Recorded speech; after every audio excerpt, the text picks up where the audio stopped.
A service of KIBMradio.com, the Internet's home for an all old-time radio.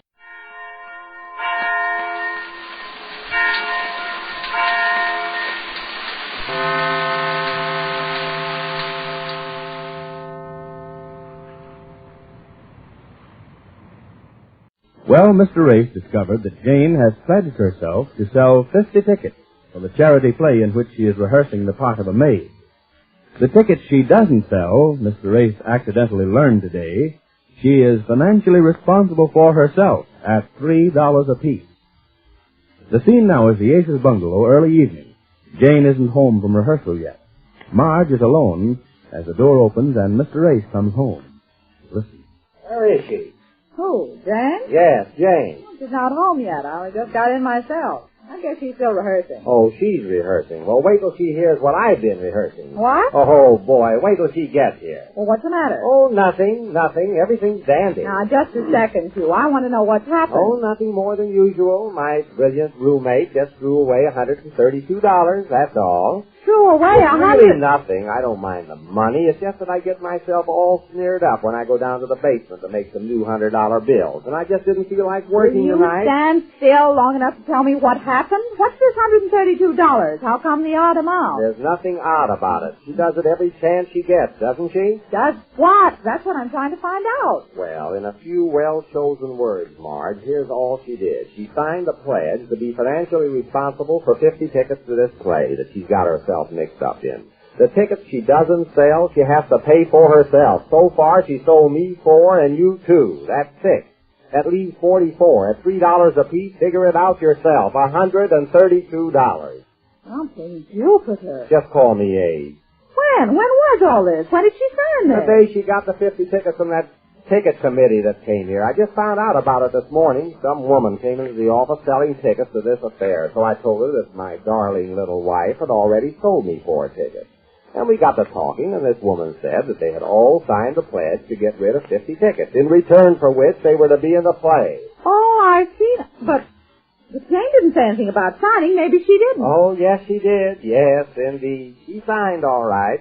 But she signed. She didn't know what it was all about. I talked to her on the phone at the rehearsal. What'd she say? Well, mostly she said I didn't know what I was talking about. And then when I tried to tell her that she was stuck for this money, she said she was busy rehearsing and she'd see me later at dinner and hung up on me. But did she say she signed something? Yes, Marge, she signed something. She didn't know what, but she signed. I asked her if she read what she signed before she signed it, and she said she hadn't even had time to read last Sunday's paper yet. So how could... Oh, it's very funny, isn't it? Yes, indeed. It's awfully funny. $132. Well, she still has time to sell the tickets. The play isn't to be given until sometime. Yes, sell them to whom? The town's jammed with women pledged to sell 50 tickets. They canvass everybody, everywhere. They'll have to start selling them to each other pretty soon. Oh, I know. Mr. Neff. Oh, yes, Mr. Neff. He was going to take a party of 30 or so, remember?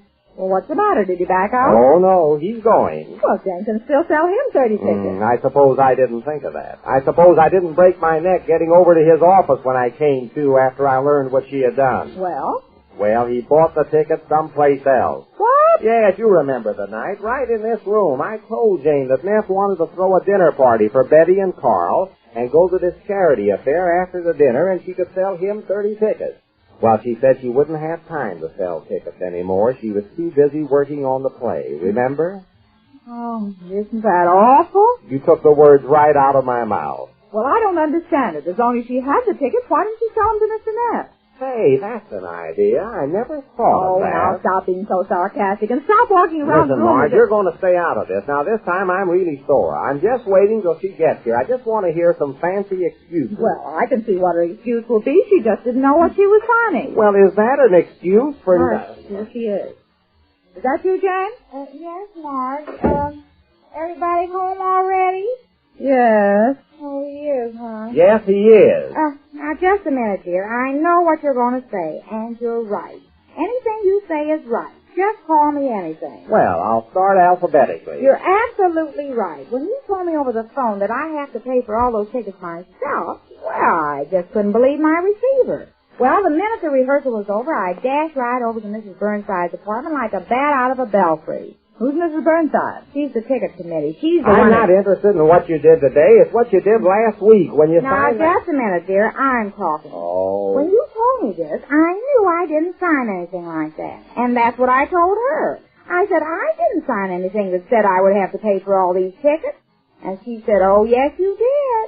And I said, oh, no, I didn't. Oh. Well, we hummed and hawed like that for about 5 minutes. And then I said, well, if I did, you'll have to show me, I said. And she said, I'll bet you did. And I said, all right, I'll bet. And she said, how much? And I said, no money, just a mind bet. So she went to the desk and took out a card. And you won the bet? No, I lost my mind. You lost... And so you have signed the card? Yes, but I couldn't believe my eyes. But there it was, Jane Ace in black and white. Well, then I saw red. I said, what do you mean by making me sign a thing like this? And she said, well, we told you it was a pledge, and you're responsible for these tickets, she said. It's a matter of principle. And I said, it's not the principle, it's the money I'm talking about. And she said, well, I'm sorry. And I said, oh, sorry. I'll get even with her in time. Time wounds all healed. And that's all she is. Wounds all... And to make matters worse, the other night I told you where you could sell 30 tickets to Mr. Neff, you remember, and you said you weren't selling tickets anymore. Mr. Neff, 30 tickets, remember? Yes, I remember. And I've got some bad news about that, too. We already bought tickets from some other lady. No. Yes, we know, Jane. Oh, who told you? Nobody told us. Don't you think I broke my neck getting over there when I found out what a mess you'd gotten me into? Well, you're not in this. That's the first thing I said to myself, dear. I said, this is my own fault, and I'm going to pay for my mistake. Oh, you're going to pay the $132. Well, I'm going to try to sell some more tickets, and the tickets I can sell and have to pay for, I'll pay for myself. Where are you going to get any money like that? I don't know, but this is all my fault, and I'll get it by hook or eye. By hook or eye? This is one time you're right, dear, and I'm wrong. Oh, one time. Yes. You told me I should always read what I sign, and I didn't do it. I'm the one to blame. Well, that's fair enough. But where is she going to get $132? I'll sell some tickets. I'm not going to get stung for all of these. I'll sell them to somebody. Bad chance. If you'd have given up this silly idea of acting and gone out and tried to sell tickets, you might have been able to before everybody in town was canvassed. Well, I'll find time now. Why, Jane, are you out of the play? Out of the play, I should say now, to be contrary. To be contrary? Yes, to be contrary. I'm getting bigger parts than ever now. Oh, you and your play. What do you mean, bigger part? Well, I sure told that Mrs. Burnside a thing about the kind of a part they gave me. A maid, I said. Who ever heard of paying $132 for a maid, I said to her. I'm not interested in the play. Well, I am, and I told them that if they didn't give me a bigger part, I'd make trouble. Well, that got them. No sooner said the better. They called up Mr. Hampton, and they made him give me a bigger part. Well, what part are you going to play? Oh, I'm still playing the maid, and I'm still understudy for Mrs. Lewis in the leading part. But the maid is going to have more to do. I'll say she is. The maid's going to start peddling tickets, or I'm going to start peddling shoestrings. Oh, Grace, why don't you stop it? Look at you. You're positively livid. Yes, isn't he the livid? Honestly, dear, after a person tells you that she's wrong and you're right, I think you'd be a little friendlier. Oh, do you want me to kiss you for what you've done? He's there, not in front of Marge. Now about the... look how I'm blushing. Don't look at me, Marge. Oh, isn't this awful? Well, now about the play. Well, they're putting in another scene for the maid. And not only that, but you know that first line that I've got where I come in and say, the phone, madame? Yes. Well, they're making that longer, too. I'm going to say the telephone, madame. Oh, they're fatting the part, huh? 2 syllables for $132. And not only that... Oh, stop talking about the money, dear. I'm going to be reliable for that. Oh, you are? Yes, and that's what I told Mrs. Burnside. I'll get rid of as many tickets as I can, and I'll pay for the rest. Out of what? Yes, and if I'm lucky, I might sell all of them. How? Oh, I've got a scheme. I thought it out. Now about the other scene in the play. Oh, it's going to be beautiful. Well, what is it? Well, it's in the last act. You see, this Mrs. Weatherby is going out that night with her husband. This is after they've had this big fight and they're making up. Well, she sends Marie, that's me, she sends Marie to get her ermine wrap. And I say, yes, madame, the ermine wrap. Is that all? Well, no. Then I go out and they talk some more, she and Mr. Weatherby. And when she says, where is that maid, like that kind of mad like, I come in with the ermine wrap, see? Well, is that all? Well, isn't that a lot? Not for 132 smackers, it's not. Oh, you're still talking about that money. Forget about it, dear. I'm reliable for that. All you have to worry about is the ermine wrap. Yes, what was that? The ermine wrap. What about the ermine wrap? Well, I have to get one, that's all. You have to get one. Sure I do. I have to come out with this ermine wrap, don't I? Listen, you have to come out with 44 tickets. 44. Now, wouldn't Mrs. Weatherby look silly dressed in 44 tickets? It says distinctively an ermine wrap. I haven't got one, have I? No. Well, I'll get one. Oh, you will? Oh, I certainly can't use my polo coat. How would it look if Mrs. Weatherby went out in evening clothes and a polo coat? I'm not interested in how Mrs. Weatherby looks. Well, I'm not either. But can't you picture how I look draped in this ermine wrap that I bring out for Mrs. Weatherby? Please take her off of me. Now, look, dear, I've said I was wrong about the tickets and signing that card. I admit I was wrong about that. Wrong is wrong. But two wrongs make a right. I'm right about this. About what? About the ermine wrap. Oh, what do you want from me? I want a wrap. Please, Jane, don't tempt me. Jane's determined to dress up her part in the play, but she concentrates on the scheme to get rid of those tickets when next we meet the Easy Aces. Colgate Dental Cream to clean your breath while you clean your teeth and help stop tooth decay, and Palmolive Shave Creams for a smoother, more comfortable way to shave bring you Our Miss Brooks, transcribed and starring Eve Arden.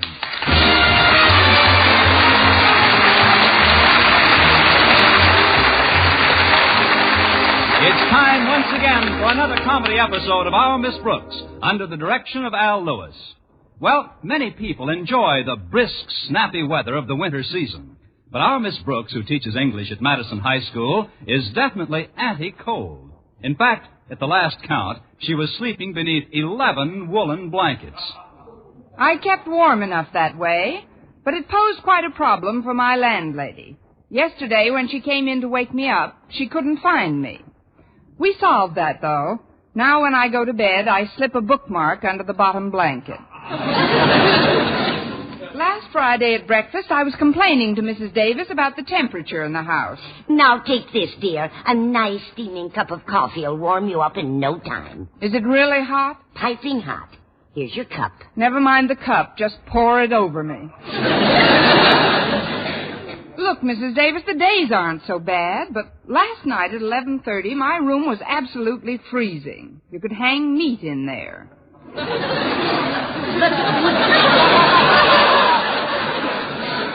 Connie, wouldn't that mess up the wallpaper? Besides, 11:30 seems awfully late for you to be up, Connie. You'd be a lot warmer if you got to bed earlier. I would have, but I had to finish some extra typing for Mr. Conklin. Our beloved principal has never been able to keep a secretary, you know. I know. I think it's a shame the way he takes advantage of you. This isn't school business he gives you, is it? No, mostly personal correspondence, reports and things. And what does Mr. Conklin give you for this work? An occasional curt nod. Well, if I were you, I'd refuse to do any more for him. In fact, when you bring in this batch today, you ought to put your foot down. I tried putting my foot down before, Mrs. Davis, but it just didn't work. Why? What did Mr. Conklin do? He stepped on it.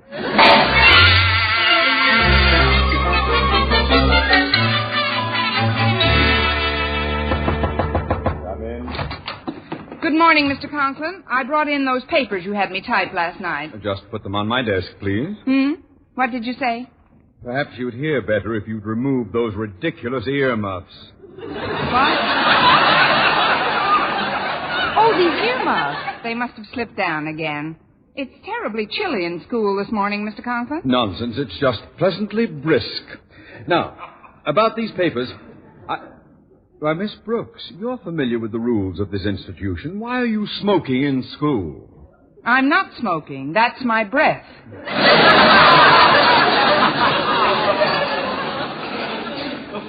Your breath? Yes, condensing in the pleasantly brisk air. Mr. Conklin, are you sure there's enough coal in the furnace this morning? Well, of course. The janitor has been authorized to burn 37 lumps before noon. But, sir, this is going to be an exceptionally cold day, and 37 lumps of coal just won't get the job done. Perhaps you're right. I'll contact the furnace room. Hand me the phone, please. Here you are, sir. Osgood Conklin to maintenance. Osgood Conklin to maintenance.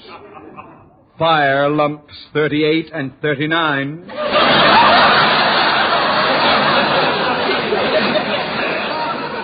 Fire lumps 38 and 39.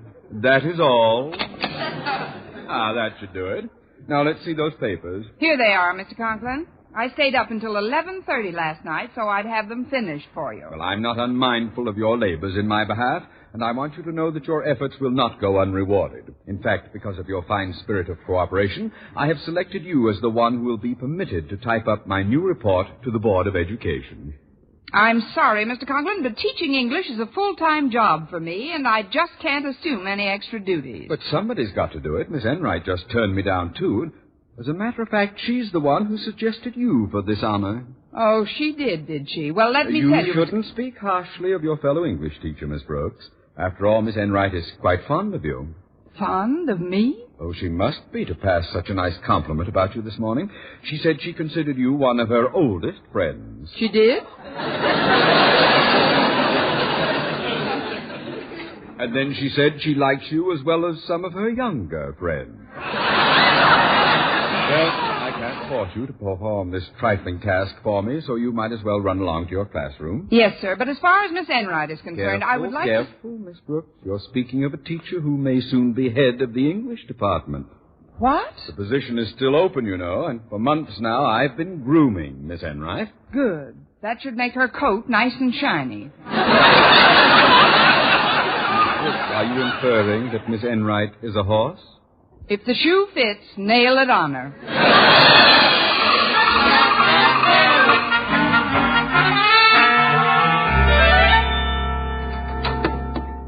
Pardon me, Mr. Boynton, but I've got a free period right now, and as I recall, so have you. Oh, that's right, Miss Brooks. Is there anything I can do for you? I'd love to. That is,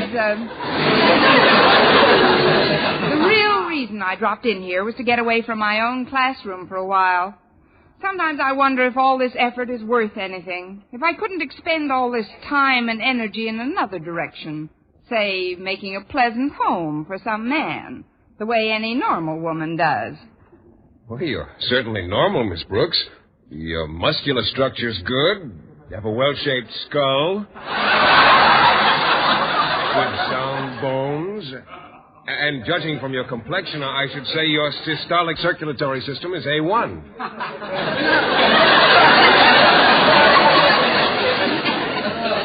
You romantic fool, you. I wish I felt as well as your description, though. I've got a little headache from all the paperwork I've been doing. A headache? Would you like me to massage your temples a bit? That's the quickest you've ever caught on. Please do, Mr. Boynton. All right. How does this feel? Just wonderful, Mr. Boynton. Yoo-hoo, anybody in here? Nobody but us guinea pigs. Well, it's Miss Enright. Miss Brooks has a little headache. I'm just massaging her temples. Oh, how humane of you. There you go with your jokes, Miss Enright. You're just loads of fun. Don't you think so, Miss Brooks? She's the biggest load I've ever seen.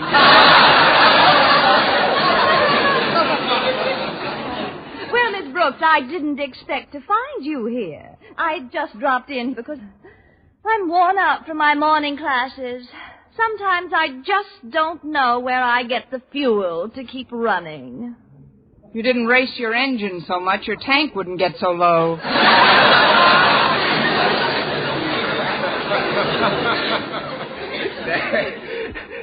That's a good one, too. You girls have a lot of fun with each other, don't you? Yes, we do enjoy our little fencing matches. When we're not too tuckered out from our work, that is. Oh, that English class of mine. Well, I must say, I don't know what's come over you women of today. You just don't seem to have the vitality and drive of our forebears. Take my Aunt Mattie, for example. She taught English, but she also taught mathematics, history, science, and Latin. 5 subjects? Certainly. And then she'd go home and keep house for her husband and 9 children. 9 children? What did she teach, night school? You can jest if you want to. But if I found a woman like my Aunt Mattie, a woman who held the secret to diversified interests, I'd marry her tomorrow. If you'll excuse me now, I've got 1,000,000 papers to correct. And I'd better be running along, too. I've got to empty several waste baskets. But ladies, Goodbye, Mr. Boynton. See you later, nephew.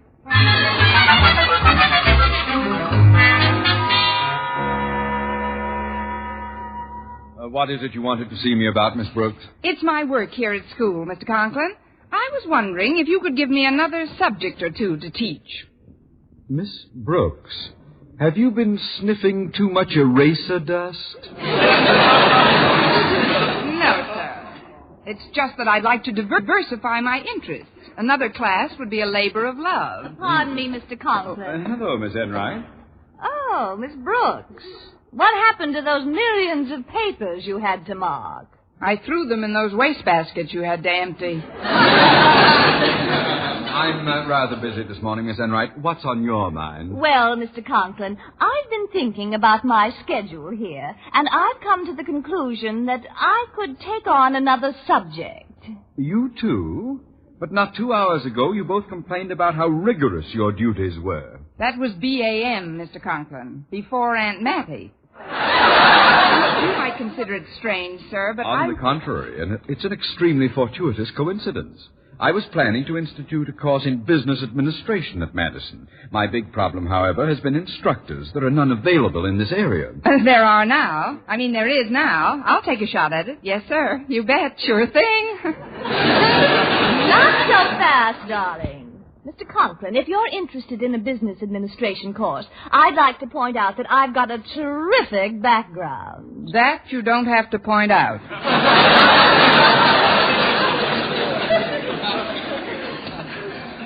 Maybe you ought to sell your bicycle.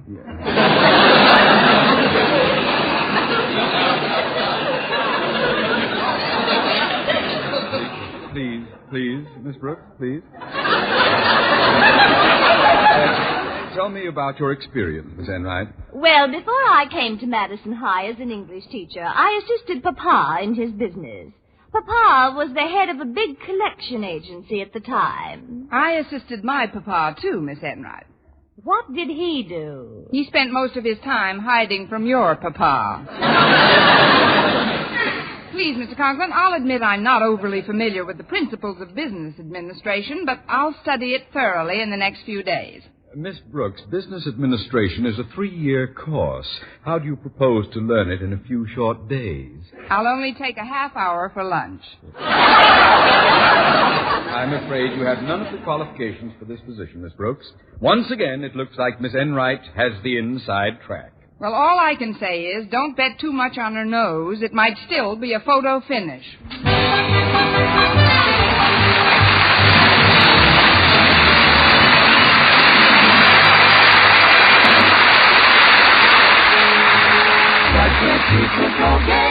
Colgate Dental Cream, it cleans your breath. Water toothpaste. Water cleans your teeth. Colgate toothpaste. Cleans your breath. Water toothpaste. Water cleans your teeth. Colgate Dental Cream cleans your breath while it cleans your teeth. And the Colgate way stops tooth decay best. Yes, the Colgate way is the most thoroughly proved and accepted home method of oral hygiene known today. Over 2 years' research showed brushing teeth right after eating with Colgate Dental Cream helps stop more decay for more people than ever before reported in dentifrice history. The Colgate way stopped tooth decay best. No other dentifrice, ammoniated or not, offers such conclusive proof. And you should know that Colgate's, while not mentioned by name, was the only toothpaste used in the research on tooth decay recently reported in Reader's Digest. So always follow the Colgate way to clean your breath while you clean your teeth and stop tooth decay best. Brush your teeth with Colgate. Colgate Dental Cream, it cleans your breath. Water toothpaste. While it cleans your teeth. And the Colgate way stops tooth decay best.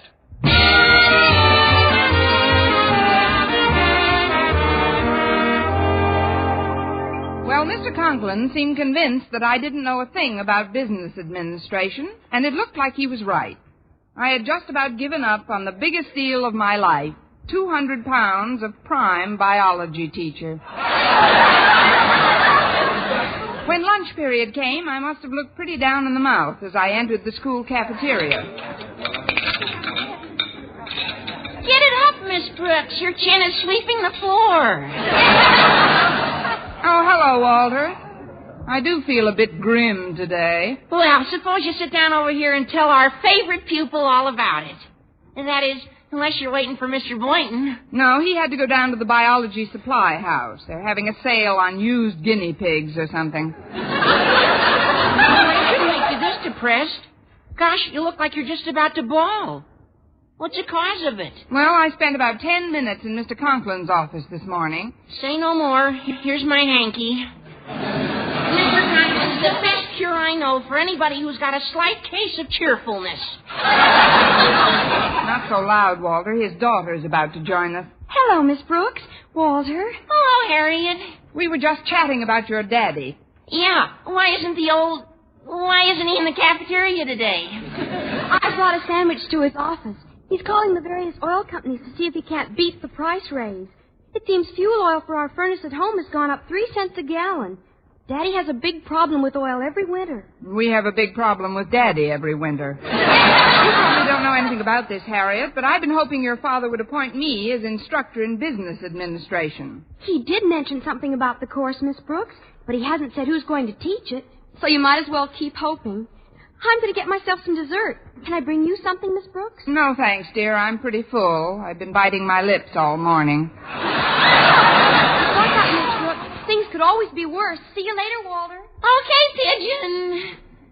Now then, Miss Brooks, give me your undivided attention. You've got it, Walter. While you and Harriet were yakking it up, I was thinking, if Mr. Conklin could get the oil he wants for his furnace not only 3 cents cheaper, but 9 cents below the current price, and if this transaction was put over by you, he'd consider that you had a pretty good business head on your shoulders. Well, I guess he would. Instead of thinking what he thinks now, that it's just a bunch of pretty auburn hair clinging to a vacant bulb.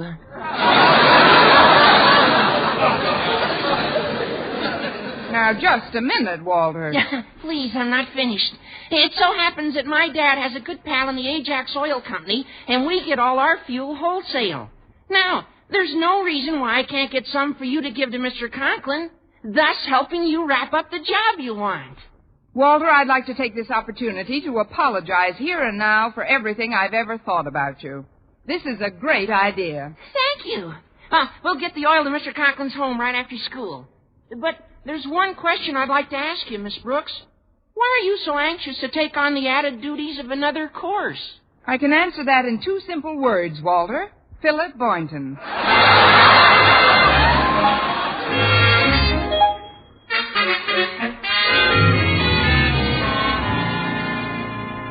I'm glad you got home from school early today, Daddy. But why did we come down here to the basement? I wanted to show you our new furnace, Harriet. It was installed just 10 minutes ago. But what's this pink ribbon tied on it for? And what's this card on top of it? It's a little surprise for your mother. Read the card, Harriet. Let's see. It says, "To my loving wife, Martha. Happy Lincoln's birthday, darling, from your Osgood." You bought Mother a furnace for Lincoln's birthday? Nothing's too good for your mother, Harriet. Besides, it's my way of making up for Christmas. I got the feeling that your mother was not too delighted with the gift she received from me at that time. I can't understand it. It was a lovely case of club soda. Daddy, Mother was expecting a fur coat this winter. Then she should be doubly pleased. A furnace is even warmer than a fur coat. Especially this brand new forced air furnace. It uses gas and a blower system. And all it requires is for me to flip open a vent and presto, any room I'm in is full of hot air. No comment, Daddy.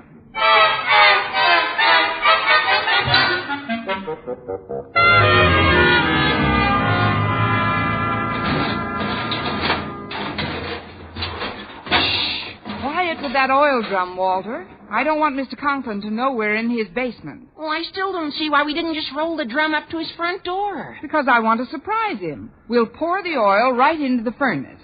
Then, when he can't understand how he's getting heat without having bought any oil, I'll flash this bill from the Ajax Company showing that I've beaten the current price by 9 cents. I get it.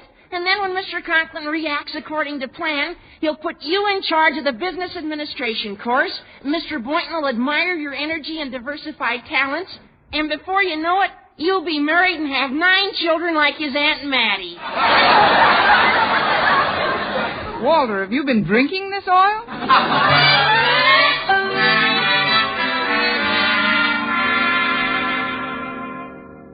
Miss Enright, your coming to my home on your own time to discuss our new business administration course has made quite an impression on me. Thank you, Mr. Conklin. But I've always been a firm believer in the old adage, don't put off until tomorrow what you can do today. My sentiments exactly. Now, if you'll just give me your coat, we'll sit down in the living room and chat for a while. Oh, I think I'll keep my coat on, Mr. Conklin. I feel a bit chilly. Oh, as you wish. Mrs. Conklin is out shopping at the moment, but when she comes back, she'll fix a bit of tea for us. I can't wait to see her face when she discovers her gift. Oh? What did you buy for Mrs. Conklin? In honor of Lincoln's birthday, I bought her a brand new furnace. I haven't used it as yet, but I think I'll turn it on right now. Excuse me, Miss Enright. I'll see who's at the door. Oh, it's you, Miss Brooks. Yes, sir. I came by to discuss that new teaching job. But I've just about decided on Miss Enright for that position, Miss Brooks. Please, sir, what I have to tell you may change that decision. I'll just take a few moments of your time. Very well, then. Come in. Now, please be brief, Miss Brooks. Miss Enright and I have many matters to discuss. Yes, sir. Oh, hello, Miss Enright. Hello, Miss Brooks. Did you come by to show me what a good loser you are? I'll deal with you when you slither into school tomorrow. Right now, I've got some business with Mr. Conklin. You see, sir, I've always been a firm believer in the old adage, don't put off until tomorrow what you can do today.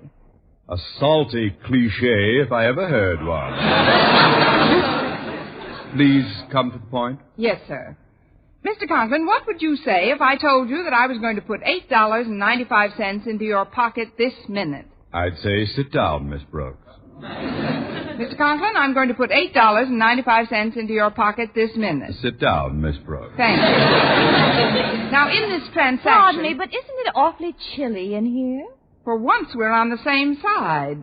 It might be a very jolly thought to turn on your furnace, Mr. Conklin, and burn some nice, cheap oil. I don't have any oil in my furnace. However, if you ladies are cold, I should be happy to... Excuse me, Daddy, but I've got to talk to Miss Brooks privately right away.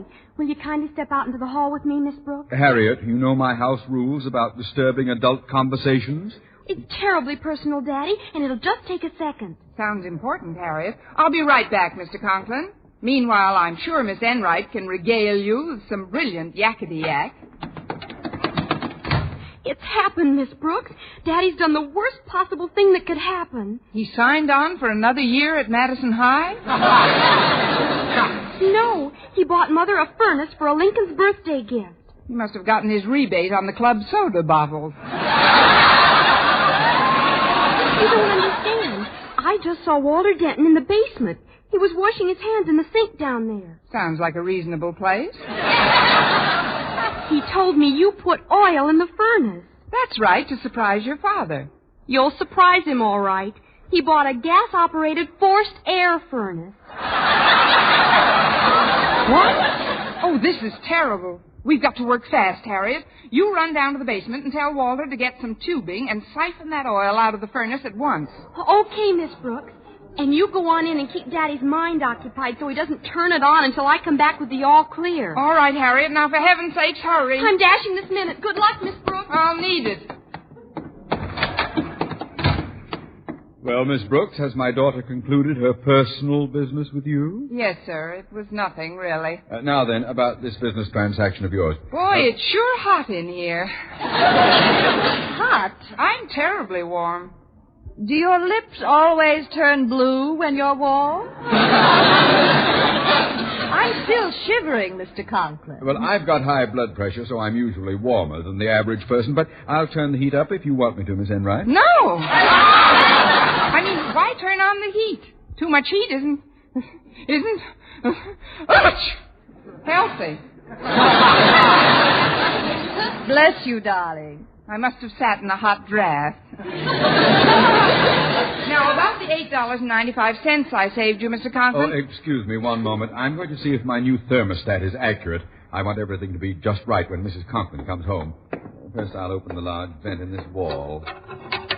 Now we'll just set this thermostat for 76 degrees. That should get the furnace going rather quickly. Ooh, it can't warm up quickly enough for me. It can for me. Excuse me, Mr. Conklin. Where are you going, Miss Brooks? Into the coat closet. I have a roll of film that needs developing.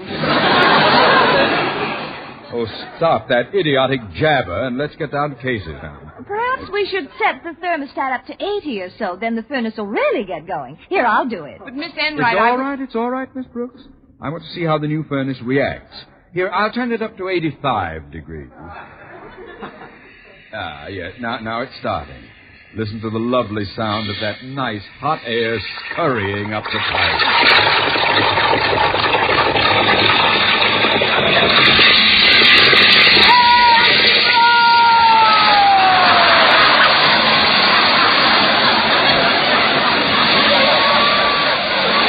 It's oil! Black, dirty oil all over my furniture and rug. Here, I'll turn it up. Oh, my suit. Oh, my dress. Oh, my neck. What happened to my brand new furnace? This entire room is full of oil. What'll we do? Well, we could toss a giant salad. But I guess the only practical suggestion is to clean up. Something must have gone wrong when I... Holy cow! What are you people doing in here? Rehearsing for a minstrel show? You guessed it, Walter. And I don't know about anybody else, but if the interlocutor will excuse me, I, for one, am going to pick up my tambourine and beat it.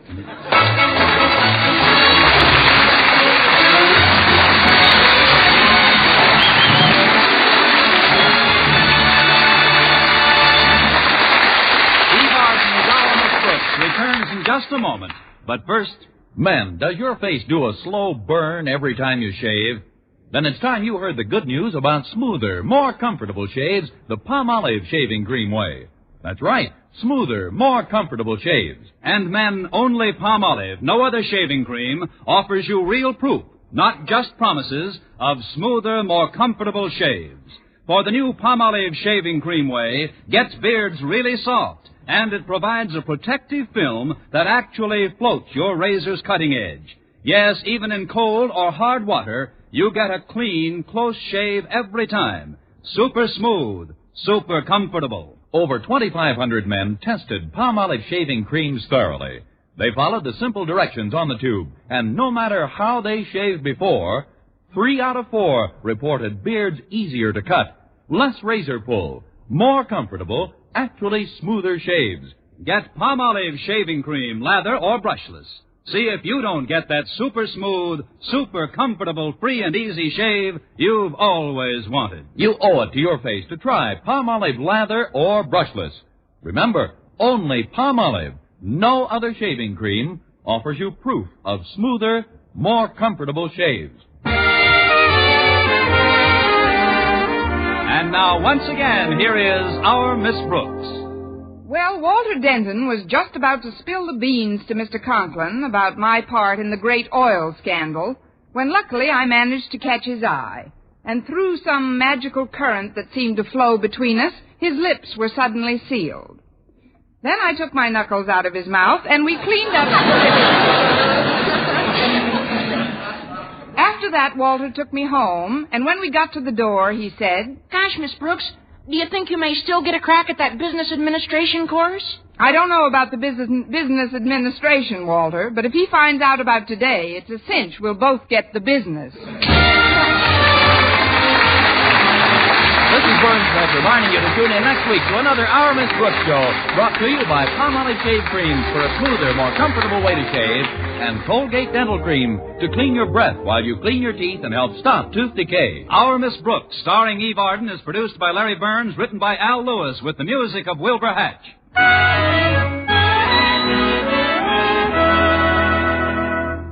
Ladies, now with new improved Vel VEL, you can save 90% of dishwashing work. Just soak dishes in Vel suds a while. Dishes and glassware will soak sparkling clean. No washing, no wiping, no scouring with Vel. Only the stickiest dishes need just the touch of a cloth. Rinse, and they'll gleam without wiping. Soak pots and pans in Vel suds, too. And most of them will get shiny clean without scouring. What's more, Vel is extra mild to hands. So get new Vel. Save 90% of dishwashing work. Be sure to listen to Mr. and Mrs. North every Tuesday night on this same station, and be with us again next week at the same time for another comedy episode of Our Miss Brooks. Bob Lamont speaking. This program was transcribed. Stay tuned now for Jack Benny.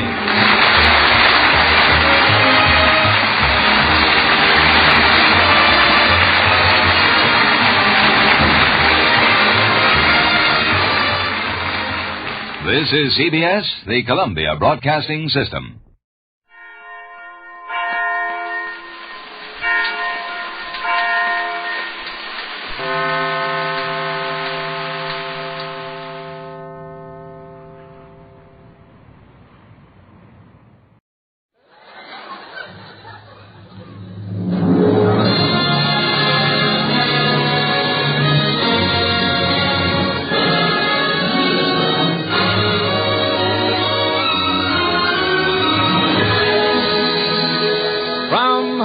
Procter & Gamble brings you the Red Skelton Show, starring Red Skelton, Dave Rose and his orchestra, our singing stars, the Four Knights, Verna Felton, Lorene Tuttle, Pat McGeehan, and yours truly, Rod O'Connor.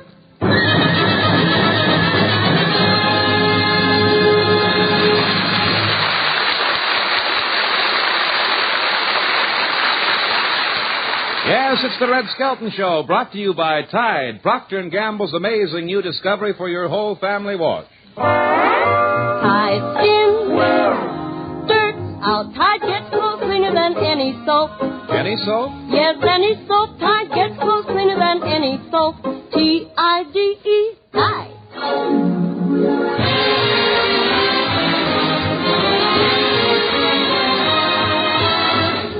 And now from Metro-Goldwyn-Mayer, the star of our show, Red Skelton.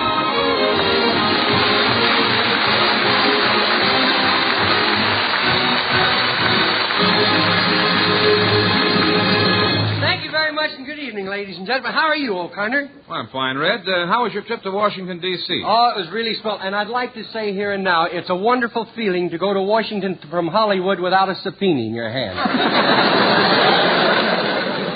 What did you think of Washington, Red? Oh, it's really a great city. White gleaming buildings and the Treasury Department, and broad avenues and the Treasury Department, and beautiful memorials and the Treasury Department.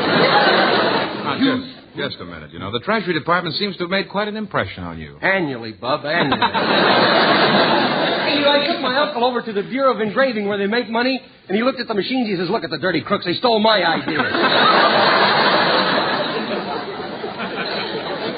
Well, shall we try some jokes now? Yes. Red, you went back to the nation's capital to attend the Variety Club's banquet honoring Secretary of State Marshall, didn't you? Yeah, I felt that the General Marshal and I have a lot in common. See, we were both in the same outfit together during the war. Of course, he was a 5-star general, and I was just a 6-button private. I could have had a better rating, but they never came around the guardhouse to see the good work I was doing.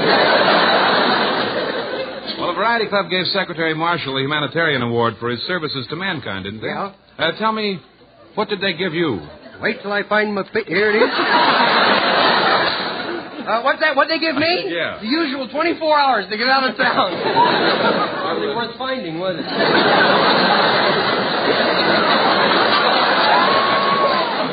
Well, where did you stay when you were back there? I stayed at the Statler Hotel. From the looks of those holes, boy, I was right the first. That's a pretty classy place. Yeah, it's really, really high class. Did you have a suite? No, I took my wife with me. Boy, the place was really loaded worry with politicians. You know, everybody talks politics in Washington, but they're only interested in what they've got to sell. I said to one guy, what do you think of the Taft-Hartley bill? He says, I think they should pay it. People go for you back there? Yeah, with a club as usual. Mm-hmm. One cab driver asked me if I was a congressman. I says, no, comedian. He says, oh, third party, huh? Did you visit any of the famous buildings? Oh, yeah, I did. I visited the White House, but the man of the house wasn't in. He wasn't? No, they said he was out trying to talk the landlords into renewing his lease. You know, Dewey and Truman are traveling so close together, Truman got up this morning, had on Dewey's pajamas.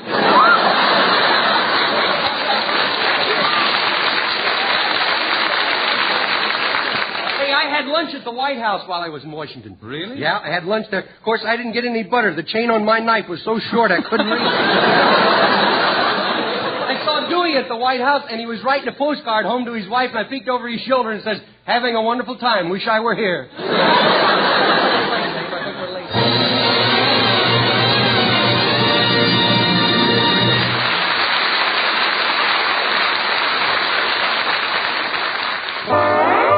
Tide's in, dirt's out. Tide gets clothes cleaner than any soap. Any soap? Yes, any soap. Now, hold on there just a minute. That cake of soap I got for Christmas back in 1906 was still pretty powerful. But I hear that they got some mighty good new soaps and sudsers on the markets now. Did I? You're so right. Yeah. Let me tell you about Tide. Tide gets clothes cleaner than any of them. Soap or sudser, old or new, Procter & Gamble's Tide gets clothes cleaner than any washing product known. I mean, gets all your clothes cleaner, too. Your whole family wash, top to bottom, from linens and prints to work shirts and overalls. Tide not only leaves them free from dirt, Tide removes dingy soap film, too. Think of it.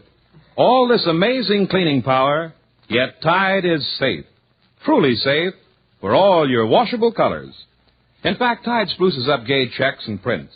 Actually brightens those soap-dull colors. And in hardest water, Tide gets white things whiter than any other washing product known.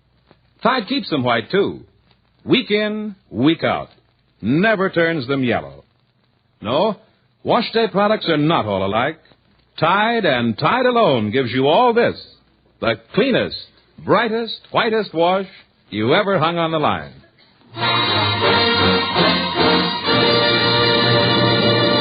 Ladies and gentlemen, did you know that over 50% of the doctors that switched to camels are now back to driving cars again?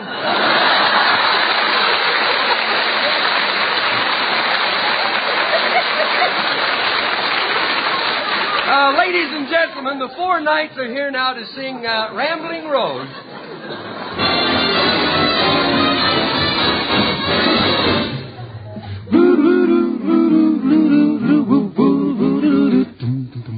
Everyone knows she's a rambling rose. She's a beauty growing wild. Birds in their nests seem to whistle their best for Mother Nature's favorite child. She's got the kind of affection that just winds around your heart. You'd better run for protection, or she might upset your flower cart. I hate to disclose that the rambling rose is gonna beat her Waterloo. I let her play, but she can't get away because I know just what to do. And anyone knows you can train a rose to be a clinging vine. So from this day hence there'll be a picket fence round that rambling rose of mine, round that rambling rose of mine. Oh, how they sigh when she passes by. She thrills them with a sweet perfume.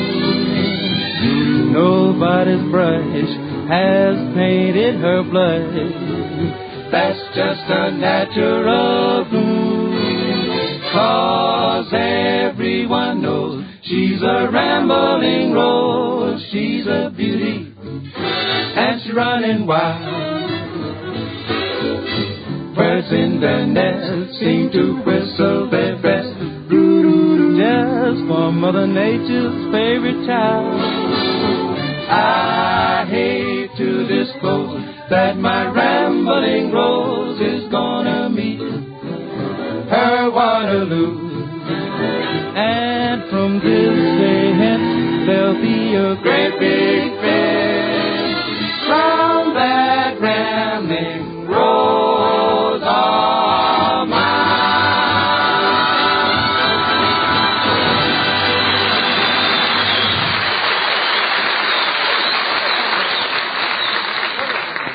people you'll meet sooner or later.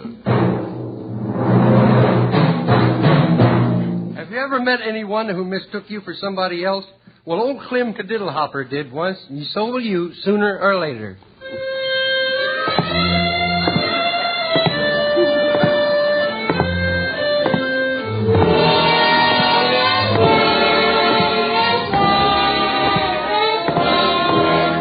Well, here I am.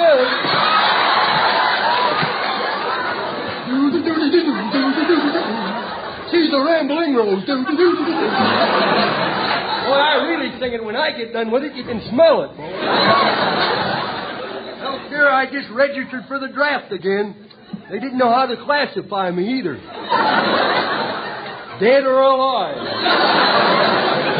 They said they're going to defer me because I'm a farmer. Of course, my corn crop wasn't too good this year. The ears were so bad they were wearing hearing aids. Well, I'll stop into Daisy June's house and get a bite to eat. I wonder what she's going to have for supper tonight. I hope it ain't hash. She's so impulsive, you know. Oh, here comes that same car again. Now, that guy's been following me for an hour. I hope I ain't in any trouble of any kind. Somebody told me that the dog catcher had a warrant for me. Well, if it ain't Lieutenant Muscle, remember me? I don't even remember me. Stop playing dumb. I ain't playing dumb. I'm sincere about it. Look, Lieutenant Muscle, you remember the way you pushed us GIs around? Oh, look, Well, you ain't got those bars on your shoulders now. Oh, here, let go of my Adam's apple. It ain't ripe enough to pick yet. Let go of me, will you? I told you overseas that if I ever met you when you got out of the Army, I was going to punch you in the nose. I've never seen you going to punch who in the nose? I'm going to punch you. Well, you just try it once. You'll be surprised. You see, it was easier than you thought. Lieutenant, get up, you... Say, just a minute. What? Stand over here in the light. Well, you were doing all right when we were standing in the dark. Oh, look, I'm awful sorry, fella, but from a distance, you look just like Lieutenant Muscle. No kidding. Yeah, did I hurt you? Oh, no. I tied this knot in my spine to remember something. Yeah, I'm sorry I punched you without thinking. Well, I'm not. If you'd have thought about it, you'd have done a better job. No, please accept my apologies for mistaking you for Lieutenant Muscle. You mean to tell me that there's another guy in the world that looks just like me? You look enough alike to be twins. Ooh, what a gruesome thought. No hard feelings, eh, buddy? I ain't got no feelings at all now. Can I drop you off someplace? No, my girl's house is right here. I better hurry. I'll be late for supper. Okay. Of all the experiences I've had, Howdy, Clem. Well, do. Howdy doody to you, too. Clem, your nose is bleeding. What happened? I ran into an old friend. Of course, he had his fist out at the time. Won't you come in? Well, thank you. Don't mind me. Oh, wait till I open the screen door. I'm sorry. I didn't notice the screen. I thought those specks in front of my eyes were turning to squares. Clem, you're just in time to help me with the supper dishes. Dishes? You mean you've already eaten? Well, no, I never expected a catastrophe like this. Catastrophe like this.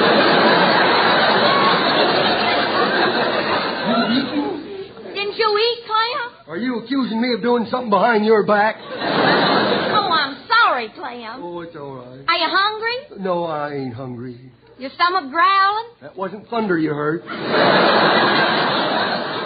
Look, if you'll help me with the dishes, I'll fix you a bite to eat. Okay. Throw a little tide in there, that'll do. I'll wash and you dry. Why should I dry? I ain't even wet. Oh, Clem. Why must you act like an imbecile? Because I refuse to put on airs. Oh. Here, take this towel to dry the dishes with. I'm pretty good at drying dishes. Watch me, I'll dry 3 of them at a time. Now, what's this? Stop showing off. You can't dry 3 dishes at a time. You're liable to break one. Oh, poopity-poop. I've been drying dishes all my life. I never broke one. Until now. Oh, Clem. I bought those dishes to have when I got married. It was a service for sex. Marrying someone with kids?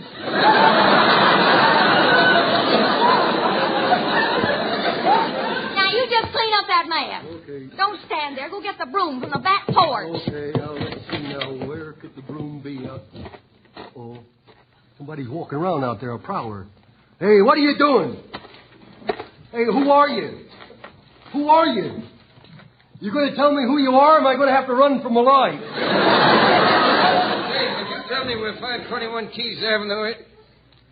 Lieutenant Muscle. Here. I've been looking for you. Here, now, it's me. Remember me? How could I ever forget you? Here, let go of my ear, will you?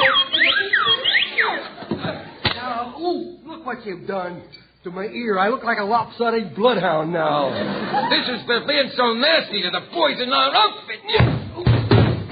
Look, old man, I'm Clem Cadiddlehopper. You just beat up on me a while ago, remember?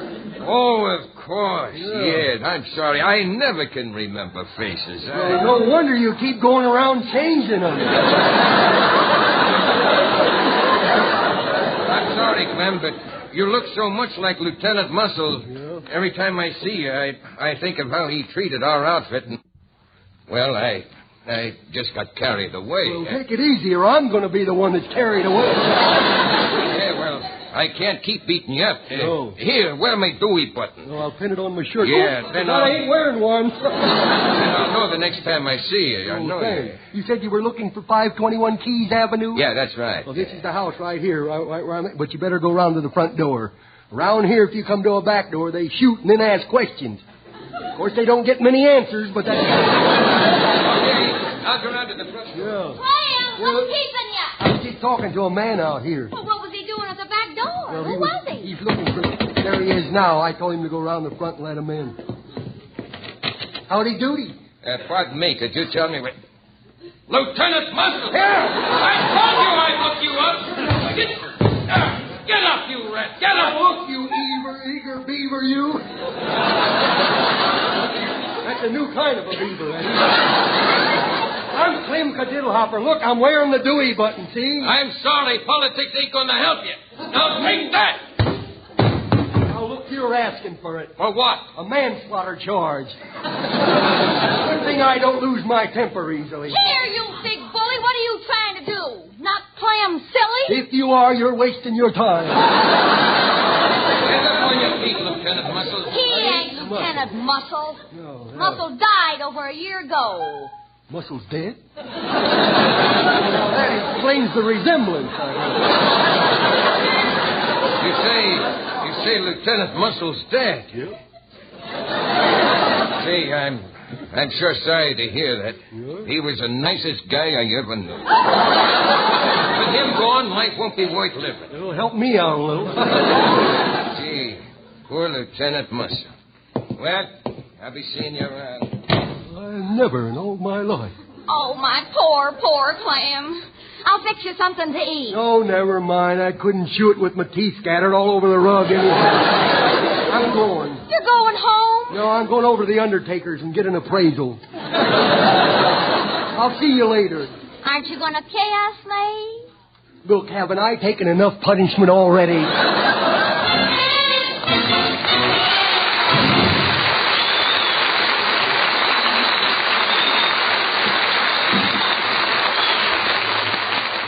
Dave Rose and his Procter & Gamble Orchestra play Puppet Serenade.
Thank you, Dave Rose. And now here's a question for the ladies. Are you washing dishes in hard water? If your answer is yes, my answer is Tide. If your answer is no, mine is still Tide.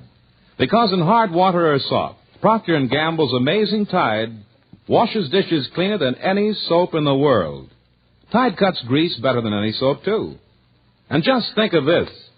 Tide leaves no scum in the dishwater, no greasy ring round the pan, and never, never a cloudy film on dishes or glasses. They rinse and dry clear and sparkling, whether you wipe them or not. And suds, Tide gives oceans of them. They come fast, and they come to stay. In hardest water, Tide suds last and last. And yes, they're definitely easy on hands. Say, if all these things sound like miracles, well, they are.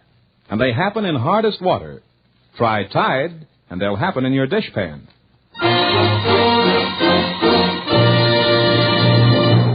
A page from the Mean Little Kid's Diary. Have you ever gone shopping at a department store and look around and see somebody else's kid getting into everything? The Mean Little Kid's no exception, and the department store is never the same.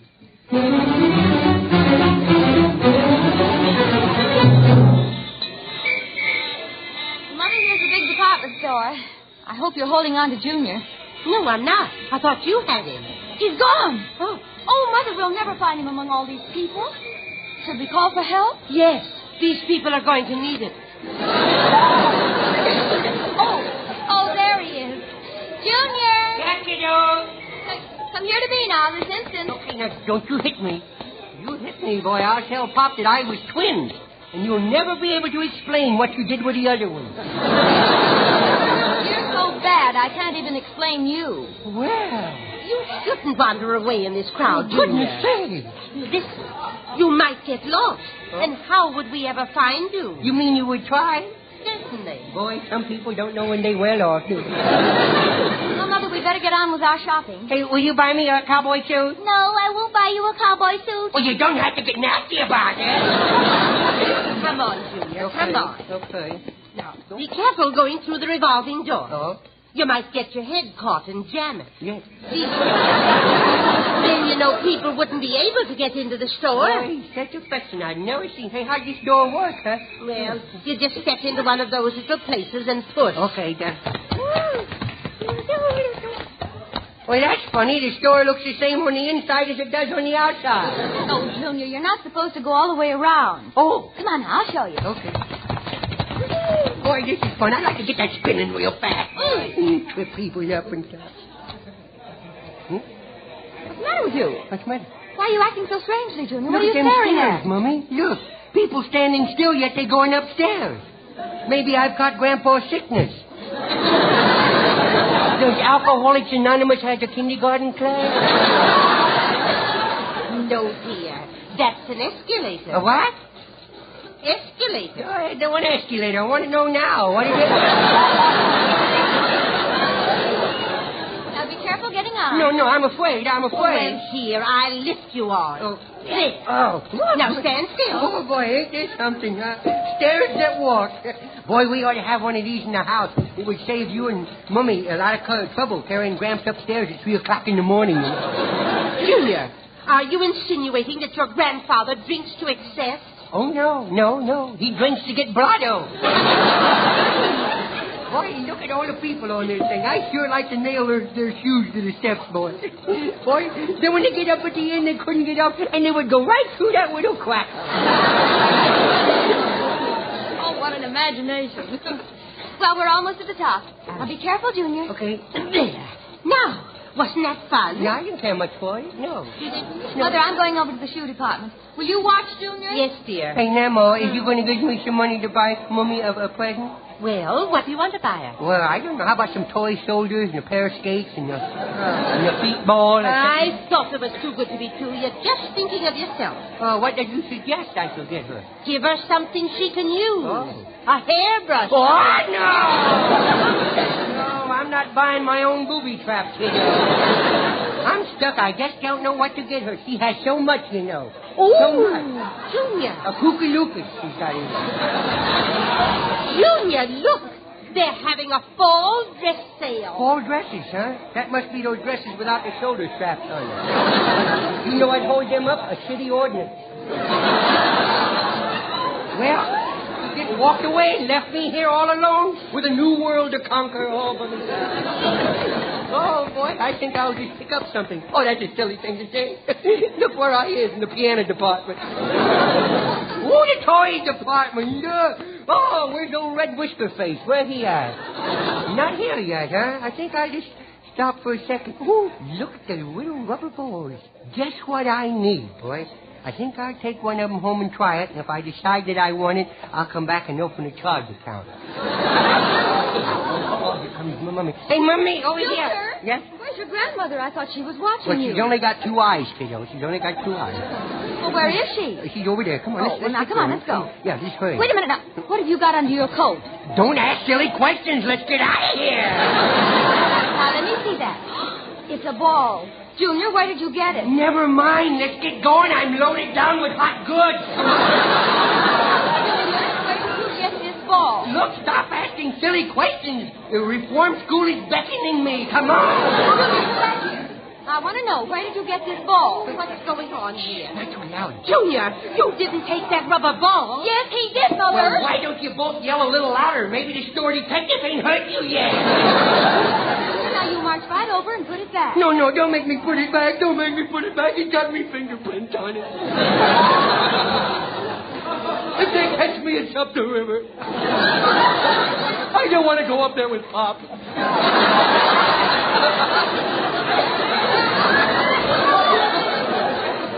Oh, I don't know what to do with you. And you wanted twins.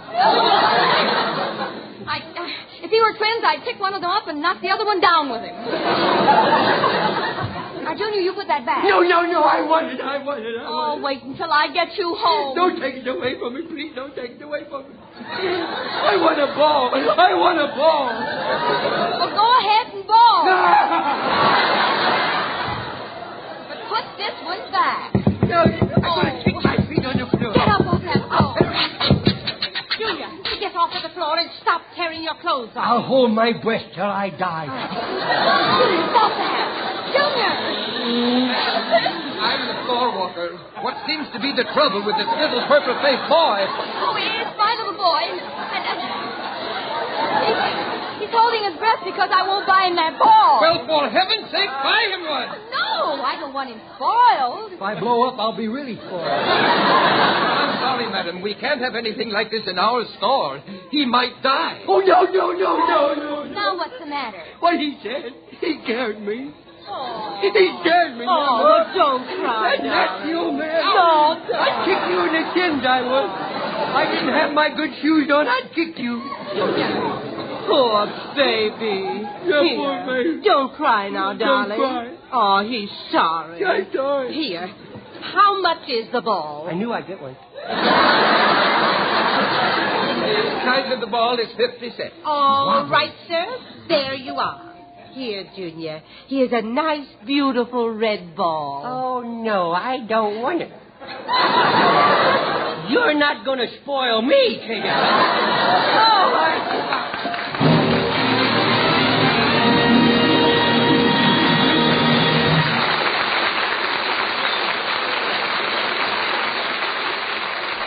Thanks for being with us tonight, and we hope you liked our program well enough to be with us next week.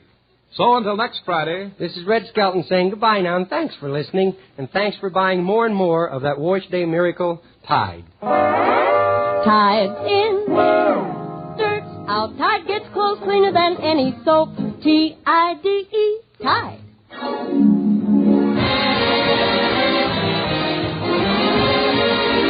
This is NBC, the National Broadcasting Company.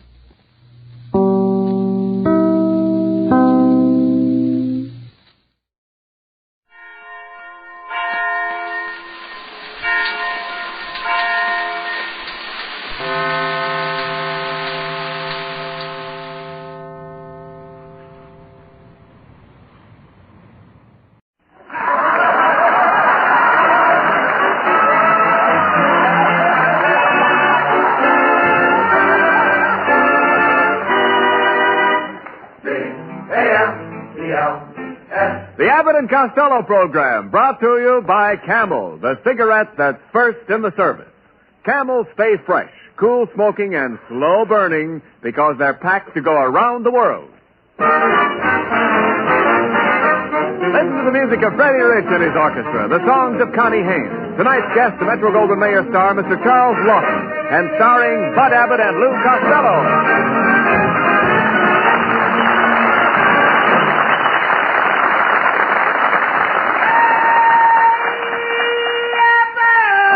Oh, there you are, Costello. What's all the excitement? Oh, the excitement. I was just out shopping, Abbott, and I bought a beautiful Valentine. You know, next Monday is Street Valentine's Day. What day?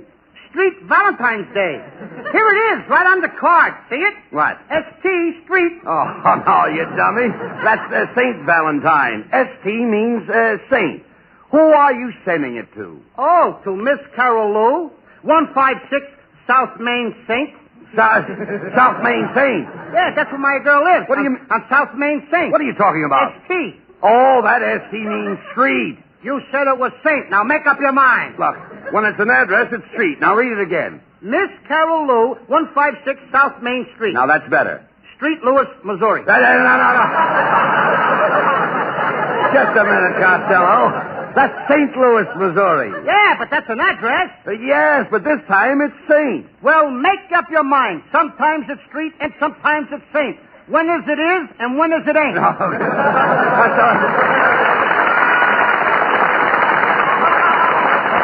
Look, Costello, let me clear this up for you. You live on a street, don't you? Yeah. No, I live on a doctor. You live on a doctor? Yeah, I live on a doctor. Here's my address on the card. Lou Costello, 139 Beverly Doctor.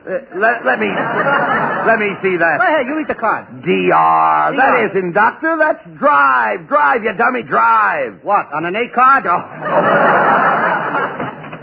Well, what's all the argument here, Bud? Oh, it's Ken Niles. Costello is just showing me a Valentine. Oh, now, that's a coincidence. I have a Valentine for Costello, too. Listen to this. Dear Lou, roses are red, violets are pink. I saw your picture last night, and you certainly do. All right, quiet, Niles, or I'll bore a hole in your head and let the sap run out. Yes, and you're the bore who can do it. Oh, dear, I'm as hot as a hot dog tonight. And just as full of baloney, too. Costello, why do you always fight with Niles? That's right, Costello. You should be glad you've got me. I could be a lift on any program. Then how come you're a jerk on this one? Oh, quiet, Costello. By the way, Ken, where's your wife? Oh, I left her at home. She's writing a play to do on the program tonight. She's writing a play? What does she know about plays? Why, I'll have you know that my beautiful wife spent years in stock. Didn't the other cattle object? I heard that remark, you B-19 with a nose. I said it so you'd hear it. Now, Mrs. Niles, I knew you'd be here today. I read it in the newspapers. The newspaper? Yes, the weather report said big wind coming. That's a lovely jacket you have on. All right, never mind Looks that. like sea biscuits. All right, never mind that, Costello, please. Mrs. Niles, Ken tells us that you are working on a play for us tonight, for our program. Now, I didn't know that you had literary inclinations. Oh, indeed, yes. I'm always reading. You'll always find me with my nose in a book. How can you read it from way out there? Oh, I just adore the old writers, Dickens' works and Thackeray's and Byron's and, of course, Keats. Oh, don't you just love Keats? Oh, yes, I love Keats. I love all kinds of Keats. Big Keats, little Keats. Hello, little Keatsy. No, quit interrupting, Costello. Tell me, Mrs. Niles, what is your play about? Oh, it's a thrilling adaptation of that famous story, Robinson Crusoe. And what a great part for me. Oh, I play the voodoo queen of the island. I am beautiful, breathtaking, luscious, and exotic. Where can you buy that much makeup? I'm not going to stand here and be insulted. Here, Mr. Abbott, is a copy of the play. I'll be back later. Oh, that's fine. Now, Abbott, I'm getting sick and tired of this. Everybody wants to be in a play. The next thing you know, even Botsworth Twink, our sound man, he'll want some kind of a part. And why shouldn't I want a part, Mr. Costello? I'm human, ain't I? What a spot for an ad-lib. Now, just a minute, Botsford. What could you do in the play? Oh, what could any sound man do? I could give you sounds. The sound of a cat licking its chin. The sound of a grape scratching its skin. The sound of a mosquito making its... The sound of a seltzer making its... These sounds I can give you, I, Boxford Twink. And if you don't use me, your program will... Your program will suffer. Oh, boy, I thought he was going to say S-T-I-N-K. Hey, Costello. What's the matter? Did I spell it wrong? I'll get out of here. When you get me here.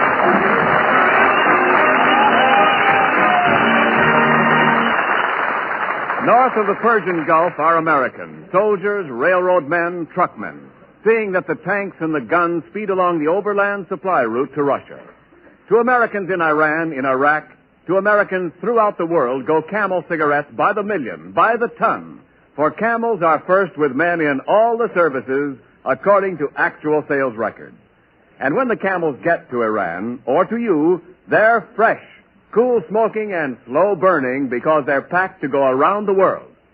Because Camels stay fresh and because they have more flavor, more people want Camel cigarettes now, both at home and overseas. So remember, if your store is sold out today, try again tomorrow. Camel cigarettes are worth asking for again. C-A-M-E-L-S. Camel cigarettes. Camel's standard of costlier tobaccos is the same for soldier, for civilian, anywhere in the world.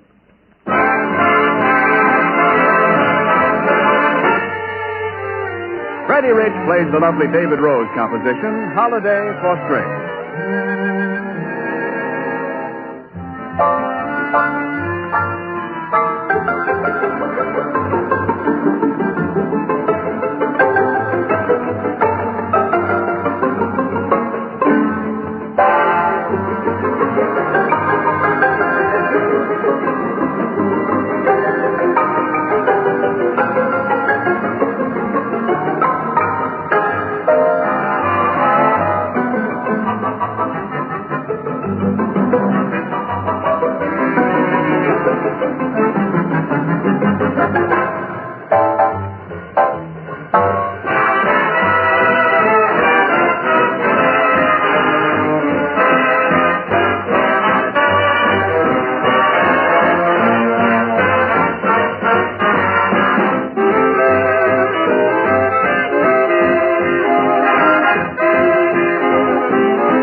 Well, Costello, have you read the play that Mrs. Niles left here? I'm reading it now, Abbott. But wait a minute. You're reading it upside down. You think it's easy? Now, Abbott, I decided to play the leading part, Robinson Crusoe. You're going to play the lead. Well, isn't there a part in it for me? There certainly is. In the second act, you go away to forget. Well, don't I do anything in the first act? That's what you go away to forget. Well, Mr. Costello, have you found a place for me to do my sound effects? Oh, Botsford, what sound effects can you do? Lots of them, Mr. Costello. Did you ever hear a mountain calling to its son? A mountain calling to its son? Of course not. I'll show you. A mountain calling to its son. Hey, Cliff! Hey, you know, that's good. That's just a bluff. Well, here's another one. A mother flower calling to a baby flower. Hiya, bud. And did you ever hear a snake asking for chewing gum? How does it go? Wriggly, wriggly, wriggly, wriggly, wriggly. Costello, Botsford is wonderful. Now, what's so wonderful about that? I mean, I can do a sound that you never heard before. Well, let's hear it. Okay. A husband talking back to his wife. That's all.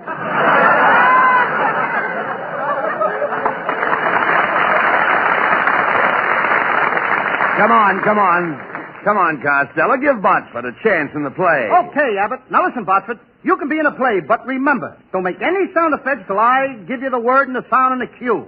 Yes, Mr. Costello. This is your chance to be a big shot. Big shot, yes, sir.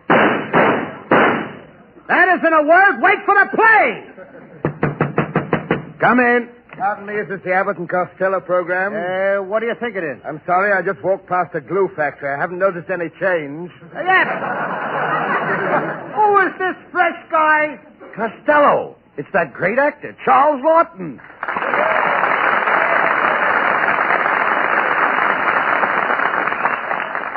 Now, listen, Laughton, if you don't like my program, what are you doing here? My next picture, I play the part of a moron, and I came over to see how they act. So you're going to play the part of a moron, eh, Laughton? Yeah, that's right. That's what I call perfect casting. How do you like that, Fatso? Costello, you can't call a man like Mr. Laughton fatso. Why not? What's the nickname for Charles? It's Chuck. What's a chuck? That's a roast. And what's a roast? A roast is a fat piece of meat. Hiya, Fatso! Now, cut that out, Costello. Him with the overlapping hair? Never mind that. Mr. Laughton is a polished gentleman. He looks like he's shellacked. See here, Costello, I've only seen you once before, for which I'm very thankful. However, in the event I permit such a catastrophe to occur again, I shall depart as a measure of self-discipline to a small tropical island. There I shall mount my head on a tripod and spend my declining years kicking myself in the face at regular 5-minute intervals. Well, with your face, it would be an improvement. Here, Costello. None of that now. Say, by the way, Miss Laughton, how would you like to appear in our play tonight? We're going to do the big shipwreck scene from Robinson Crusoe. Splendid. I love the water, the broad ocean. As a matter of fact, I spent the last week at Del Mar, where the turf meets the surf. Hello? Really? Really? You met at Del Mar with the turf meets the surf? Really? You heard him. I heard him. I spent the day at Ocean Park, where the debris meets the sea.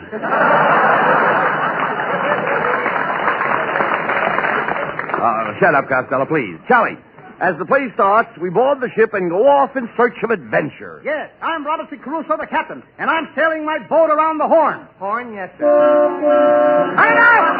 Hurry up! Let's get out of here, Buck! Now, Abbott! All right, take it easy. Stop! All right, don't get excited. All right. He's gonna blow up the whole place. Never mind, take it easy. Now, listen. Now, get away, Boston. I'll let you have it. All right, never mind. Now, back to my acting. Mr. Laughton, we're in the middle of the ocean, and a big storm comes up. The boat begins to break up because it's only an old bark. Bark? Yes, sir.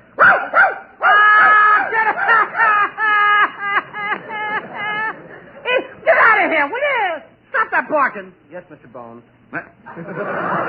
Go on with the play. What happens to the boat? It sinks. It sinks. So does the play. Just a minute, Charlie. It's really a good script, and you have a fine part. You play Costello's man Friday. What? You're asking me to play second fiddle to this overstuffed porcupine? I'll have you gentlemen know that I was just up with a great dramatic program of my own. You were you? What's the name of it? One Ham's Family? Costello, do you expect to play the part of a captain when I come from a family of seafaring men? It was my great-great-grandfather, Sir Thomas, who sailed with Drake in 1588 and defeated the Spanish Armada. It was my great-uncle Reginald who stood at the side of Lord Nelson at the Battle of Trafalgar. And it was my cousin Archibald, bless his heart, nice fellow, who plotted the course for the Admiral at the Battle of Jutland. That's why I like to plant my feet on the deck of a ship, to feel the rolling surf beneath me and the ocean spray upon my face. That's why I like the salt air. I love the salt air. I must have the salt air. Okay, Laughton, right after the program, come on over to my house and I'll fan you with a herring. Get out of here! Hey, sings a lovely new ballad, I'll Be Around. I'll be around no matter how you treat me now. I'll be around from now on. Your latest love can never last, and when it's past, I'll be around when she's gone. Goodbye again, and if you find a love like mine, just now and then, drop a line to say you're feeling fine, and when things go wrong, perhaps you see you're meant for me, so I'll be around when she's gone. I'll be around every morning, around every night. I'll be around for the rest of my life. I'll be around, baby, all of the time. Goodbye again. And if you find a love like mine, just now and then, drop a line to say you're feeling fine. And when things go wrong, perhaps you see you're meant for me, so I'll be around when he's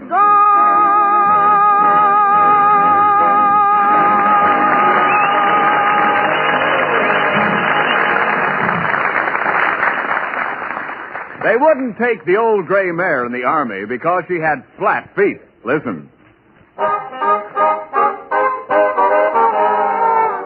Yes, sir, that's flat. And it can be worse than your cigarette.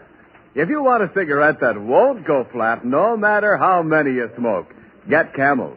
You see, Camel cigarettes have more flavor, the result of expert blending of costlier tobaccos.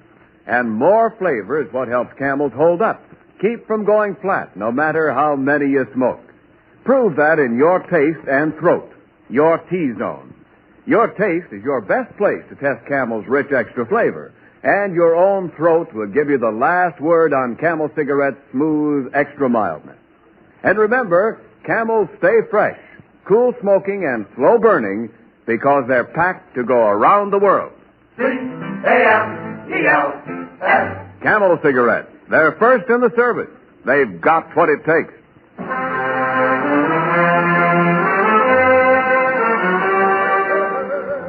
And now, ladies and gentlemen, we present our play, The Adventures of Robinson Crusoe, starring the Abbott and Costello Seafood Cocktail Players.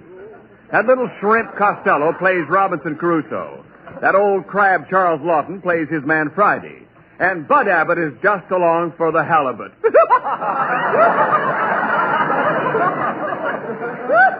the halibut. Ah, come on, Miles. Huh? Announce the player, I'll belt you with a smoke. As the scene opens, Robinson Costello and Bud Abbott are aboard ship in the midst of a terrific storm. And the ship is sinking. Come on, Costello. We have to dive overboard. The ship is about to capsize. Cap what? Capsize. Capsize. Don't you know what capsize is? Yes, sir. Mine's 6 or 7 8. Ow! Quiet. Come on. We'll have to swim for that island. Come on. Jump in the water. Abbott! The water's cold. All right. Look at me. I'm turning blue and red and pink and purple. I'm freezing in Technicolor. Stop worrying and start swimming. We've got to make the shore. Yeah, but I feel something. A shark is biting my toe. That can't be a shark. Sharks travel in schools. Then this one is playing hooky. Look, listen, Costello. We'll float into shore. Here comes a big wave. I'd rather wait for a little whack. Here it comes, Costello.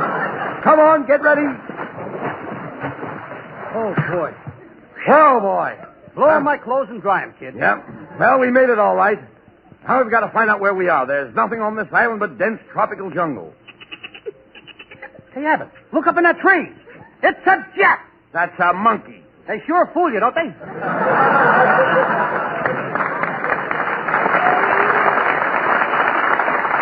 Say, Costello, climb up that tree and see if there are any other signs of life around. But the monkey might bite me. Oh, just speak to him. Okay.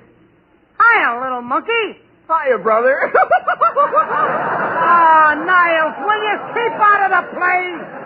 Now, stay out of here. Hey, quiet. I hear someone coming. Yes, it's over there. It's a native man. Speak to him, Costello. Okay. Hello, native. My name Robinson Costello. We your friends.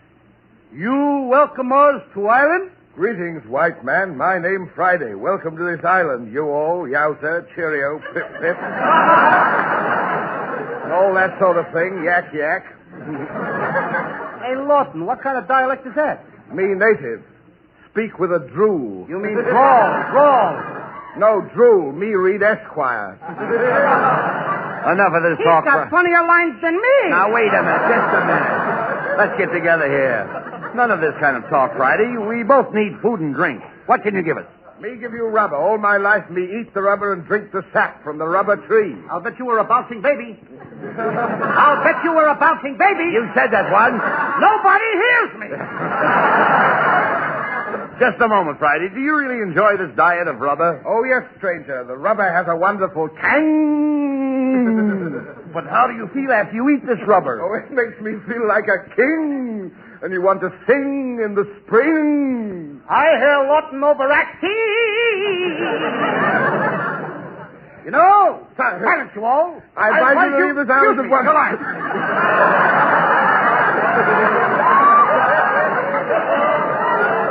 It is growing dark. Night is falling. Night falling, yes, sir. You see, Abbott, you asked me to give Buck a ticket chance, didn't you? Now put him back in a cage. No more sound effects. If I hear one more peep out of you, Buxton, I'll give you the bird. Bird, yes, sir. Meadowlark. Nightingale. Robin. Will you please get out of here?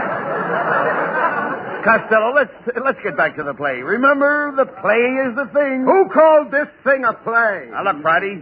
See, you started to warn us about this island. Don't pay any attention to this guy, Abbott. I know every island around here like a book. I've even been to the BVD Island. The BVD Island? Yes, the West Undies. Undies?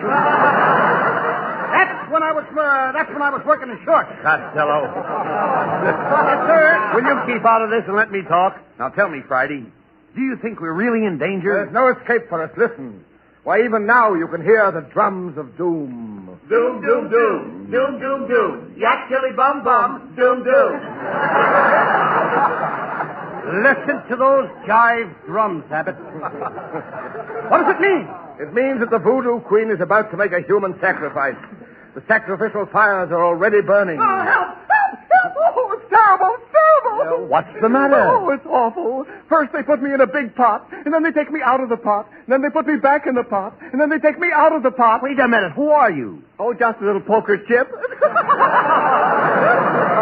on, Niles. Stop making an ace of yourself. Never mind him, Costello. Come quickly. We must run for our lives. Yes, before the audience comes up the stage and gets us. I am moving while reading script. No. Someone is going to get a pot shot at me. Do not move or you will die. Look, the voodoo queen approaches with her 3 sacred gods. I will speak to the gods. Greetings. Greetings. Greetings. Greetings. Sounds like my draft board. Silence, white man. The queen is about to speak. Greetings, Friday. Greetings, Saturday. Saturday? Yes, I'm Friday and she's Saturday. Who are these 3 guys? Sunday, Monday, and all world. Costello, be careful what you say, Costello. Yes, and do not allow your eyes to stray from the queen's face. That is right. You must face me or face death. I'd rather face death. Oh, you fool. Do you not realize that beauty is only skin deep? Well, go skin yourself and come back. Oh, I've heard enough. These men must die. But Your Majesty, Costello did not mean it. No? Costello just said it for a lark. Lark? Yes, sir, lark. Sparrow. Nightingale. Oh, come on. Come on, will you get out of here? Will you, Buster? Come, God. Throw these men into the sacrificial fire. Quick, we've only one chance. Down on your knees. We must plead for our lives. Ask her for mercy. Come on, Costello. We must ask for mercy. Mercy! Mercy! Mercy! Mercy! Dotes and dotes and dotes and land beside me!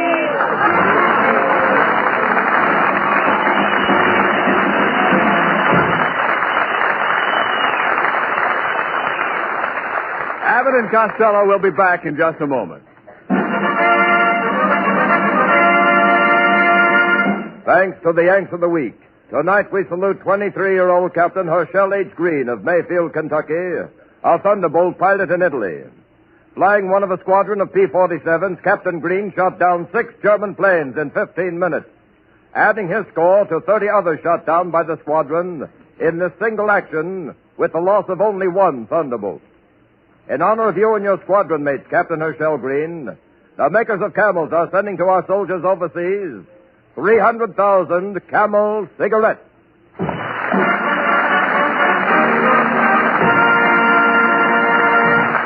Each of the 4 Camel radio shows honors the Yank of the Week, sends 300,000 Camel cigarettes overseas, a total of more than 1 million Camels sent free each week.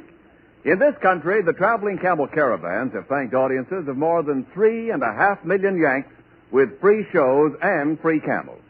Camel broadcasts go out to the United States 4 times a week, a short way to our men overseas and to South America.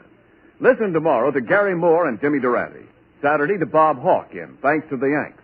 Monday to Blondie. And next Thursday to Abbott and Costello with their guest, Miss Dorothy Lamour.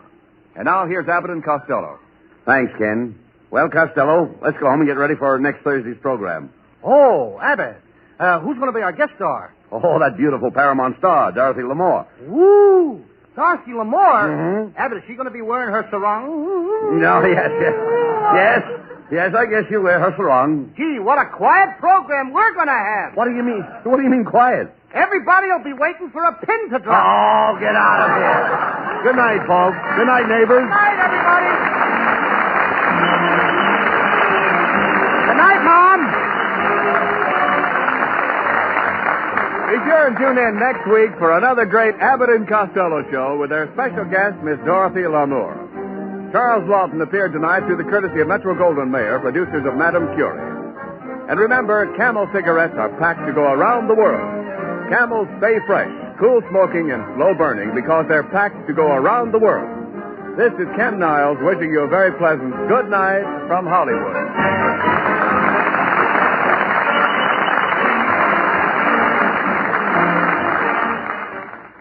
More pipes smoke Prince Albert than any other tobacco in the whole world. Yes, sir, PA's got plenty of pipe appeal, and you'll find out why if you get a big red 2-ounce package of Prince Albert. It holds around 50 rich-tasting, swell-smoking pipefuls, and every one is no-bite treated to give you cool, tongue-happy smoking comfort. Prince Albert's crimp cut, too, to pack and burn and draw just right. More pipes smoke Prince Albert. It's the National Joy Smoke. We take you now to Washington, D.C., where you will hear the latest figures from the Treasury Department on the national total of war bond sales. Come in, Washington. And here is Ted R. Gamble, National Director of the War Finance Division, Treasury Department. There's a fighting man watching you tonight. He's dog-tired and dirty, but neither fatigue nor night brings an end to his job of pushing back the enemy, your enemy as much as his. Yes, he's watching you tonight, and you know that his bit today was his best. He can thank God in these evening hours that he remains alive to fight through the night, and tomorrow, and through as many tomorrows as lie ahead until victory is won. He's watching you, watching the Fourth War Loan as it draws to a close. He knows, as we all know, that its success is with us, that our best, not our bit, will put it over.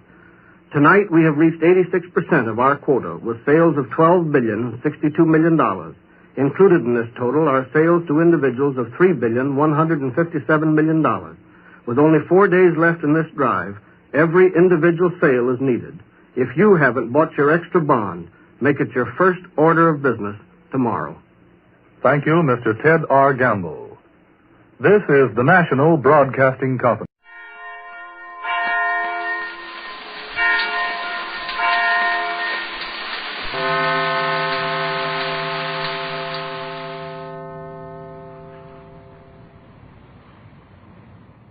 Ladies and gentlemen, the secret word tonight is paper. P-A-P-E-R. Really? You bet your life. The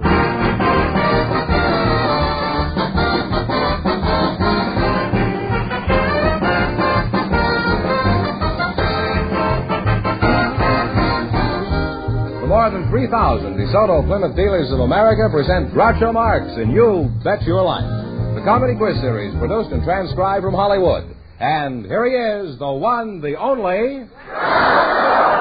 He's a waste of time. Oh, that's me.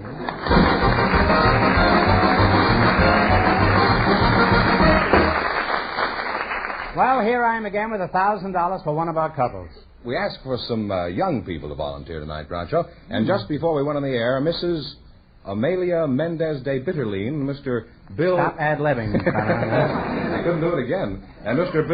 Bill Albans were selected. And here they are. Folks, meet Groucho Marx. Well, welcome for the DeSoto Plymouth dealers. Welcome for the DeSoto Plymouth dealers. Say the secret word and divide $100. It's a common word, something you see every day. Amelia Mendez, huh? And Bill Albans. Yes. Where are you from, Bill? Charlotte, North Carolina. Charlotte, North Carolina? Yes, sir. How old are you? I'm almost 28. Almost 28. Well, you're a fine-looking lad. Are you married? No, sir, I'm not. I'm single. Do you care for the ladies? Oh, yeah, man. I've been crazy about them since I've been that big. What did you do about it when you were that big? Well, I'll see what I can do for you, Bill. Amelia Mendez, de Biddlin, huh?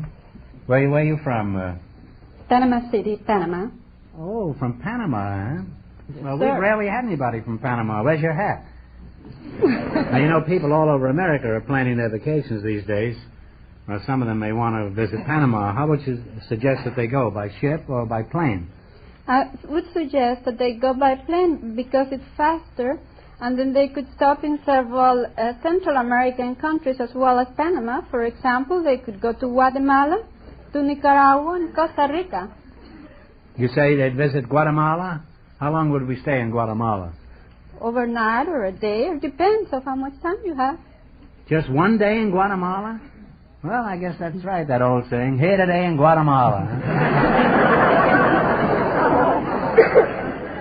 Bill, where do you plan on going on your vacation this year? Well, I'm going to try to be in Helsinki, Finland. What's your language, Bill? There are ladies present. Why would you want to go to Helsinki, Bill? Well, you see, that's where they're going to hold the Olympics this summer. Oh, well, are you going as a spectator or as a participant? I'm going to try to go as a participant, yes. Oh, well, that's a very great honor to be on the Olympic track team. Have you had much experience? Well, I was on our last Olympic team. Well, congratulations. We're honored to have you. Just to be a contestant. What event would you win? I was in the hop step. What is that, training for pedestrians? Are you planning on entering the hop, step, and jump this year? No, I'm going to try for our decathlon team this year. Well, what about this fellow up north? What's his name? Yeah. You know who I mean? What's his name? I believe it's Bob Mathias. Mathias, yeah. Well, are you going to have to compete against him? Yes, sir, I think Well, that's tough going, isn't it? Yeah. He's supposed to be one of the greatest since Jim Thorpe and Dave Hendrickson, huh? Well, he probably is the greatest, I guess, yeah. And you'll have to go up against that? And you don't get any handicap or anything? No. I think you're very foolish. If I were you, I'd go to Panama. Well, it's been certainly pleasant talking to you two, and I hope you win lots of vacation money here tonight. Because in just 1 minute, you're going to play You Bet Your Life for a chance at the $1,000 question. Right now, I want you to pay close attention to some words of special importance. Take the 5-mile trial. Take the 5-mile trial. Go in tomorrow to see your DeSoto Plymouth dealer and drive the new DeSoto Fire Dome 8 or the famous Power Master 6. Compare the DeSoto Fire Dome 8 with any car on the road today, not just on the straightaway, but going up steep hills and through stop-and-go city traffic and under all road conditions. You'll discover the sensational acceleration and reserve power of the new 160-horsepower DeSoto Fire Dome V8 engine at all speeds. It's America's most advanced engine design, giving you more power from every drop of gas and on regular gasoline. DeSoto Full Power Steering takes the work out of driving, and when parking, it makes turning the wheel as easy as dialing a phone. Get the feel of DeSoto's Full Power Steering, the only type of power steering that takes the work out of steering all of the time. Yes, go to your DeSoto Plymouth dealers tomorrow and take the 5-mile trial in the spectacular DeSoto Fire Dome 8 or the handsome DeSoto PowerMaster 6. And remember, all dealers who sell DeSoto also sell Plymouth, the low-priced car most like high-priced cars.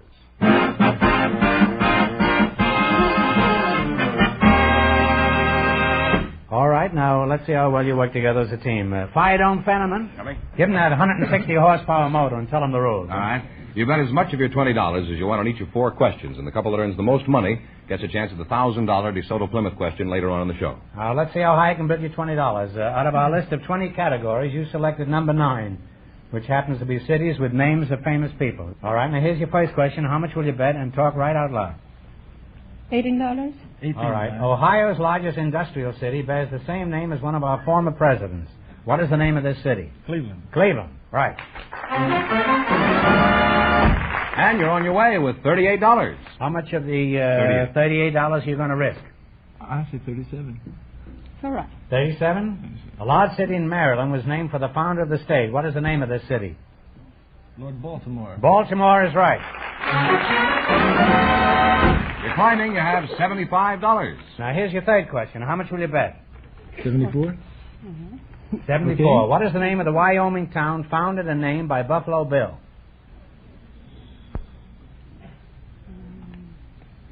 If you don't know, guess. Wyoming. What is the name of the Wyoming town founded and named by Buffalo Bill? Cheyenne. I'm sorry, it's Cody. Cody. C-O-D-Y. And you've dropped down... Buffalo Bill's real name. Dropped down to $1 now. Well, here's your last chance to be the other couple. How much will you bet? Bet the buck. Bet the buck. The largest city in Kentucky was named for a French king. What is the name of this city? Louisville. Louisville is right. And you wind up with $2. Nobody leaves here with $2. I'll give you one more question. You get this right, and we'll bring it up to 25. Who is buried in Grant's tomb? General Grant is right. Thanks and good luck from the DeSoto Plymouth dealer.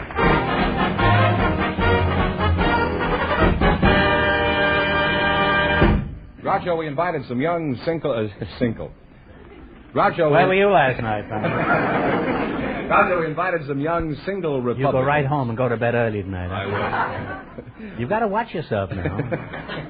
We invited some and burn the candle at both ends, you know. We invited some young single Republicans to the program tonight, along with some young single Democrats. And just before we went on the air, our studio audience selected Miss Shirley Palbaum and Mr. Mike Richardson. And here they are. Folks, meet Groucho Marx. Well, welcome, youngsters, to You Bet Your Life. Say the secret word and divide $100. It's a common word, something you see every day. Shirley Palbaum, eh? Right. And Mike Richardson. That's right. I presume that's you, Mike That's Richardson. my name. A young Republican and a young Democrat. Mike, I think it'd be nice if you two held hands. Would you mind holding hands for just a second? Oh, go on. Sure. Hold hands with him. Now keep them that way. Don't let go. We're too nervous. It's the old joke. If they let go, they'll kill each other. How old are you, Shirley?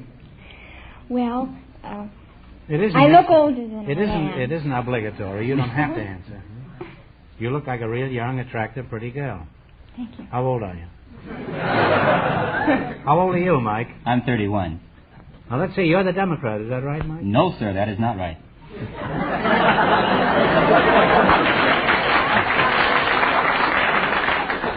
That's becoming fighting words. You don't have to get angry. You think I'd call him a wife beater. You must be the Democrat, eh? I certainly am. Look how pleased she is. You think I'd call her Marilyn Monroe.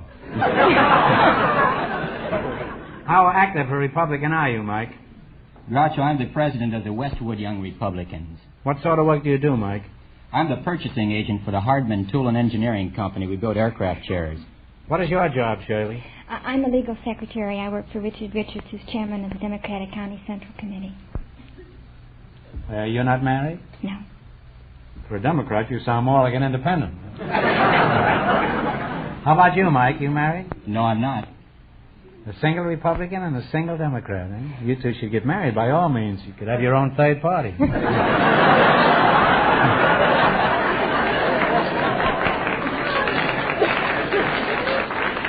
Now, what's the purpose of the Young Republicans? Well, we try to supply transportation to the polls. We do babysitting on Election Day. We stuff envelopes, make sure that thousands of pieces Is that of... all you stuff? Are you sure you just stuffed the envelopes? That was a Freudian slip, have I ever heard.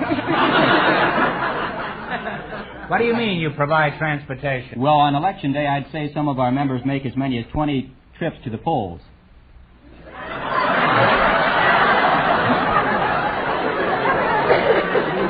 Well, don't the Democrats object?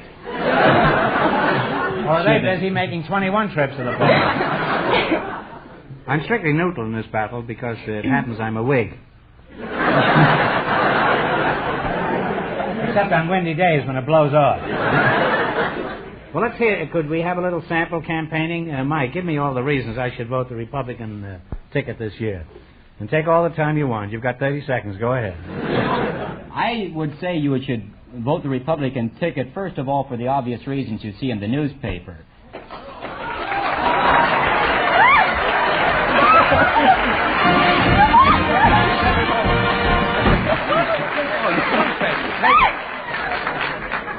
You said paper, so you win $50, and your partner here, your mortal enemy, also gets $50. You can buy a lot of votes with this money. Well, let's campaign some more. It won't do you any good. The duck has run out of money. He's clean out of money. All right, let's hear the campaign speech. 30 seconds. Hold my hand.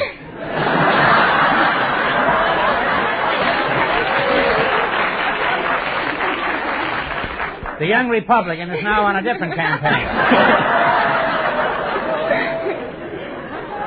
And a much smarter one, if you ask me. Well, Mike, that was a perfect political speech. I slept through every minute. Shirley, girlie, it's your turn now. You got half a minute to convince me I should vote the Democratic ticket.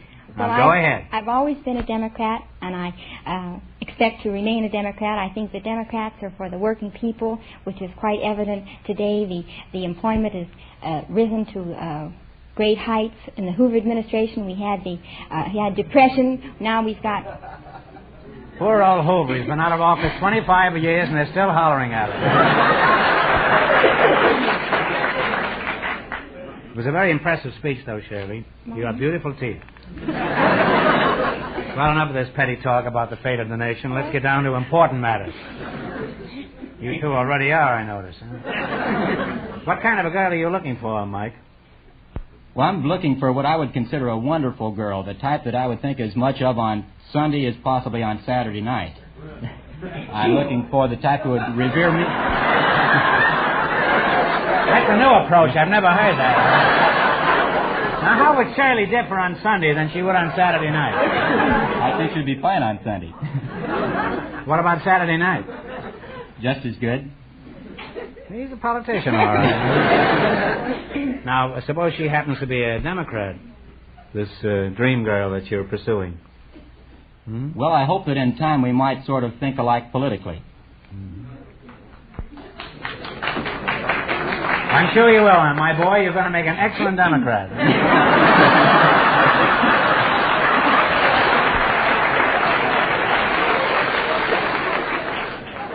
Congratulations, kid, and I'll pronounce you man and wife. And Shirley, you can be the Speaker of the House. Thank you. You can run things on the floor, Mike, like the vacuum cleaner. And may you have lots of little planks in your platform. Well, it's been very nice talking to you two, and I hope in November the best man wins. even if it's a woman. By the way, there's one thing that's definitely a winner, and no matter what party you belong to, and that's the new DeSoto Fire Dome 8. It's a real great car. All right, forget your differences now. You're going to work together for a chance at the $1,000 question. You beat our other couples, and the chance is yours. Is that fair enough? Fair enough. Fenneman, remind our listeners how things stand up here. The girl from Panama and her partner won $2. And the secret word is paper. Here we go. Let's see how high I can build you $20. You selected resorts of the United States. These resorts and towns are visited by thousands of tourists each year. Here's your first question. How much will you bet?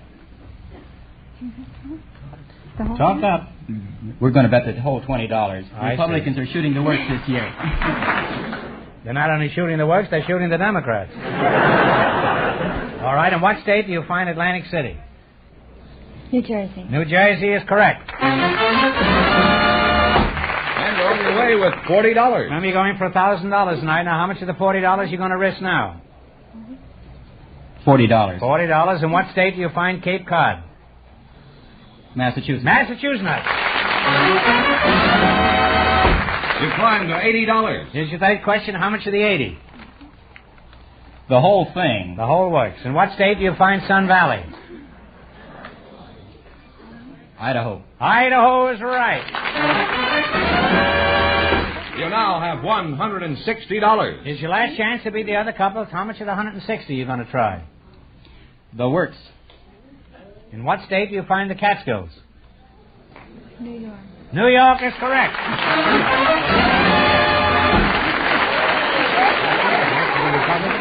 And you wind up with $320. Well, thanks and good luck from the DeSoto Plymouth dealers.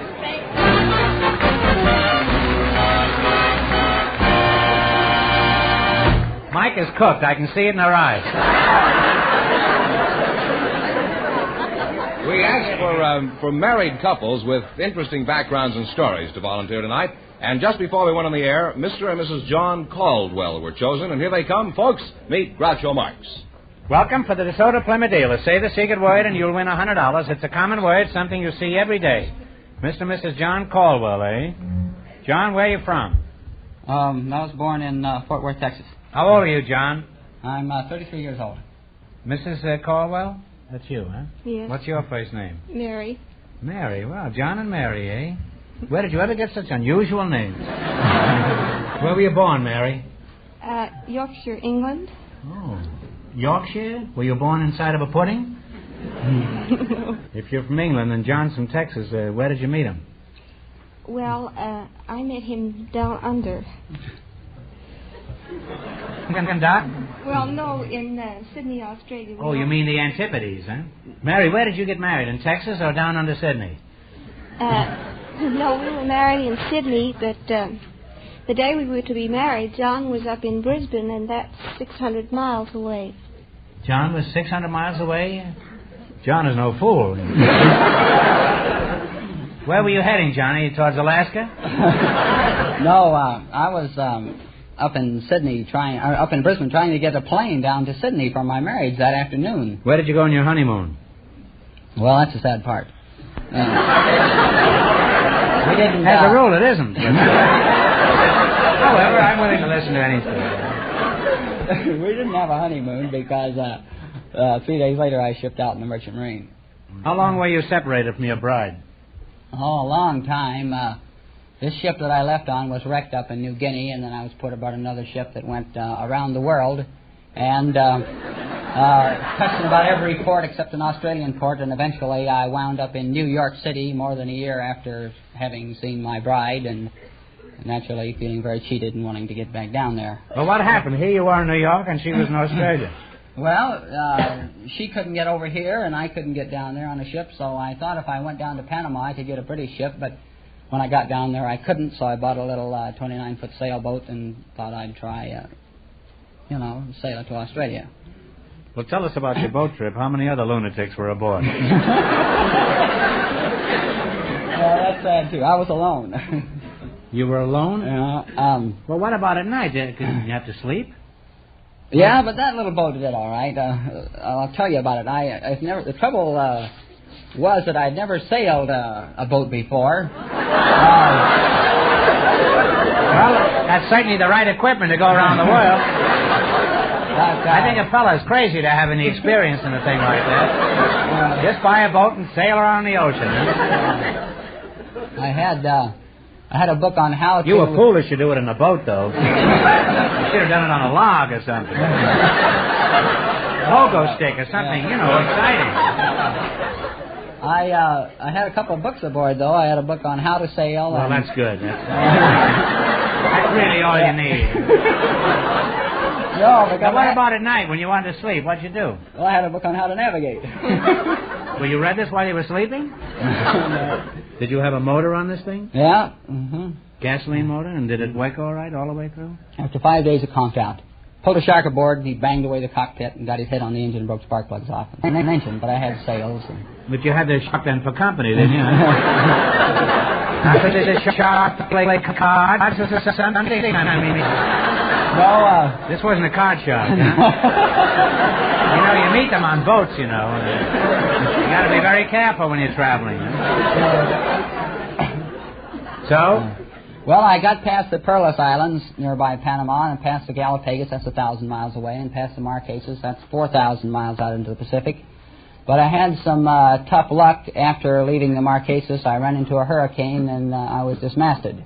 Of course, most of my food was destroyed. My compass was broken. The sextant was no good, and putting the boat under a jury rig, I just drifted helplessly. How long did you drift? 49 days adrift in the South Pacific, looking for land. Did you have enough food and water for this emergency? Well, the food gave out very soon, and of course, you start getting hungry. And I got so desperate I ate the moss off the side of the boat, and I finally found a jar of Vaseline, and that really wasn't so bad, and face cream, and I made a slingshot and knocked down a seabird, but I was using nuts and bolts from the engine and ran out of nuts and bolts. And of course, by that time, things were getting pretty grim. Involved, I guess. Up to then, it was a picnic, huh? There's one thing I want to know. Did you live through this ordeal? And if not, where are you now? Remote island of Tuvada in the exploring islands of eastern Fiji. Yeah. And finally they took me off to a Copra schooner and then to the main island, and I connected with the bomber to Australia. But, of course, when I made this date with Mary at the time I left Panama, I told her I was leaving on the smallest boat I'd ever been on with the smallest crew. And I'd be there in 6 or 7 months while I was 3 months late when I got there. I bet she was pretty angry, too, huh? Well, you've had enough adventures to last a dozen lifetimes. You realize, of course, you could have avoided all this trouble if you'd met each other at Catalina. Although, don't think you can't get in trouble in Catalina. Well, you're a nice couple, and I hope you win lots of money tonight. Because right now you're going to play You Bet Your Life for a chance at the $1,000 question. Are you ready? Sure. All you got to do is run your $20 and more than our other couples. I can't tell you how much you have to win, but George is going to remind our listeners. The young Democrat and the young Republican are ahead with $320. You selected nautical terms as your category. Here's your first question. How much will you bet? All of it, huh? All of it. What is the after part of a ship called? Stern. Stern is right. You have $40. Remember, you're going for $1,000 tonight. How much of the $30 will you try this time? $40. All of it? $40? I'm the skipper on the boat, but... What is it called when you change the course of a vessel by shifting the position of the sails? Tack. Tack or tacking. That's right. You keep on. You now have $80. How much you betting? The whole thing? Yes. What do you call the ship's diary or journal? The log. Logbook is right.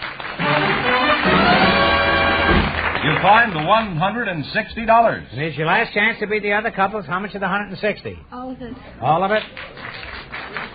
What is the left side of a ship called? Port. Port is right.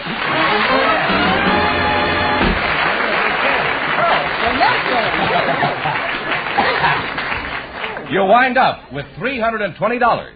And that means that you're tied with the young Democrat and the young Republican, who also have $320, and you'll both get a chance at the $1,000 DeSoto Plymouth question in just 1 minute.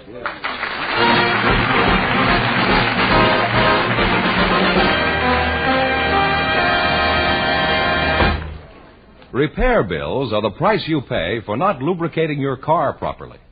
And you can avoid so many costly repairs by driving your car into a DeSoto Plymouth dealer's for a lubrication checkup every 1,000 miles. Depend on it. You'll get more than just an ordinary grease job. More than just a change of oil in the crankcase. The men at your DeSoto Plymouth dealers work to exacting factory specifications. And that's your assurance of a proper, complete lubrication job. In fact, no matter what the job, from an engine tune-up to a major repair, you'll get the same thoroughgoing attention. Because your DeSoto Plymouth dealer knows your car best. His master technicians are thoroughly experienced and trained in factory methods. They use the finest tools and equipment available. And if your car should need parts, your DeSoto Plymouth dealer can supply you immediately with the right factory-approved parts. So, whether you're interested in a lubrication job or a repair job, big or small, you can be sure of this. You'll get top service. Fast, efficient, and courteous service wherever you see the friendly sign of a DeSoto Plymouth dealer.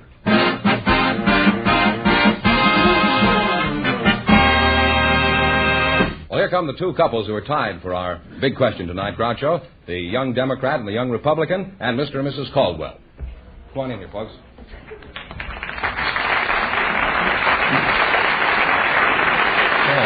Get in here all together and... Here's where you all sail the 7 seas. Each couple, it says on our card here, Groucho, will decide on a single answer and write it down on one of the cards they have in their hands. If both couples get it right, they'll split the money between them. Okay? You have 15 seconds, and here is the question. In 1894, a French army officer was found guilty of betraying army secrets and was sentenced to Devil's Island. Through the efforts of Emile Zola and others, his case aroused public opinion, and he later was pardoned. For $1,000, what is the name of this celebrated French officer?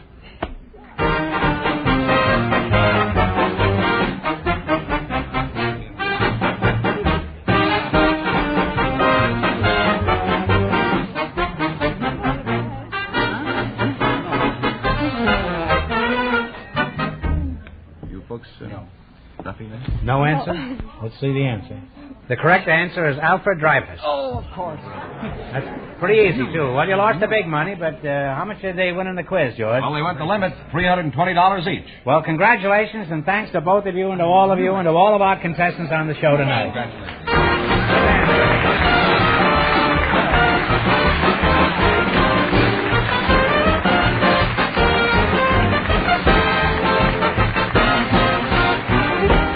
Be sure to tune in again next Wednesday night at the same time for the Groucho Marx Show. And don't miss Groucho's television show, also presented by the DeSoto Plymouth Dealers of America. And remember, all dealers who sell DeSoto also sell Plymouth. 2 great cars, both products of the Chrysler Corporation. And when you drive in, tell them Groucho sent you. Good night, folks, and remember... See DeSoto fire don't make tomorrow.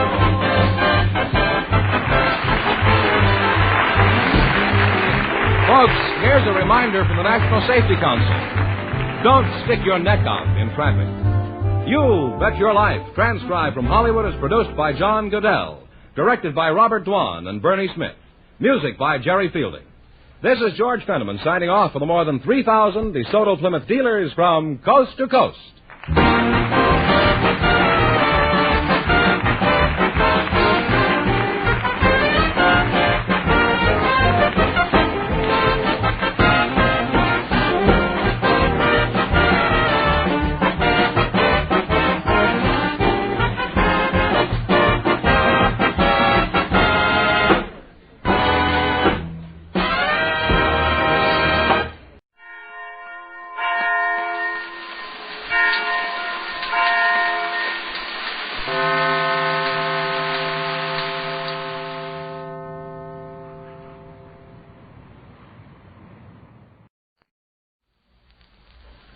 Well, sir, it's about 2:30 o'clock in the afternoon as our scene opens now. And here in the living room of the small house halfway up in the next block, we find Mr. Victor Gook all by himself.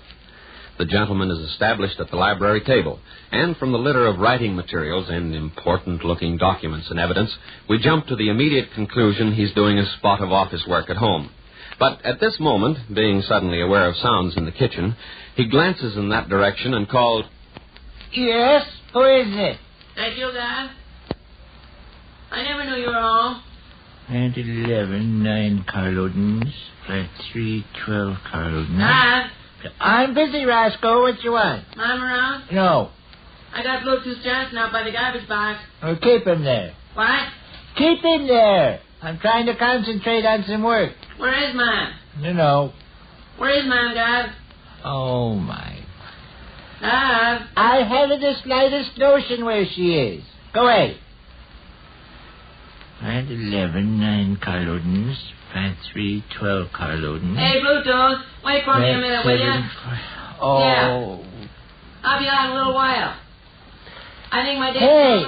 Yeah, Dad. Stop that noise. Talking to Bluetooth Johnson. Plant 3, 12 carloadins. Talking to Bluetooth Johnson, Dad. Go join Bluetooth Johnson. What? Go join Bluetooth What? Johnson. Listen, you hyena, I'm trying to work in here. Beat it. Get out of the house and don't come back till supper time. I'm trying to concentrate. Telephone's If you well, come answer it. What? Come answer it. Telephone's ringing. Oh, my gosh. Did you say come answer it? No, get out of here. Might possibly be for Bluetooth Johnson. If it is, Bluetooth's right handy out by the garbage box. Beat it. What? Oh, my. Oh, hello? Yes? Oh, yes, Miss Choker. Hey, Bluetooth. You don't mind Why, waiting out there no, for me? she isn't, Miss Choker. No, I won't be long. I'm afraid I haven't got the slightest Okay. idea. No. No, I think my dad's doing some work. What? Yeah. Beg pardon, Miss Choker. I Anyway, didn't catch Ken, what but I you don't think said. he wants to be bothered. Rush is out in the kitchen hollering to somebody. Yeah. Just Okay, a second. Bluetooth. Rush! For me, guys? Stop that noise. Somebody on the phone for me? No. Somebody for Bluetooth? Miss Choker? Sorry to interrupt you. No, she never said. No. Well, she could be at Miss Stembody. Somebody for Bluetooth Johnson on the phone, guys?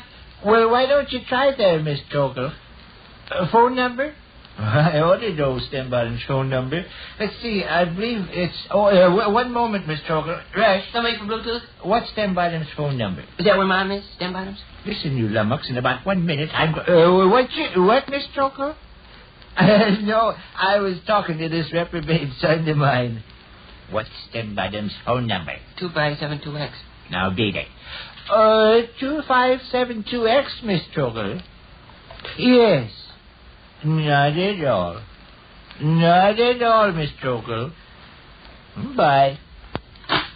Egg yolk, old trip hammer. I'll give you just 10 seconds to quit the premises.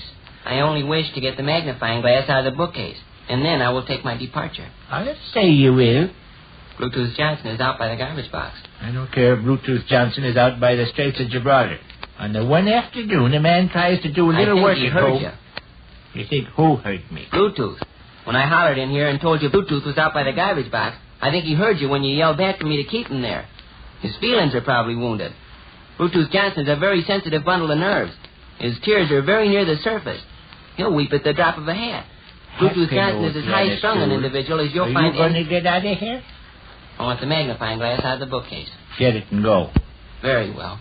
And if I hear another peep out of you, there'll be serious trouble. Mm-hmm. Man might just as well attempt to work with complex figures as make delicate calculations in a doggone half-wit boiler factory. If I wasn't of a vigorous constitution, I'd have gone batty years ago. And 11, 9 carloadins. Plant 3, 12 carloadins. Plant 7. Well, that's not right. Plant 11, 6 carloadins. Plant 3, 14 carloadins. Plant 7. Son of a gun. Somebody stuffed this bookcase full of junk where when I opened the door, it all fell out on the floor. So I see. Must have been Mom done it. Made quite a crash. Yes, it did, blame the luck. I was quite startled. So was I. Nothing got broke, though. By George. Get out. Do you hear me? My patience has stretched itself as far as it is humanly possible. Telephone's ringing. You're going to get out? Telephone's ringing. Well, answer it and leave. I'm giving you fair warning. I won't be responsible for any impulsive action I may take if you're in this room 10 seconds from the time that I say. Speaking. Just fine, thanks. And yourself? Mighty glad to hear it, Smelly. If you're wise, you'll cut that short. 1 second, Smelly. I beg your pardon, Gov. If you're wise, you'll cut that short. Smelly? Excuse the delay. My father passed a remark. He expressed a wish we'd not keep the line busy long. Yeah. Resume what you were saying. Oh, uh-huh. By George, it just so happens he is. 1 moment, Smelly. Smelly want to speak to me? No, wants to speak to Bluetooth. Where are you going? Fetch Bluetooth. Oh, no. He's right handy out by the garbage box. Oh, no. You would deprive a fellow human being of his legal right to receive a telephone call. You would... I'll tell him no. Smelly? I'm afraid Bluetooth won't be able to speak with you just at the present time, Smelly. No. Well, it just so happens that circumstances over which I have no control prevent... Uh-huh. That's right. You hit the nail on the head, Smelly. Yeah. My father's here doing some special work and people conversing over the telephone bother him. That's right. Uh-huh. Well, may I take a message to Bluetooth? Very trivial, huh? Very, very trivial, huh? Very, very, very trivial, huh? Very, very, very, very... Oh! Bye, Smelly. Don't get mad, Gov. I couldn't help it if the telephone was ringing. I do not wish to do something that I would later regret. Telephone's ringing, Gov. Shall I answer it? Hello? Oh, hello, man. Oh, nothing much. Just come in the house to get the magnifying glass out of the bookcase. Yeah. Bluetooth Johnson's out by the garbage box. Yeah. Gov? Sure. Guess he's been there quite a while. You wish to speak with him? Okay. 1 second. Gov. His mom wishes to speak to you. I expect... One side. Just because a common, ordinary American citizen... Hello? Yes, say. Trying to do some work. About an hour. No. Yes. No. Miss Stroker. Never said. I never asked. Said she tried to get you at Roosie's. No. Yes. 5 minutes ago. No. No. Yes. No. No. No. Bye. May I search the bookcase for my magnifying glass? I'll leave as soon as I find it. Bluetooth Johnson's out by the garbage box. Be gone. Won't you even let me... Be gone. Okay. Oh, my. Plant 11, 6 carloadings. Plant 3, 14 carloadings. Plant 7, 20 carloadings. Plant 5, 9 carloadings. Telephone's ringing. Ain't you going to answer it?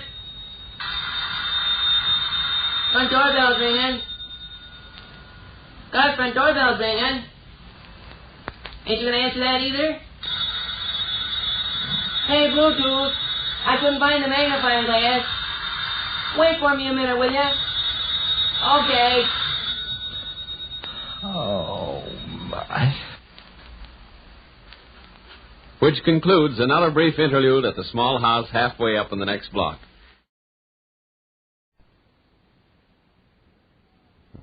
We take you now to Duffy's Tavern, starring Archie himself, Ed Gardner.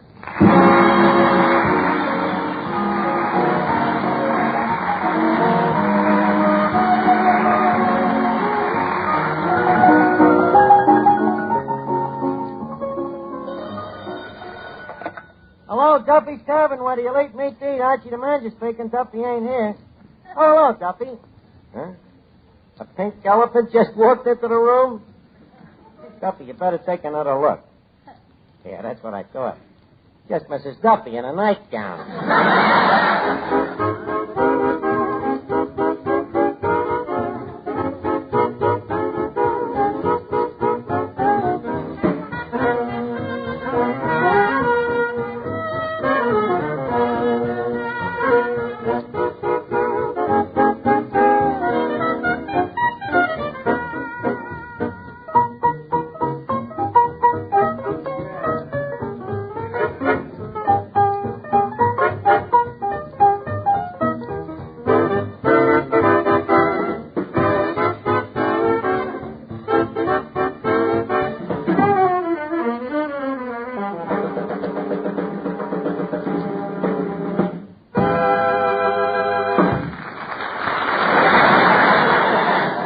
Well, look, I'm busy now. I'm going over the books for 1945.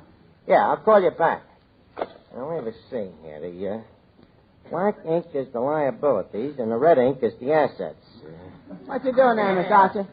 Don't bother me now, Eddie. Now, let's see. First, we take the overhead. We can raise that up. Now, that'll make room for the fiscal. Let's see, that's $23,840. Now, next we take cash on hand, 85 cents. Let's see, that's a difference of, let's see. You push the 85 into the 23. Thank you, Eddie. That gives us 623. Now, carry the 3. That's 2436. Scratch out the 6 and carry the 3. That's 7623. Carry the 3. That 3 is a pest. That gives us 6 decimal point 843,000. Eddie, I think there's a shortage. Did you shove over all them ciphers? Every one of them. Holy cat, if these figures don't come out even, I'm really going to be in a hole. Hello down there.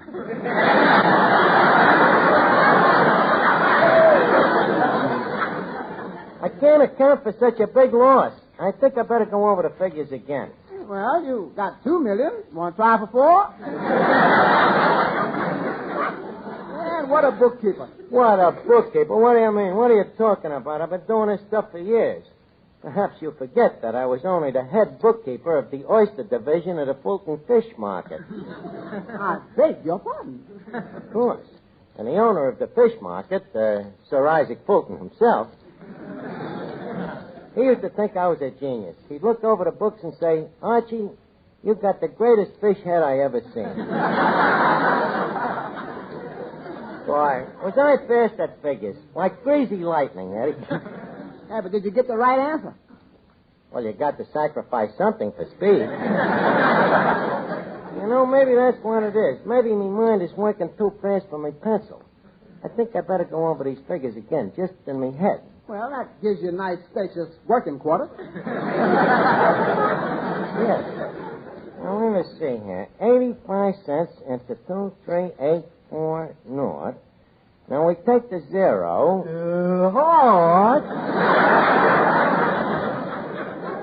That makes it double 0. Now, we kill the hypotenuse. Say, Art, you're ignoring me. Oh, I just come in to tell you that I got a job delivering orders for Colucci, the fruit peddler. You got a job working for Colucci? Only temporary, Art. His horse is laid up. Glad to hear you're working. Maybe you can pay us some of the dough you owe us. Okay, Art. To what extent am I delinquent?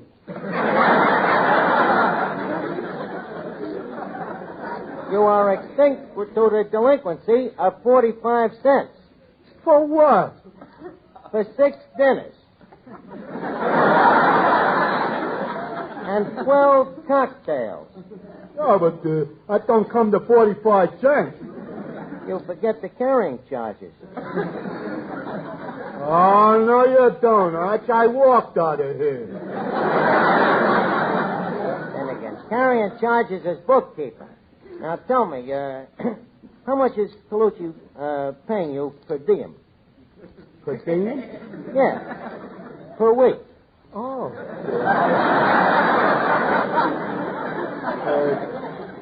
Let me... Oh, he pays me a quarter. Colucci is paying you a quarter a week? Yeah, but it ain't as good as it sounds, Arch. I got to work 14 hours a day. But Finnegan, the guy is jipping you. I bet you he paid the horse more than that. Yeah, but Arch, I'm just starting. I can't compare myself to a horse with 5 years' experience. Besides, you know, there's a chance for a steady job. How do you mean? Well, you know that horse ain't getting no younger. Say, by the way, what time is it? It's 10 after 5. Oh, boy, I better get back to work quick. Oh, wait a minute. What's the rush? Well, the horse only takes 10 minutes for dinner, and I don't want Colucci to think I'm expecting favors just because I'm a human being. So long, Arch.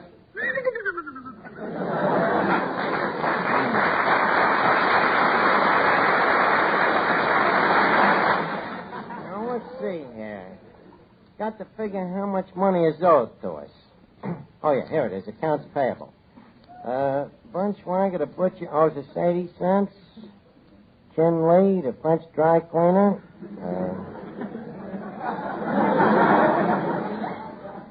That's 20 yen.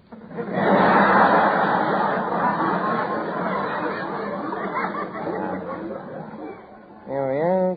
Cavendish, the undertaker. You think he'd pay his bills after all the business he's got out of this joint, huh? Yeah. It would just serve him right if we improved our food. Here's another one. Joe Hennessy. Dinner for 2, 35 cents. He can afford to pay. I'm going to give that guy a ring. Hello? Oh, hello, Mrs. Hennessy. Look, I've just been going over our books, and according to our records, your husband brought you in here for dinner last Tuesday, and he didn't...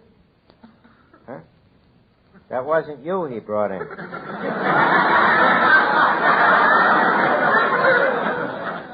Ain't you a tall blonde with a red hat? Oh. Well, when he gets out of the hospital, tell him to drop in and see him. Hey, what a diplomat you are. Huh? What a diplomat you are. Well, Hetty, how was I supposed to know the dame wasn't his wife? They was fighting all through dinner. Now, let's see. I think everybody on this block must owe us money. Look at here. Spaganucci, $1.20. Kakalaski, 65 cents. Damianovich, Goldberg, Giannini, Marchneller, Epstein, Jones. Jones?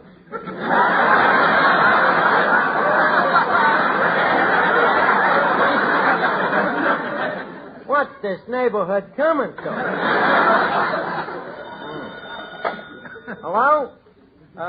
Oh, hold the line. Miss Duffy, you want it on the phone. Oh, thank you. Yeah. Hello? Oh, hello, Clarence. Yes, this is your gorgeous, beautiful doll. Has he got the wrong number? What? Oh, Clarence. But, Clarence, that isn't fair to Lana Turner. This guy must have a snoot full. What am I doing tonight?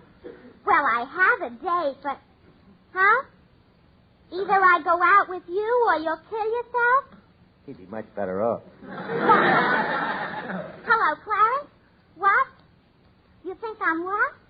Oh, Clarence, that's very flattering, but after all, you only saw me that one night. That explains that. The guy ain't never seen her in the daylight. Huh? Okay, Clarence, I'll see you at the Bijou at 8 o'clock. Will you, be in uniform? Okay, darling. Just a second. Ain't this Clarence, the usher at the Bijou? Yeah. I thought so. In uniform. Ain't he the one up in the second balcony? I'll have you know that he is now on the main floor. Oh. They probably grounded him on account of his eyesight.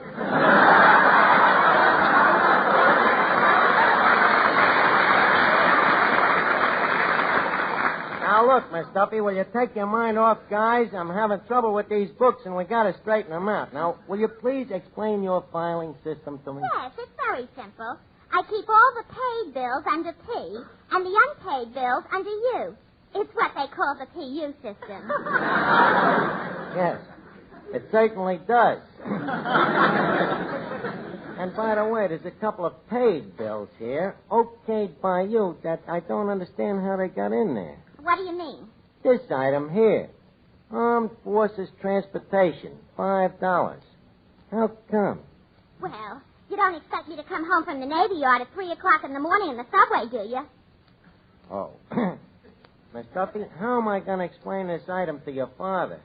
Well, Archie, you know, sometimes figures can stand a little padding. You ought to know. Now beat it, will you?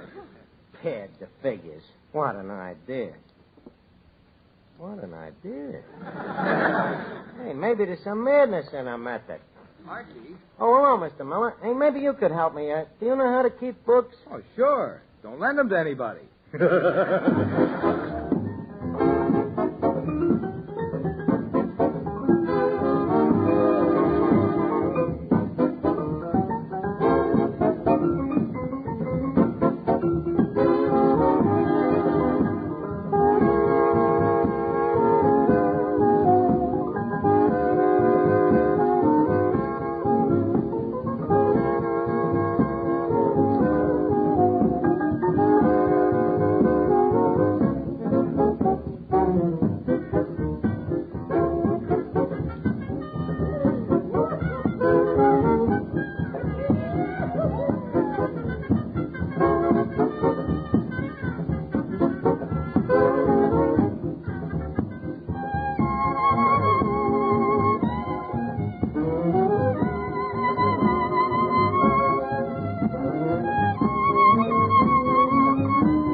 How can I juggle these figures?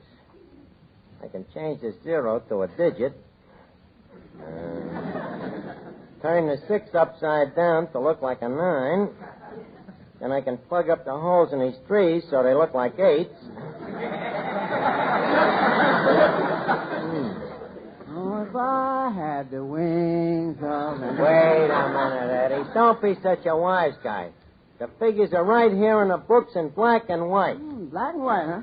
Better get used to them colors. You may be wearing them. How could we fake these figures so they could come out honest? I got it. We'll take an inventory. Inventory? Why not? Mr. Archer, you could list our complete stock on the back of a nickel without crowding the buffalo. Never mind the comments. You just help me take the inventory. Now, you call off the items, and I'll jack them up. I mean, put them down. Now, first, open that box there and give me the count on the silverware. Silverware? Let's see now. Teaspoons, 6. Tablespoons, 6. Soup spoons, 6. Dessert spoons, 6. Total number of spoons, 6.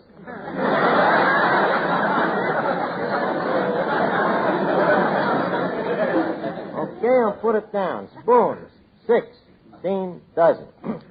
Now, next item, Eddie, the dishes. How many finger bowls are there? The finger bowl? Just them same 2 down there.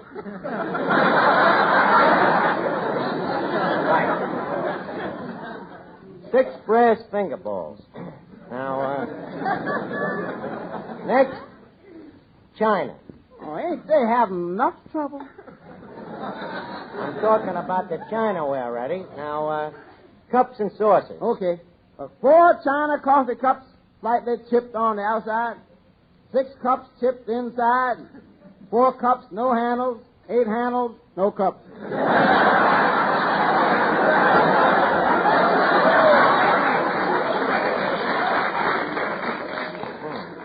China set incomplete. Only 116 pieces. Now, next the plates. How many pieces? Just a second, I'll count them. 4, 8, 12, 16... Plates. 2,000 pieces. Now, what else have we got?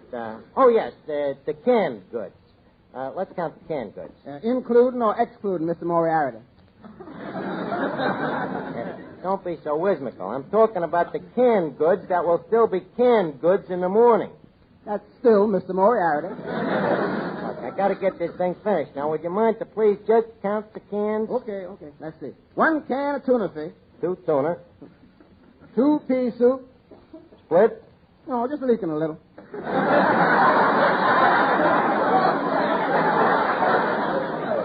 Yes, 3 tomato. That's 6 tomato. 4 mock turtle. Real or imitation? I can't tell. The label is covered up by the condemned stamp.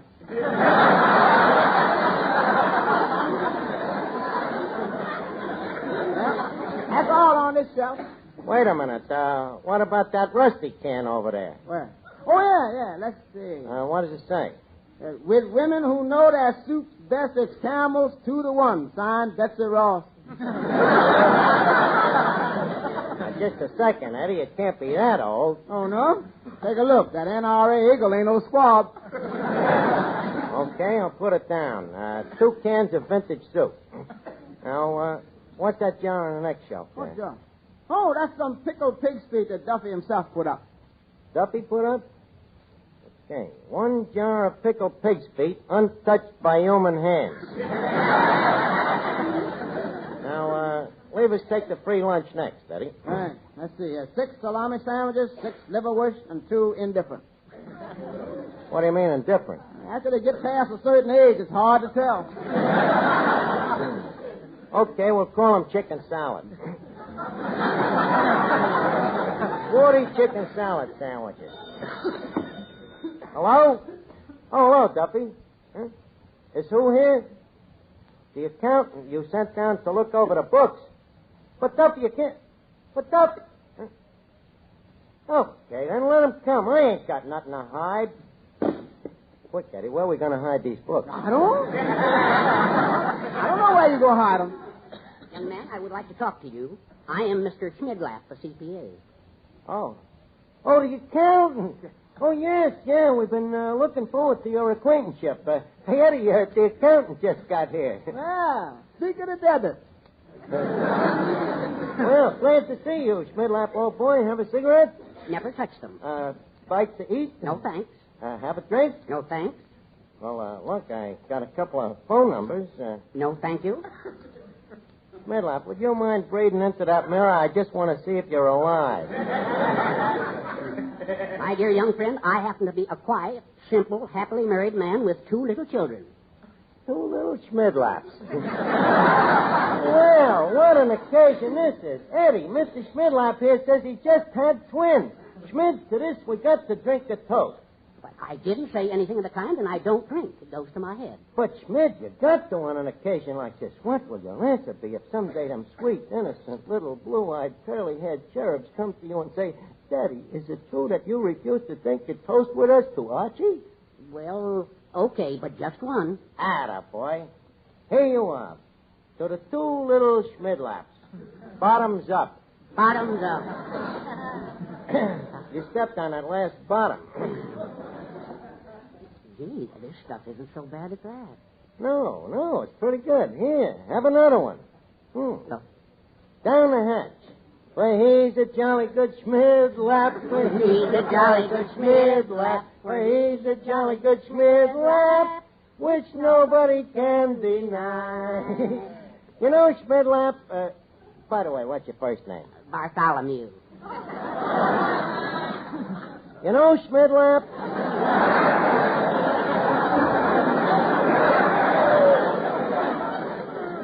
I used to be an accountant myself. Oh, is that so? Certified? Nope, pasteurized. You know, this is the first fun I've had in years. Yeah, huh? Look, Schmidt, come here. I got a little redhead over here on 18th Street, and, well, you're an accountant. You know what a round figure is. Of course. Well, this one is for you. And I know she's crazy about bookkeepers, so what will she do for an SPCA like you? Now, wait. No, I can't do it. I've got to keep this. I've got to keep the beast in me under control. After all, I'm a married man. Now, where are those books? Right here, Schmidlapp. Go ahead, examine them. Go on, get over there in the corner and examine them. Ain't you leading with your chin there, Mr. Archie? Yep, Eddie, just like a boxer leads with his chin to find out the other guy's weakness. This guy's weakness we find out is dame's. Ergo, so we frame him with a dame that is not his wife. Well, suppose he gets wise. Gets wise? What are you talking? This guy is so square he blocks his own hats. Now, let me see. What dame could I get to help us out? Hi, Archie. Where? If it ain't Seabiscuit. What are you doing here? I thought you was out pulling Colucci's fruit wagon. Yeah, but I couldn't take it, Arch. What do you mean you couldn't take it? Well, pulling the wagon uphill was all right, but going downhill, it scraped all the skin off of me withers. Well, I'm glad you came back. I got a little job here that you can help me with, Finnegan. Oh, swell. Anything human? Yeah, but I'll give you a whack at it anyway. Now, come here. I'll tell you what I want you to do. Hey, Eddie, watch the joint in case a customer comes in, will you? Okay, Dreamer.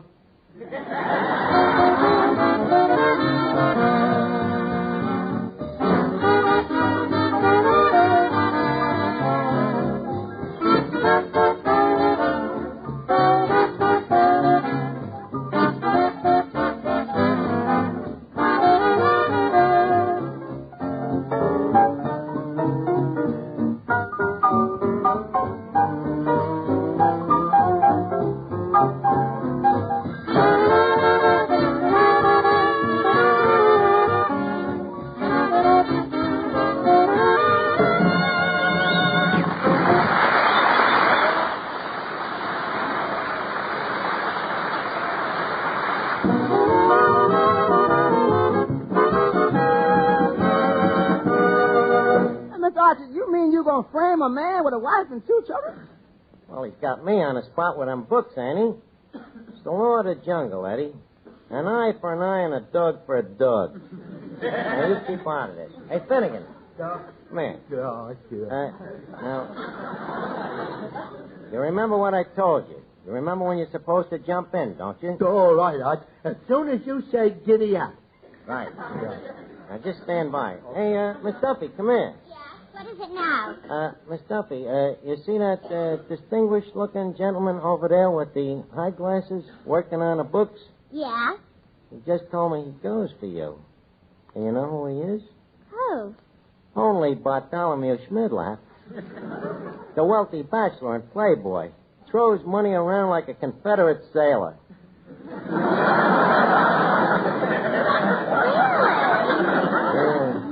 Boy, what a spender. You see that fountain pen he's writing with? That's a lifetime fountain pen. This guy will use it once and throw it away. Oh, he's beginning to sound interesting. But, Archie, if he's so crazy about me, why did he ignore me when he came in? Well, he told me about that. He's got what they call a phobia. You know, a female phobia. It seems that when he was a baby, he had a very ugly nurse, you see, who was cruel to him, so now he gets shy in the presence of ugly women.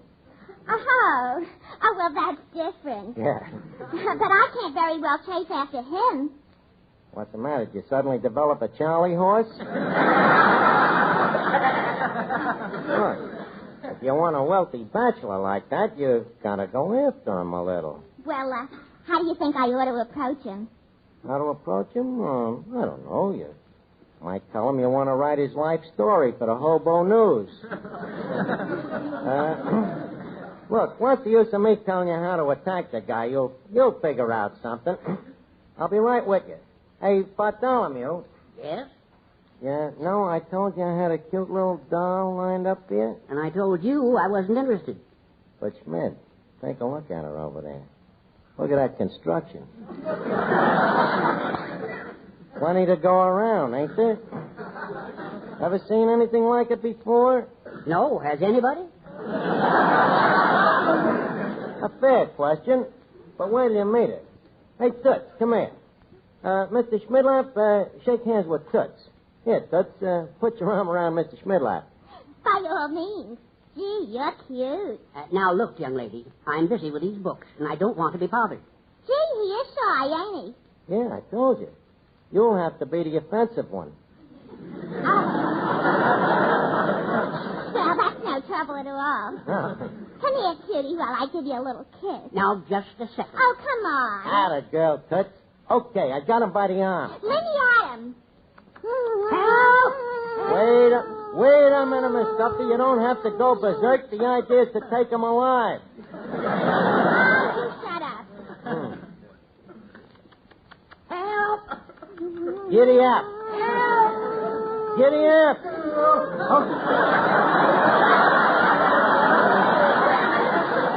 Unhand that woman, Bartholomew, you smidlap, you fiend. Holy cat.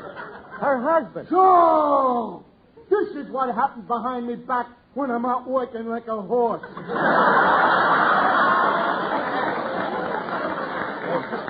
Wait a minute, killer. Don't reach for that knife. We ain't wiped up the blood from the last guy you killed. I'll slit this homewrecker's ears from throat to throat. I'll mobilize him. How deep? Look out, Schmidlap, before he jumps for your throat. I'm going out to get my gun. I'll pump this white stealer so full of bullets, he'll never be able to get the lead out. Let me out of here.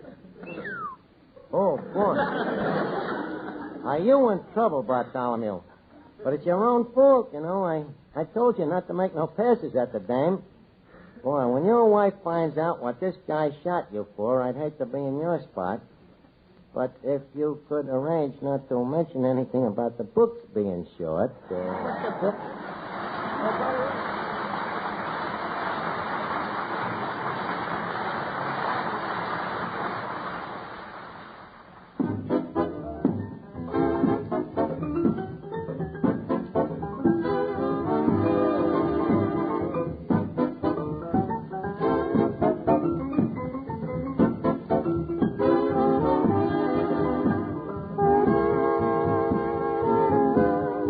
This is the Armed Forces Radio Service.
It's new. It's amazing. It's Prell. P-R-E-L-L. Prell Shampoo.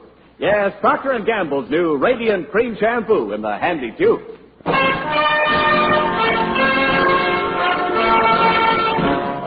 From the stage of the RKO Grand Theater in Cincinnati, Ohio, Prell brings you The Life of Riley.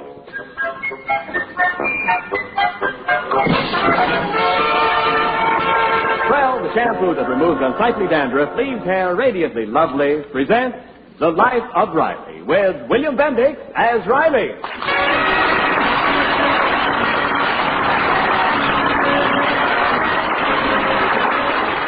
Although Chester A. Riley lives in California, he has never had any contact with the movie industry in Hollywood. Then, some days ago, Universal Studios had a sneak preview of a new film called The Life of Riley. The audience reaction to this new comedy delighted the executives of the studio. But how could they know of the reaction of a certain Chester A. Riley? I tell you, it's an insult. That picture is an attack to my character. Oh, Riley, once and for all, will you get it through your head that the man in that Life of Riley picture has nothing to do with you? Well, people will think it has. In the picture, the guy's called Chester Riley, ain't he? Oh, that's just a coincidence, Daddy. Yeah, he's a big jerk, ain't he? No. He's a very lovable character. Pop, it's really a swell comedy. Comedy. I hear the picture's laughable. I hear there's one scene where the poor dope is so henpecked that on payday he runs right home and hands his pay envelope to his wife without ever opening it. Oh, that reminds me. Did you get paid today? Yeah, here it is, Duncan. They got no right blackening my character, making me the henpecked type. Here's your allowance, dear. Thank you. Why couldn't they get an actor, the actor? Why couldn't they get an actor like Gregory Peck to play Riley instead of that big lug they got doing it now? Oh, Gregory Peck? Yum, yum. Are you kidding, Riley? Yeah, why not? If Gregory Peck was Chester Riley, that'd be okay with me. It'd be okay with me, too. That's a good one. Yeah, that's right. Laugh at me. Make fun of me. A fine thing. My own family thinks I'm a big joke. Oh, now take it easy, dear. Yeah, well, I don't have to stand here and be made a laughing stock. Riley, where are you going? I'm leaving this house and I may never come back. Not never, ever. That man. Oh, it's the fourth time this week he's left home for good.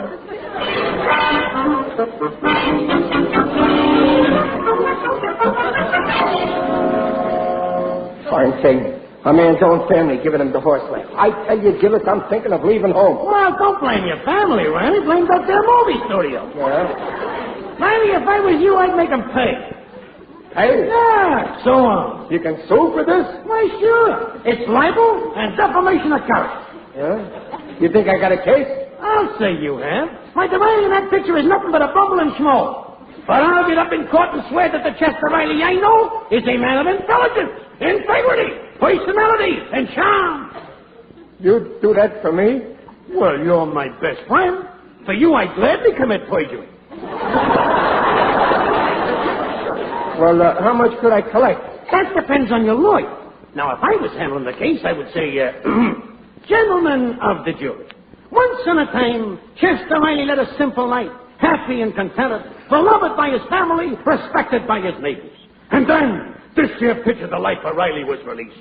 From that day on, the Chester Riley that we knew and loved so well was no more. He became a pathetic object of contempt, subjected to the ridicule of the community, shunned by his friends, mocked by his very wife and very children. This constant humiliation has left scars on his soul that will never heal. Broken in spirit, without the will to live, what is left but this miserable wretch? Today he is alone, friendless, a sociable outcast. Gentlemen of the jury, I ask you, how much shall he be paid for the unhuman suffering, the anguish, the mental torture he has suffered? How much, I ask you, how much? Is $20 too much? Plenty. I'll take 15. After a speech like that, you'll get 50,000. 50,000? Really? Why, sure. With a smart lawyer, you can make him pay through your nose. Through my nose, huh? Well, then we take him for a bundle.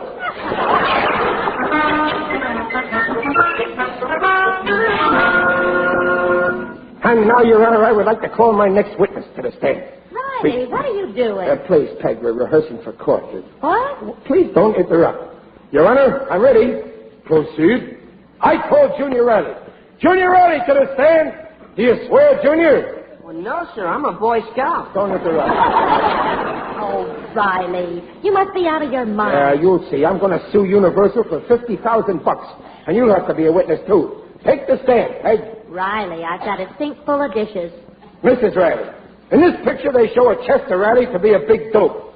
But isn't it a fact that your husband, Chester Riley, is a man with a brilliant mind? No.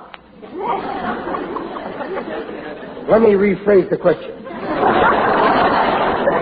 Wouldn't you say that he's a man of great intelligence? No. Let me rephrase the question.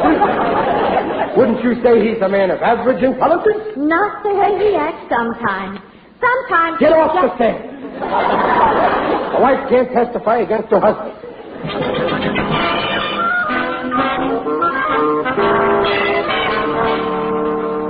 Hey, Junior, where are you? Oh, you're back, dear. Yeah, I'll say I'm back, and is your face going to be red? Oh, what happened, Daddy? Riley, You good. Crazy, am I? Well, we'll see who's crazy when I show you what I have in my pocket. You went to Universal Studios? You bet I went. And they let you in? They not only let me in, but they took me right in to see the producer of this picture. A tall, skinny fellow with glasses. Everybody called him IB. This IB is a pretty shrewd cookie, but MR was just a little bit shrewder than him. Well, who's MR? Mr. Riley. I said to him, you're a producer, IB. Well, produce 50 grand and fast. Oh, Riley. You don't mean to stand there and tell me they actually settled. And how they settled. Oh, it wasn't easy. I said 50,000, IB, or I'll sue. Of course, at first he gave me a flat refusal. But then we started to bargain. I came down a little, he went up a little. I came down a little more, he went up a little more. But in the end, he paid off. Oh, come on, what are you doing? 4 passes. What? Yeah, for the world premiere of The Life of Riley. Oh, for heaven's sake, I might have known it. For a minute, I was crazy enough to think they gave you some money. Well, you know, the trouble with you, Peg, you're money mad. All I care about is the principle. I won my fight. But what's 4 passes? What's 4 passes? This is for one of them high-class Hollywood premieres with lights and movie stars. They don't let everybody in there. When is it, Pop? Well, it says on the ticket, world premiere, first public showing, Friday, March the 4th. What theater? The RKO Grand. Oh, where's that? Well, I don't know. You know how seldom I go to the movies. I'd rather eat at home.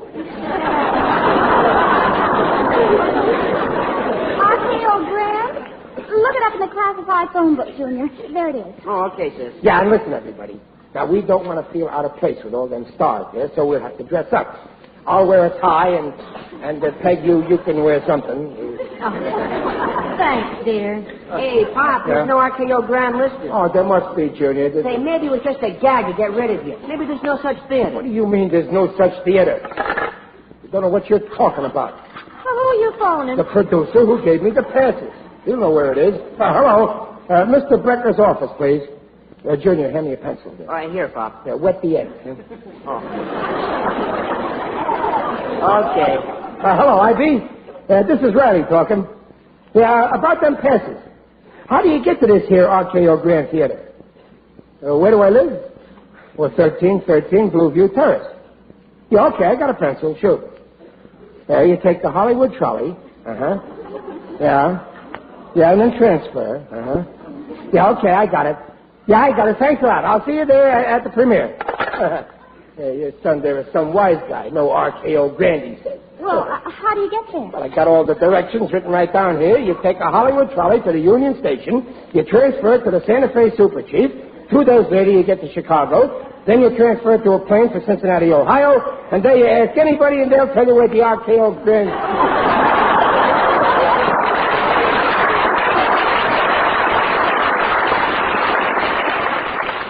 Cincinnati.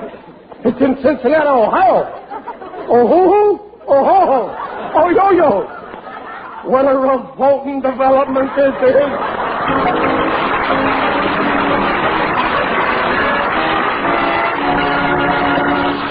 Well, we'll bring you the second act of The Life of Riley in just a moment. And here she is, the girl everyone's talking about. I'm Tallulah, the Cuba Proud, and I've got a little something to tell. Your hair can be radiant, oh, so easy. All you gotta do is take me home and squeeze me. I'm Tallulah, the Cuba Proud, and I'll make your hair look swell. It'll shine, it'll glow, so dandruff-free. For radiant hair, get a hold of me. Tallulah, the Cuba Proud Shampoo. Yes, folks, Tallulah's so right. Your hair can be radiant, oh so easy, with Prell, Procter & Gamble's Radiant Cream Shampoo. Because Prell leaves hair radiant the very first time you use it. Radiantly soft, radiantly smooth, radiantly shiny. Radiantly clean, too. Because Prell removes unsightly dandruff in as little as 3 minutes. Doctor's examinations proved it. Prove it for yourself. Try Prell Shampoo.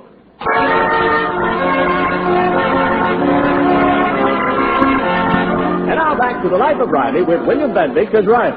And Riley is happy again because a few days ago, Universal Studios, as part of a publicity campaign, chose him as the typical Riley of Los Angeles and presented him with 4 railroad tickets and all expenses paid so the family could attend the world premiere of The Life of Riley in Cincinnati. Now we find our happy hero in the club car of the Santa Fe Super Chief. Oh, I like this here club car, Junior. This is the way to travel. Oh, it sure is, Pop. 2 lower berths for you and your sister, and a drawing room for your mother and me. You know, I haven't been on a train since our honeymoon to Niagara Falls. But it didn't compare to this. All we could afford was 1 upper berth for the both of us. So we managed. We took turns sleeping in it. Hey, where's your mother in bed, Junior? Well, they're in the observation car. Pop, that girl there across the aisle. What? Oh, yeah. Yeah, she keeps looking at you, Pop. Well, naturally. Junior, you don't seem to get it through your noodle that your old man is a celebrity. The most typical Riley in America. Guest of honor at a whole premiere. That's why she's staring at me. You know who she is? No. Gloria LaGrange. No kidding. The movie actress? Yeah. And that fella with her is a movie actor, too. Richard Long. Well, I wish she'd stop staring at me. I think I'll go see where Mom is. Yeah, okay, son. Now, don't let that Gloria LaGrange flirt with you. I can take care of myself. This may come as a surprise to you, but I was going out with women before you were born. I'll see you later, Pop. Yeah. All right, baby. Wonder why she keeps staring at me like that. Maybe I look funny or something. Maybe I forgot to... No, I've got my shoes on. No, she's telling that boy something. I didn't know you were going to make the trip to the premiere, Gloria. Just one of those last-minute things, Dick, and then the studio couldn't get me anything but an upper berth. Say, that's what I've got, too. No, I just can't sleep in an upper. Yeah, it's tough, but what can you do about it? Well, see that big character across the aisle there? The one who's wearing the sneakers? Yeah, I noticed him before in the dining car. The waiter gave him a bowl, and he sipped it and said, gave him a finger bowl, and he sipped it and said the tea was too weak. Well, you know, he has a drawing room. I think I'll talk him into trading. For an upper? You're dreaming. Think so? Did you ever see my little old Skelton routine? I'm just irresistible. Well, good luck. When you got what I've got, you don't need much. Why, Colonel, I'll do the player. I'll never dream about going into yours. Oh, I've got to sit down a minute. Now, wait a minute, miss. You can't sit here. My wife, I mean, it's taken. She'll be back. Oh, I beg your pardon. I mistook you for a gentleman friend of mine. But I can see what a silly old mistake I made. There's no resembling. You're so much handsomer. Have a seat. Imagine my thinking you were Colonel Culpepper's of the Culpeppers of Alabama. Oh, no. No, I'm one of the Rileys of California. Chester Riley. Chester Riley? Yeah. But that's so formal and you're so friendly. I'm just going to call you Curly. Oh, shucks. You shouldn't make fun of my nose that way. That's a nice train, ain't it, It's just a little old adorable train. Say, was you into dinner tonight? Oh, they got such a cheap crowd on this here train. You should have seen all the people stirring their tea with their fingers. You declare you're just too colorful, but I shouldn't be laughing when my little heart practically breaks. Well, is there something wrong, miss? I'm in the most desperate trouble, but why should I bore little old you, talking about little old me and all my little old trouble? Oh, now, there, little girl. You tell Colonel Riley all about it. Oh, you're so kind. You great, big, wonderful you. Well, you see, I've got this here upper berth, and I've got claustrophobia, and my doctor says it would just be absolutely fatal if I had to stay even one night in this little upper berth.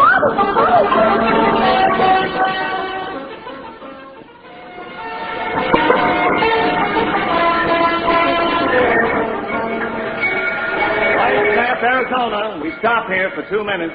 Oh, there you are, Riley. Oh, Peg. I've been looking all over this train for you. Come on, let's turn in, dear. Not yet, Peg. Let's go take a walk on the platform, eh? But we only stopped for a minute, and I'm tired. Come on, let's go to bed. Yeah, but Peg, I don't...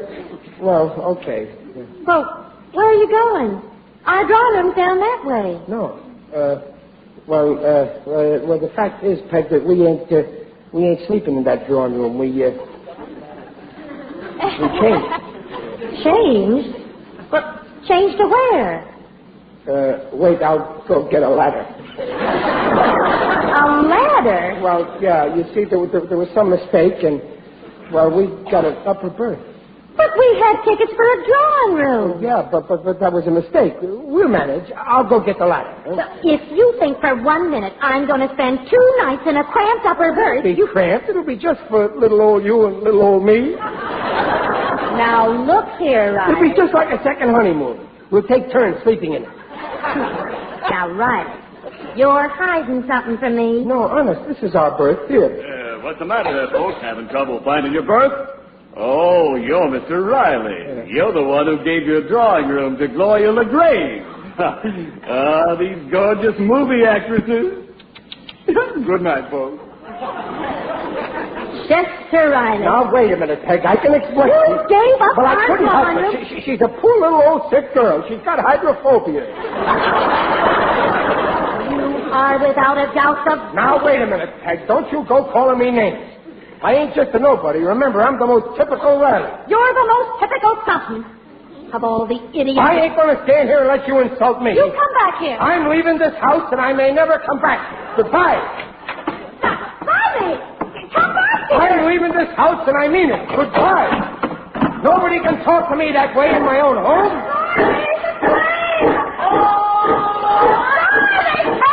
I ain't coming back in that house until you apologize. So it's no use you standing on that porch and... Yep, holy smoke! The house is moving. It's an earthquake. Oh, it's a train! Goodbye, Frank. Goodbye. Don't forget to ride.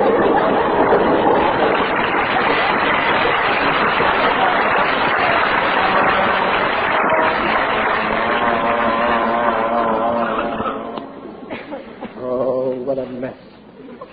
Here I am stranded in this lonely town, and I don't know a living soul. Neither do I, believe me. Who's that? It is I, Digby Odell, the friendly undertaker.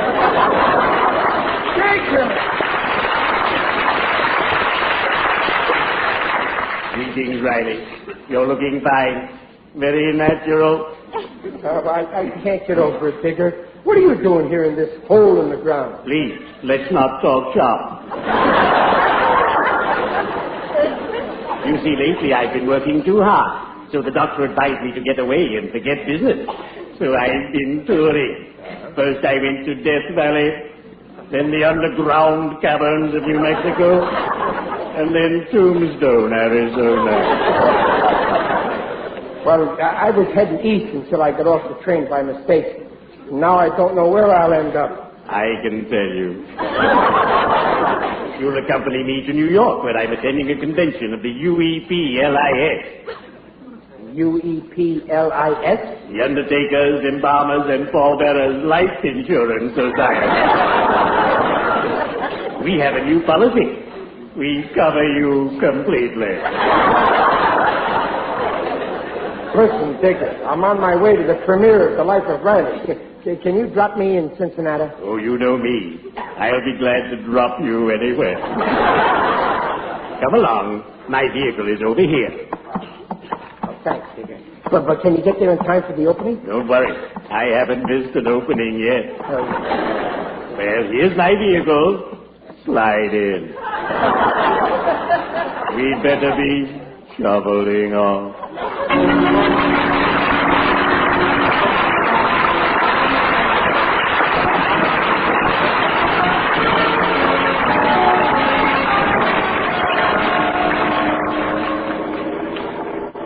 Faster, Digger, faster. Relax, Riley. I'm enjoying the sights of beautiful Cincinnati. Ah, there's Buzzy and Borgman. I adore Buzzy and Borgman. They're so gay. Faster, Digger. They told me at the hotel Peg and the kids were already at the theater. Very well. Here's the theater. Oh, yeah. Hey, look at all those banners. Hello, Riley.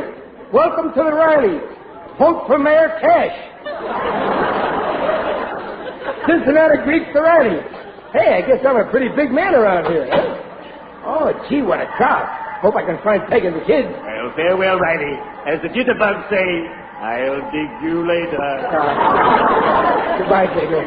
I think I see Peg. Peg, Junior. Riley, I thought you'd never get here. We were expecting you all afternoon. Yeah, well, did you get my wire? Yeah, yesterday. I stopped at the hotel and they told me you were here. Listen, Peggy, you still sort me on a kind of Gloria LaGrange? Oh, let's forget about it, dear. Well, we better go in now. Oh, yeah, we don't want to miss the beginning, huh? Tickets, please. I don't need a ticket. I'm Riley. Sorry, you'll have to have a ticket. But I'm the guest of honor. Give him your ticket, but you're holding up the line. But I'm Chester Riley from Los Angeles. You know, the most typical Riley family. So what? I'm Herman Riley, and this is my wife, Gertrude, the most typical Rileys of Peoria. And back of me is Marmaduke Riley, the most typical Riley of Kalamazoo. And Mr. and Mrs. Neil Riley, which was sent here by truth or consequences. There's 400 typical Rileys here from all over the country. So give the man your typical ticket. Peg, I don't understand. It's true, dear. Give the man your ticket. Come on, you're holding up the line. Daddy, you've got a ticket, haven't you? Well, no, Well, where is it? Well, the fact is, you see, Peg, well, I lost it. Yeah, that's it. I had it in my shirt, see? And while passing through Newport, Kentucky, I lost my shirt.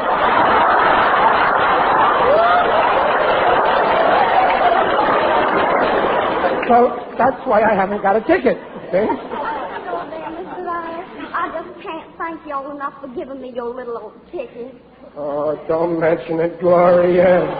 Riley, did you? Well, I met her in the hotel and she was crying. She didn't have a ticket for her little old grandmammy, Thank so... you again, Mr. Riley. See y'all later. Come on, grandmammy. Come in, Gloria, sweetheart. Chester Riley, you are without a doubt. Well, if you are foolish enough to give up your ticket, then it's your hard luck. But we're going to see the picture. Come on, children. No, Peg, wait. Dad, Junior, don't leave me. Dad, come... I came 2,000 miles and now I won't see the picture. Oh, poor little old me.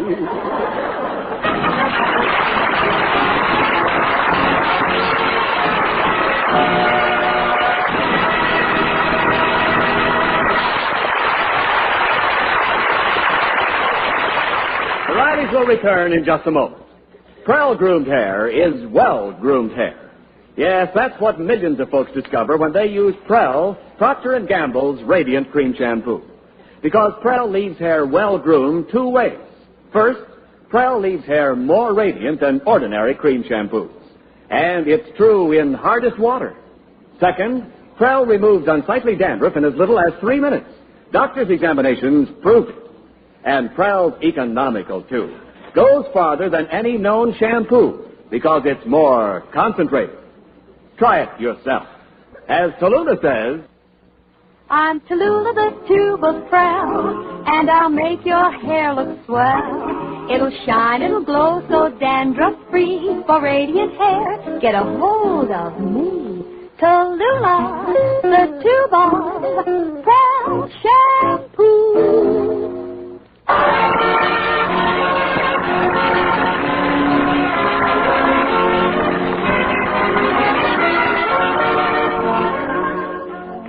Oh, why did I have to miss the Life of Riley picture? Well, you've only got yourself to blame. Gloria LaGrange. Oh, now. All a pretty girl has to do is put on a phony southern accent and flutter her eyelashes at you, and you act like a big dumb hick. Yeah, I do not. That ain't so. And I don't care to discuss it. Let's go to sleep. Well, all right. Oh, I feel like reading in bed. Oh, Riley, go down to the lobby and get me some magazines. Oh, now I'm tired, Peg. Oh, come on, Riley. Now, please. Oh, you can go. You read tomorrow. Oh, come on, honey child. Won't y'all go down the lobby and get some little old magazines for little old me? Why, sure I will, little old sugar plum. How many shall I... wait a minute. You all trapped me.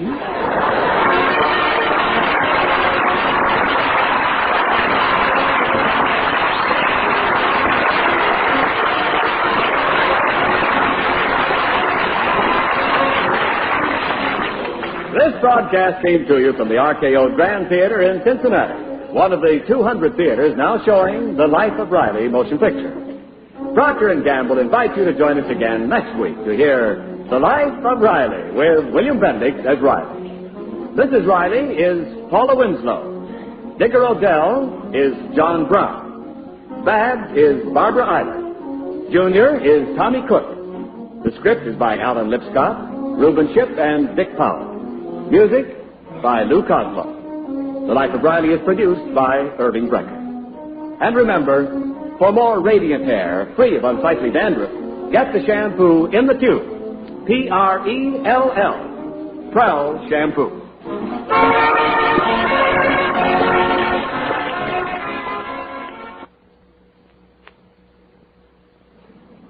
Sure, Mom.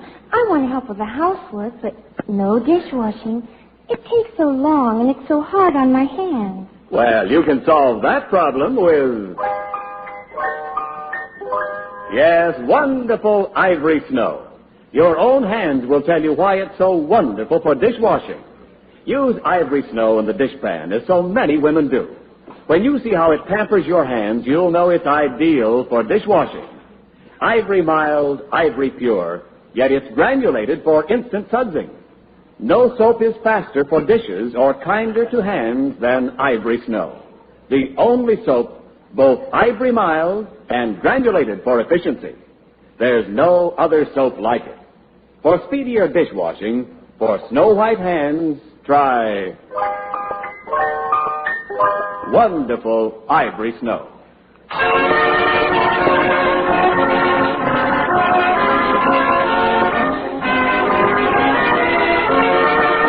This is Ken Niles reminding you to tune this NBC station every Friday night for Jimmy Durante, Eddie Cantor, Red Skelton, and The Life of Riley. Good night.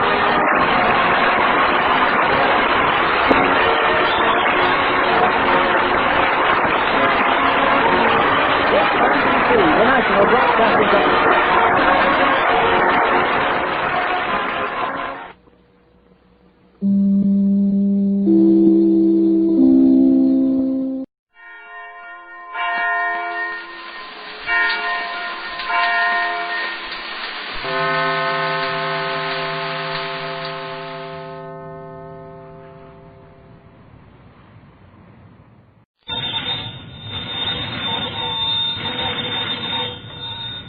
Granny's, Abner. I believe that's our ring. I dog Islam, I believe you're right.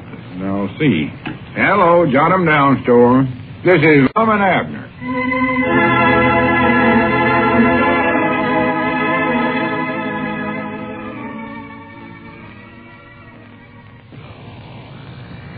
And now, let's see what's going on down in Pine Ridge. Well, the bill from the wholesale house is still a pressing matter. But Lum has found one way of helping raise the necessary money. He has postponed his publishing company's efforts to find the great American novel long enough to undertake the less glamorous job of printing some advertising handbills for Dick Huddleston. As we look in on the little community tonight, it is late evening, and we find Lum and Abner in the feed room working on the printing press. Listen. Oh, me. Dog Islam, I'm getting tired. Can't I go home now? No, now we got to get these handbills all printed up tonight.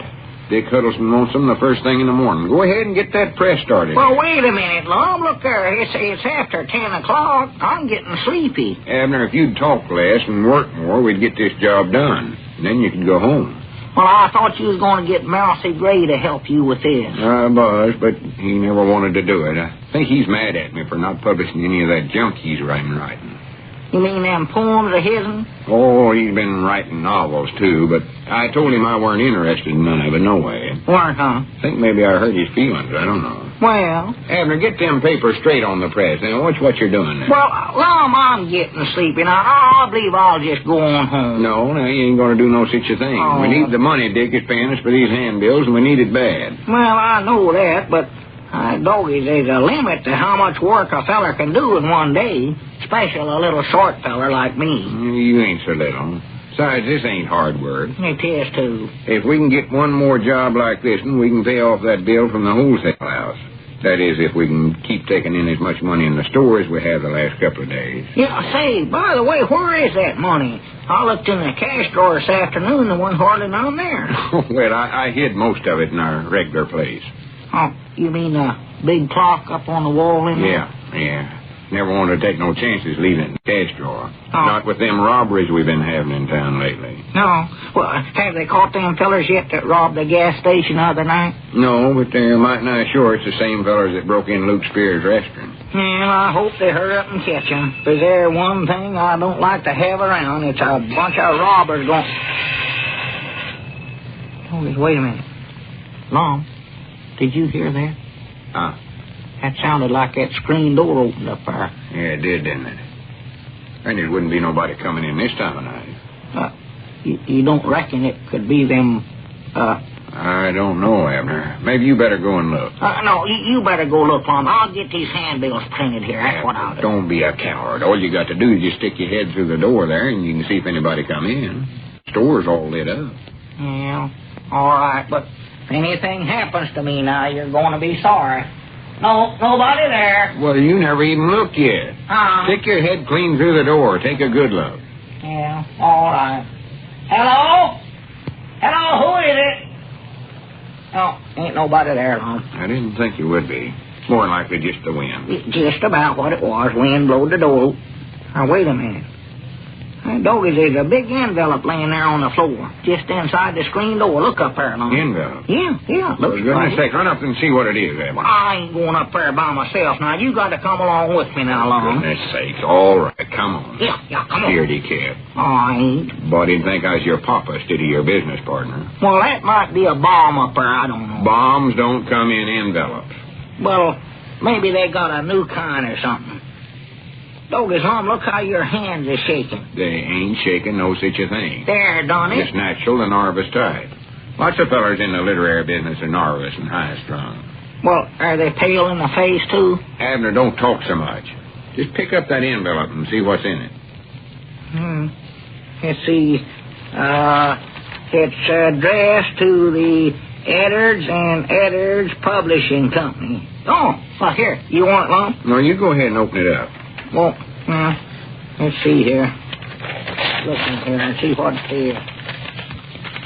Doggy, this looks like some sort of a manuscript, I believe, Lum. Manuscript? Yeah, look here. Here it is. You'd be bringing in a manuscript this time of night. I don't know. Name's right here on it, though. It says, Chapter 1 of the mysterious case of Evelyn Ermintrude by Jorg Narwell. Jorg Narwell? Yeah. Who's he? I don't know. That's what it says here, though. By Jorg Narwell, the Phantom Author. Phantom Author? Yeah. Well, man sakes, what kind of a thing are we getting into here?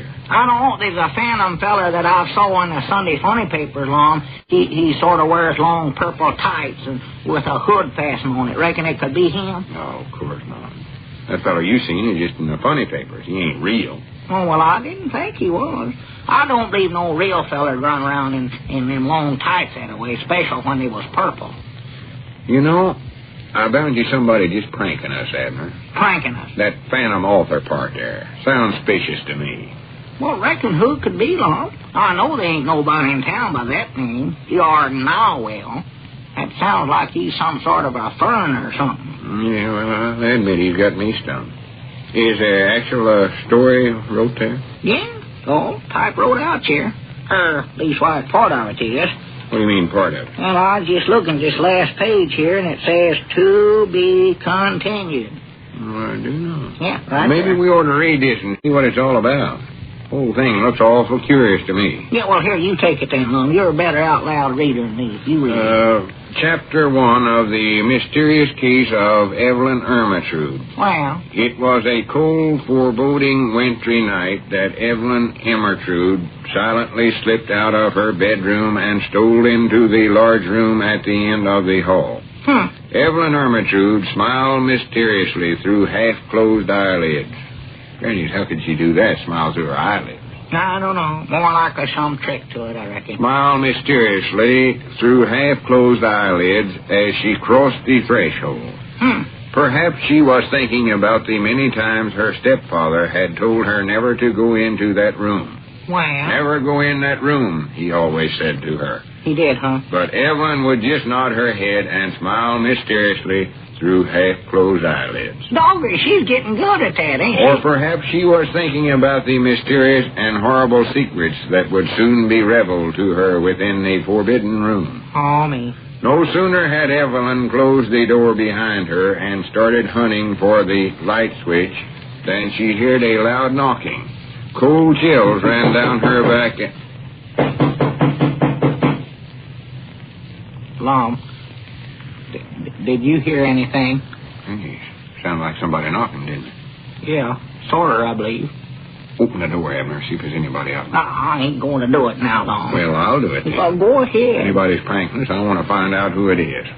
More likely just some youngins. Ain't no young'uns out this time of the night, I'll tell you that right now. Be quiet. Young'uns. Hello? Hello? Anybody out here? Hello? Hello? Hi, doggies. It's that phantom fella, Lum. That's who it is. I know that phantom in a funny paper can make himself invisible. Oh, it ain't no such a thing, Abner. I bound you Gomer Bates is mixed up in this some way. Well, Gomer ain't no phantom. I know that. Let's see, where was we at? Cold chills. Lum, let's not read no more of that story. Don't be silly, Abner. Story can't hurt us none. Cold chills ran down her back, and her hair stood on end. Which end? And don't say. She ran to the door, flung it open, but was horrified to find nobody there. My doggies, that's just what happened to us just now, Lum. I don't think we better read any more of that, Lum. That was just a coincidence, Abner. You can't tell. What happened here ain't got nothing to do with the story, I don't think. Ain't, huh? Of course, it does seem sort of curious, that knock coming just when it did. Why, of course it does. Don't you reckon we ought to go on home, Lum? Well, let's read a little more here and see what happened. Oh, me. Here we are. But was horrified to find nobody there. We never needed. Evelyn Ermyntrude quickly closed the door and locked it. That's a smart thing to do. Then she began a hurried search of the forbidden room. She told herself that she must work fast. I must work fast, she said through half-closed eyelids. She better get them eyes of hers open, I'll tell her that. Just as she was approaching a huge, foreboding closet door, the door slowly opened, and Evelyn froze in her tracks as a ghost emerged from the closet. Lum, look back here. Lum, look back here in the feed room, Lum. Uh-oh, it's gone. What's gone? The ghost. Ghost? Why, sure, I seen one back there just now, Lum. Oh, you sure your imagination ain't getting the best of it? No, sir, Lum, I seen it now. Honest, I did. Well, there ain't no such a thing as ghosts, though, Abner. You must imagine. I never imagined nothing. Come on now, let's go home, Lum. Come on. Something tells me we ought to finish reading this story, Abner. Lum, please don't read no more of that. I got to. The ghost reached out two long claw-like hands and started in Evelyn's direction. Poor little Evelyn. Evelyn could not move. Just as she could feel the claws tightening about her neck. Oh, my goodness. A clock struck 1, and the ghost vanished. Oh. Evelyn swung around to look at the clock, which had saved her life, but as her eyes fell upon it, the clock struck twice more, and then disappeared into thin air. Evelyn fainted. Lum. What's the matter, Evelyn? Look up there on the wall. Our clock. Our clock? Here, look, Lum. It's gone. Oh, my goodness. And all our money was in it, too. We've been robbed.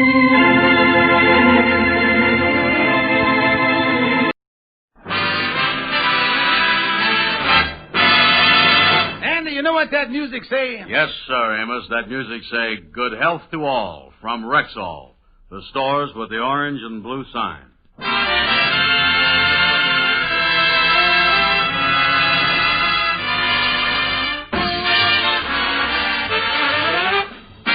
Yes, 10,000 independent Rexall druggists at the stores with the orange and blue sign bring you transcribed The Amos and Andy Show.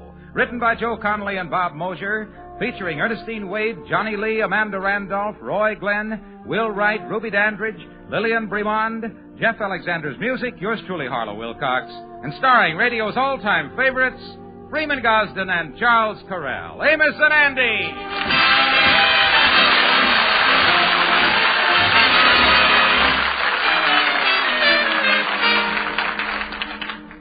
How do you do, ladies and gentlemen? This is Charles Correll. When anybody in my family feels a cold coming on, the first thing he reaches for is Rexall Anapac. We've found that Anapac gives relief at any stage of a cold. That's because this Rexall formula combines APC compound with antihistamine. So, if you want real, all-around relief from colds in your family, I just hope you keep Rexall Anapac on hand.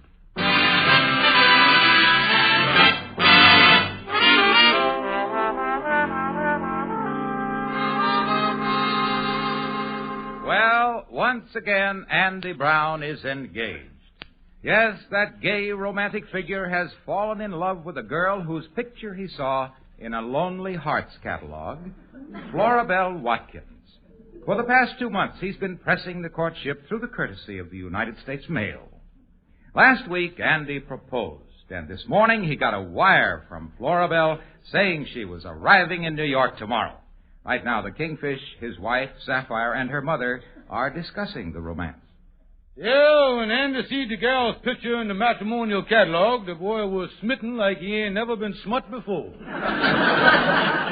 Well, if you ask me, it's disgusting anybody getting a mail-order bride. Don't you think so, Mama? Oh, I certainly do. When I think of the romantic way I met your father. Yeah, Mama, I remember hearing about that romance. You was the farmer's daughter, and he was the town veterinarian. The romance blossomed one night when you two was up putting poultices on a sick horse. Joyce, that ain't the way they met.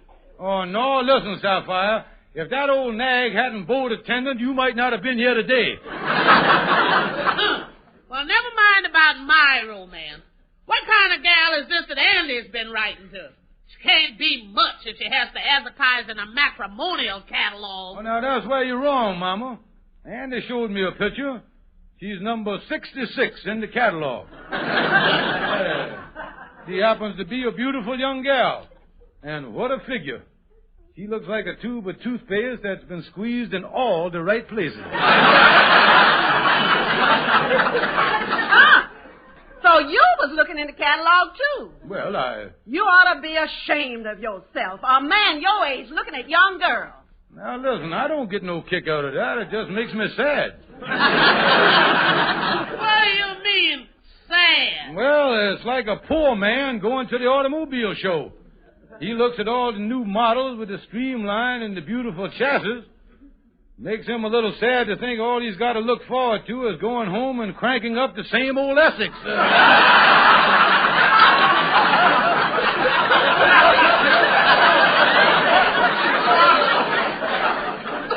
You know, Sapphire, if Andy got a girl through a matrimonial catalog, I'll bet if I put my picture in there, I'd attract something.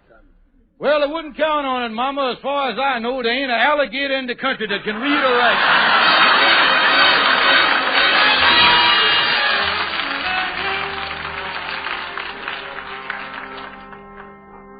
Oh, come on in the office, Brother Andy.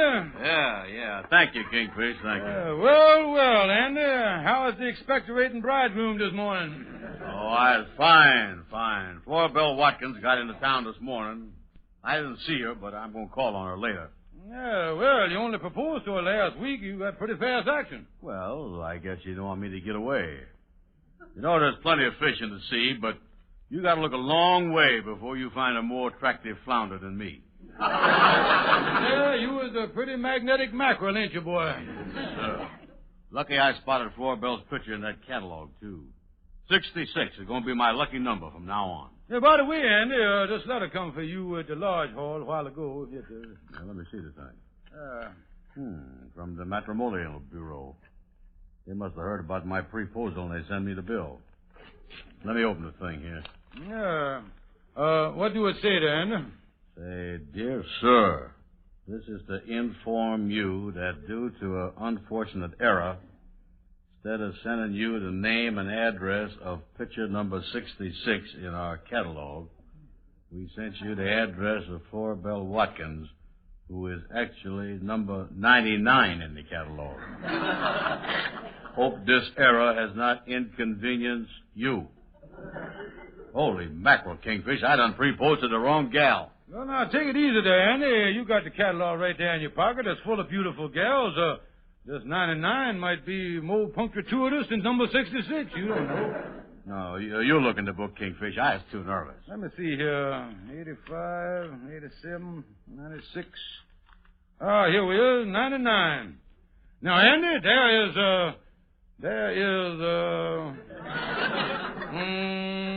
yeah. What's the matter, Kingfish? Well, I'm just trying to get a bead on the face here, Andy. The face? Yeah, it must be a face that got ears on it. Look at Yo, man, you sure you got the right catalog there? You ain't by no chance got an advance folder from a circus, did you? What you mean? Well, the last time I see the face like that, I had to pay a quarter to look at it there. Let me see that thing, Kingfish. Yeah, there you is, right there. Holy mackerel, what a fat horse. I done pre-posed to a quartet, you know it? Wait a minute, Andy, she ain't so bad. In among all that blubber, she got a cute little turned-up nose there. No, Kingfish. Her nose is over here. That's just a wart that's growed on the bias. Yeah, something, Andy. Look at her figure there. She really bloated up, ain't she? If you ever gonna smooch with this gal, you're gonna have to use a snorkel, you know that? Oh, me, Kingfish. And this is what I pre-posed to? What is I gonna do? Just think, she's sitting over at the hotel waiting for me to call her now. Well, now, listen, Andy, you can't call the thing off. This bucket of lard come all the way up here from North Carolina to marry you. You can't just call up and give her waddling papers, you know. Well, I don't know what else to do. She's staying over at the Lenox Plaza. Give me that phone, Kingfish. Yeah, go ahead. Boy, I'm going to tell her to go get lost. After all, she can't sue me or nothing. Lenox Plaza, good morning. I'd like to speak to Miss Florabell Watkins. Just a moment. I'll connect you. Well, they connected me, Kingfish. Hello. Is this the Watkins room? Yeah, this is the Watkins room. What you want? Well, hold the phone. What's the matter, Andy? Holy mackerel, talk about her picture. You ought to hear the voice on this gal. She sounds like Ezio Pinza singing in the sewer. Well, Andy, don't fool around. Tell her the whole thing is off. Yeah, I'll tell her. Hello, Florabell. Listen, wise guy. This ain't no Florabell. She's not here right now. Now, what you want? Well, I'd like to leave a message that excuse me for protruding, mister, but, who is you? I'm Florabell's brother. They give me time off from the iron foundry to come up here for the wedding.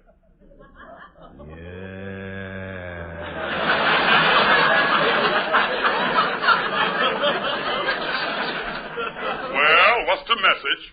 Well, look, mister, just disregard me. I has the wrong number. Andy, what happened, boy? Oh, Kingfish, Florabell's brother come up here from the iron foundry for the wedding. Well, why didn't you tell him the thing was off? Oh, no, not me, Kingfish. I got to think of some other way out of this mess. Never in my whole life has I heard a voice with so many muscles in it.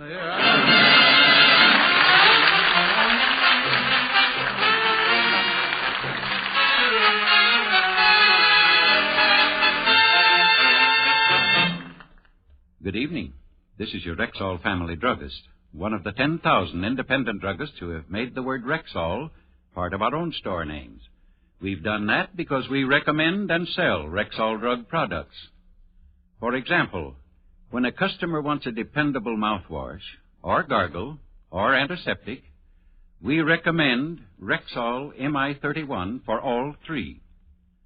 This effective multipurpose antiseptic actually kills contacted germs when used full strength. And the big full-pint bottle saves money, too. Gives you an extra measure of protection for the same price as other brands of smaller quantity. So when you need mouthwash, gargle, or antiseptic, just ask for MI 31 at Rexall drug stores everywhere.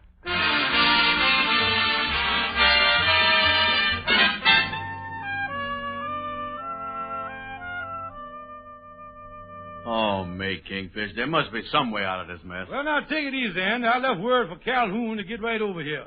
Maybe he'll have some angle on this here thing. Yeah. You think if you went up there and told Florabell that I was dead, maybe she wouldn't insist on marrying me? I don't know, Andy. Judging from a picture, I don't think she's that choosy. I tell you, Oh, I tell you something, Kingfish. I get into the worst mess. How you, boys? Well, Calhoun, we've been waiting for you. Yeah. Now, sorry I'm late, boys, but I didn't get your message until just now. I was in the movies with my cousin Murgatroyd. Oh, Murgatroyd, the bebop hipster, huh? Yeah, that's the cat. They was showing a travelogue about India. They had one scene where them fellas was running across them beds of spikes in their bare feet. Oh, yeah, I seen them do that. Yeah, and I said to Murgatroyd, I said, what do you think of that, boy? And he said, that's a great country. But, man, dig them crazy sidewalks.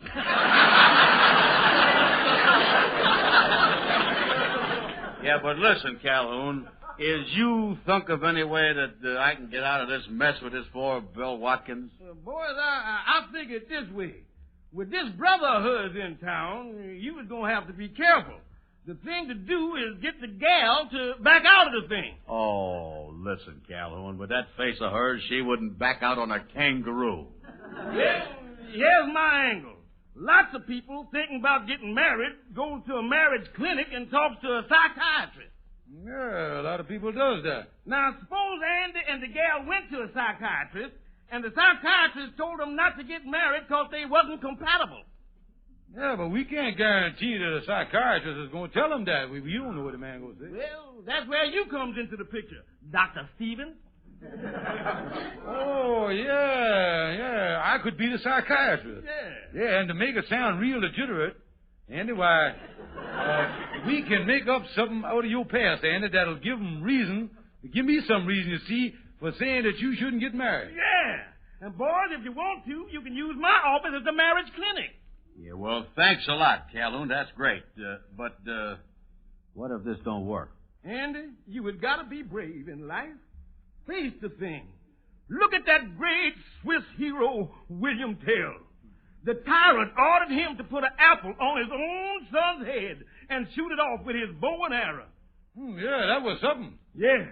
William drew back the bow, and the arrow pierced the apple and shattered it to pieces. And then William turned to the tyrant, held up his hand, and said, Das unfluten gluten, Hammerhausen, Vogelspieler, das un Huppenhaben. What does that mean? That'll be 2 bits for the apple, bud.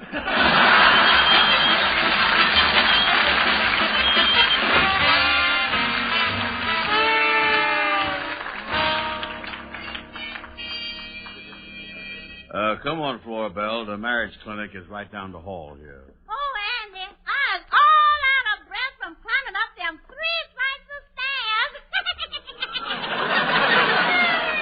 Well, don't worry, honey. You only got to waddle a few more steps. Yeah, here he is. Here's the door. Just turn sideways. I think you can make it. Well, good afternoon, strangers. Welcome to the Genuine Marriage Clinic. Can I help you? Yes, we're looking for the psychiatrist to give us advice on getting married. Well, I is Dr. Stevens, the head psychopathic around here. Is you a couple that is contemplating connubial bliss? Oh, no, Doctor. We don't figure on doing no smooching till after we're married. Dr. Stevens, this here's Andy Brown, my fiancé. Now, he thinks we ought to talk to you before going ahead with the wedding. Yeah, well, that's a smart move. He has had many cases where a couple has gotten married and had 8 or 9 kids before they found out they can't get along together, you see. Well, sit, Doctor. Well, my patient usually lays on the couch here, but From your size and weight, I think I better analyze you on the hoof. Yeah. Yeah. I tell you, Florabell, if you get tired doing examination, why, just lean against the wall there. I'll kind of hold you. Well, now, folks, if you'll just give me the details on yourself, I can tell if you is compatible. You know, some people don't pat together at all, you see. I got to see whether you two should be joined in that great double harness known as marriage, you see. Well, there's nothing in my background to hold it up. I'm just raring to go. Yeah. Well, how about you, Mr. Brown? Is your slate clean? You know, you must not set sail on the great sea of matrimony unless both parties is free of barnacles. Well, Come, Mr. Brown. Is there any little psychological twerps that might crop up later and ruin your marriage? Well, yes. Matter of fact is, Dr. Stevens, my 12 wives. Mr. Brown, you has got 12 wives? Well, wives? Andy Brown, how in the world did you get married 12 times? Well, you was heard about the sailor that had a gal in every port. Well, I used to be an engineer on the Transcontinental Railroad. I had a dolly in every depot. You married him as you crossed the country. How could you have done it? I was a fast worker on a slow freight. You mean to say that you married a woman at every whistle stop along the way? That's right. And why did you marry all those women?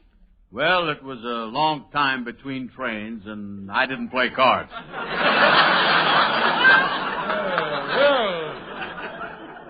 This is a nasty turn of events.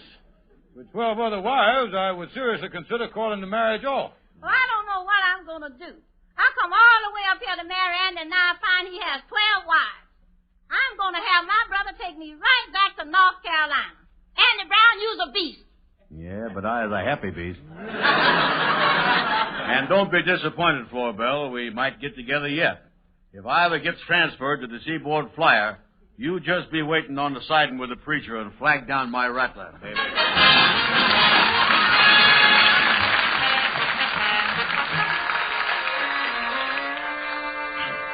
That's the story, brother. He has done confessed right in front of the doctor. You know that Andy Brown has 12 wives. Well, Florabell, he ain't gonna get away with this. I intend to take action. A man like that oughtn't be allowed to prey on women. Yeah, but what you gonna do? Well, first of all, I'm gonna call the newspapers and give them the full story. Then I'm gonna call the police and have this Andy Brown arrested for bigamy.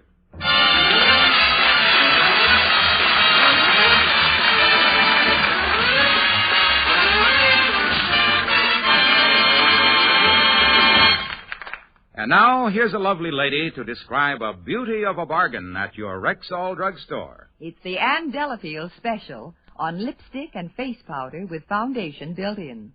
When you buy both, you save more than 1/4. You get lipstick and powder with foundation built in, worth $2.75, both for only $1.98. You may choose from 6 lovely shades of regular or compressed face powder and 5 exciting colors of lipstick that won't fade, that stays on and stays creamy. Every woman knows Ann Delafield's superb beauty aids are the ultimate in luxury cosmetics.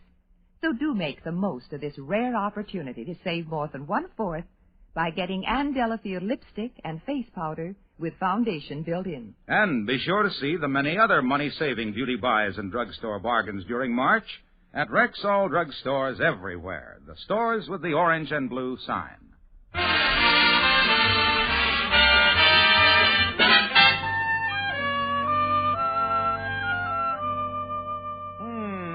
Down here at the Lodge Hall this morning. Well, let me see what the local papers say here.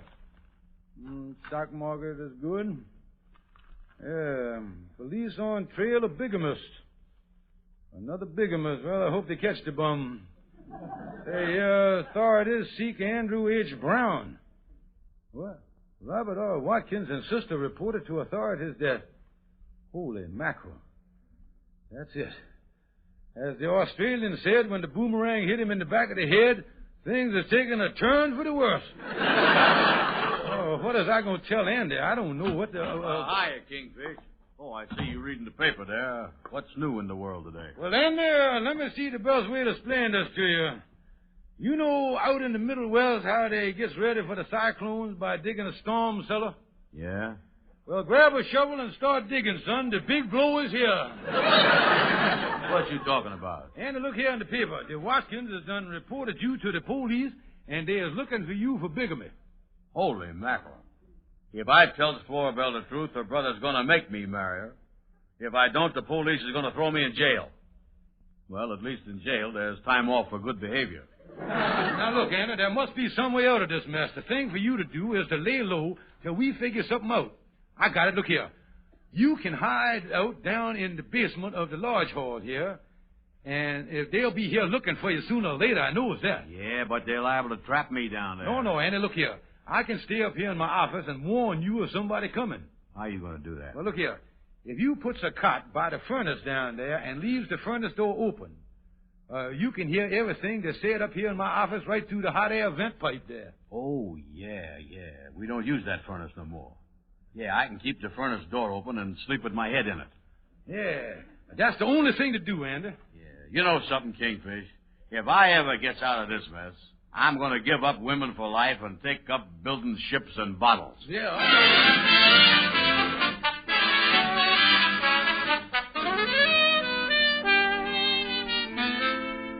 Well, Andy ought to be settled down in the basement by now. Let me holler down the hot air vent and see how he's doing.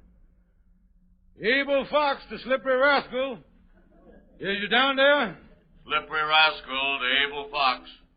I was okay down here. You coming in fine. Good boy. Sit tight. Only thing is, I'm getting a little tired, Kingfish. Past my nap time. I was scared, too. Well, never mind that, Andy. I was on guard up here in the office. Just keep the furnace door open. Okay, Kingfish. Roger. Wilco. Over. Oh, me, the police ain't been around yet. I just hope that they... Uh-oh, something's up. Last time I heard a knock like that was on Dragnet. Come in. Yes, sir. Can I help you, sir? Yes, my name's Davis. I'm a detective from the 32nd Precinct. Yes, sir. Glad to meet you, Mr. Precinct. Yes, sir. Yeah, glad to know you. Stevens, I understand you're the head of this lodge hall. I'll get right to the point. Are you harboring a fugitive here? Oh, no, sir. We had the place fumigated last week, yeah. We ain't harboring nothing around here. I'm talking about Andrew H. Brown. He's wanted for bigamy, and I understand he's a member of this lodge. Well, I tell you, Mother, as soon as we found out that he was bigamistic, we throwed him out the lodge. You see, bigamy is almost a bad offense around here as nigging on your back doors. That's the way we figure. Then you have no idea of his whereabouts? No, sir. I ain't got no idea of his whereabouts, his which boats was their boat. Matter of fact, I don't know nothing about none of his boats. I ain't messing with him. Well, I'm sure you realize the penalty for harboring a fugitive, so I'll be going... What was that? What was what? That noise. Sounds like it's coming out of that ventilator there. Oh, that, you see, we got a hot air furnace down here, and the heat is coming up. Yeah, well, it sounds like somebody snoring. Yeah, well, you see, we got a loose damper in the flue there, and the thing flaps around sometimes sound like a stuffed up epiglottis, you see, that's what it sounds like. Well, thanks for dropping by. I know you was anxious to... Now the hot air is whistling. You know, we've been getting some of the noisiest cold this year. You know... how you like that? One of the brothers down there must be roasting a pig. Now, look, there's somebody down in that cellar, and I wouldn't be surprised if it was Brown. I'm going down there. Just a minute. Out of my way. Yes, sir. Oh, me. Well, there's only one thing to do. Let me get over to this ventilator. Evil Fox, the slippery rascal, stand by to receive Flatfoot. That is all.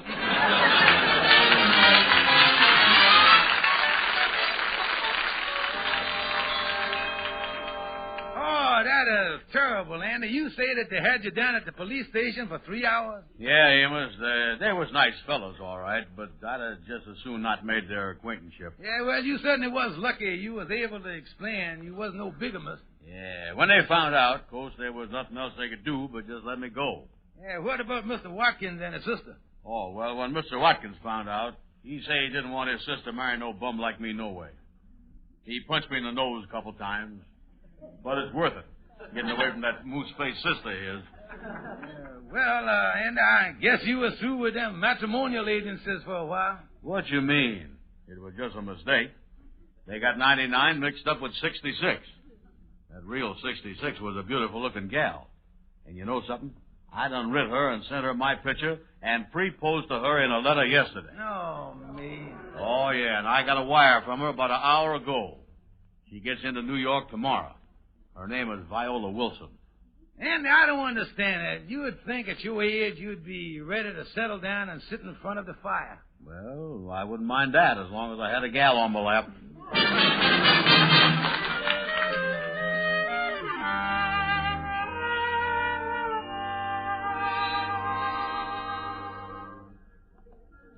Kingfish, that's Viola's train that just got in, see?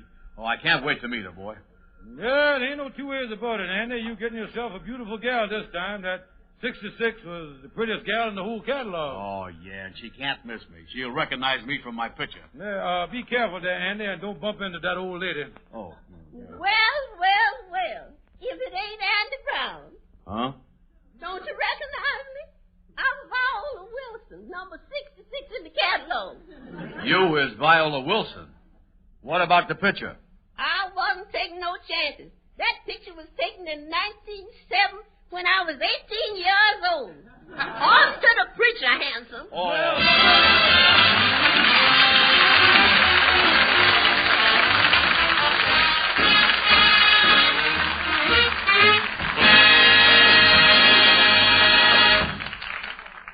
This is Harlow Wilcox with a word that means vitamins aplenty.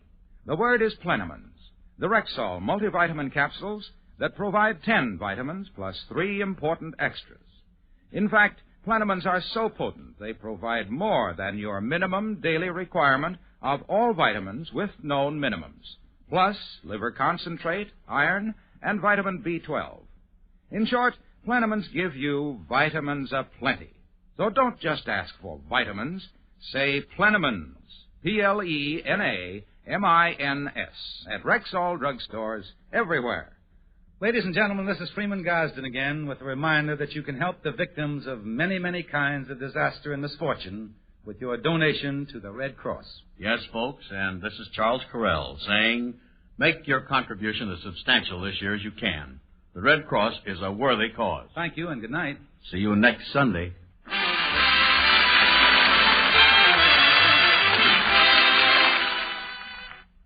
There is no faster-acting aspirin made than Rexall aspirin. Ask for Rexall aspirin at Rexall drugstores everywhere.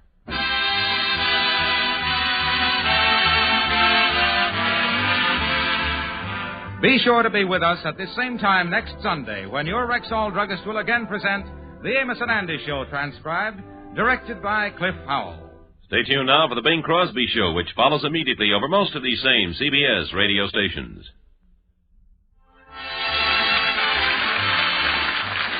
This is the CBS Radio Network.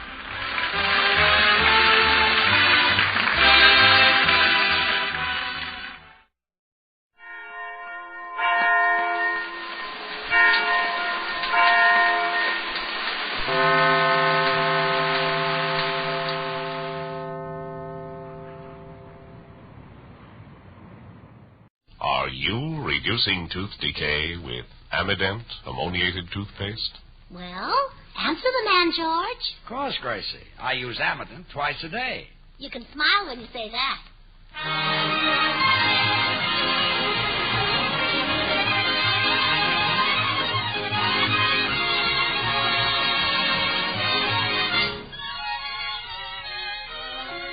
Yes, it's the Amident Show, transcribed in Hollywood and starring George Burns and Gracie Allen.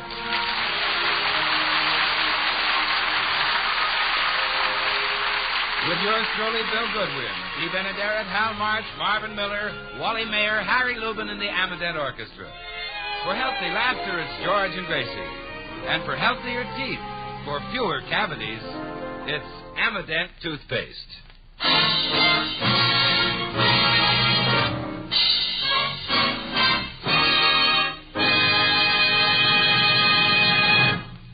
we look in at the Burns home, we find George engaged in his favorite pastime.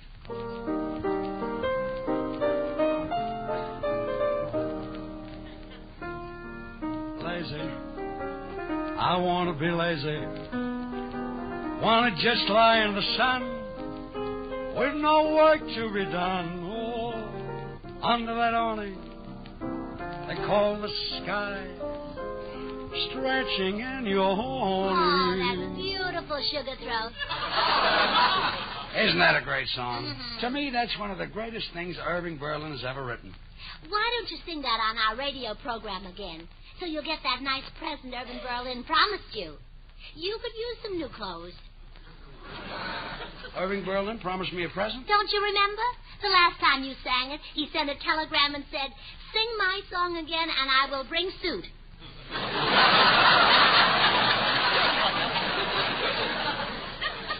He can afford one with 2 pairs of pants. He's a very rich man.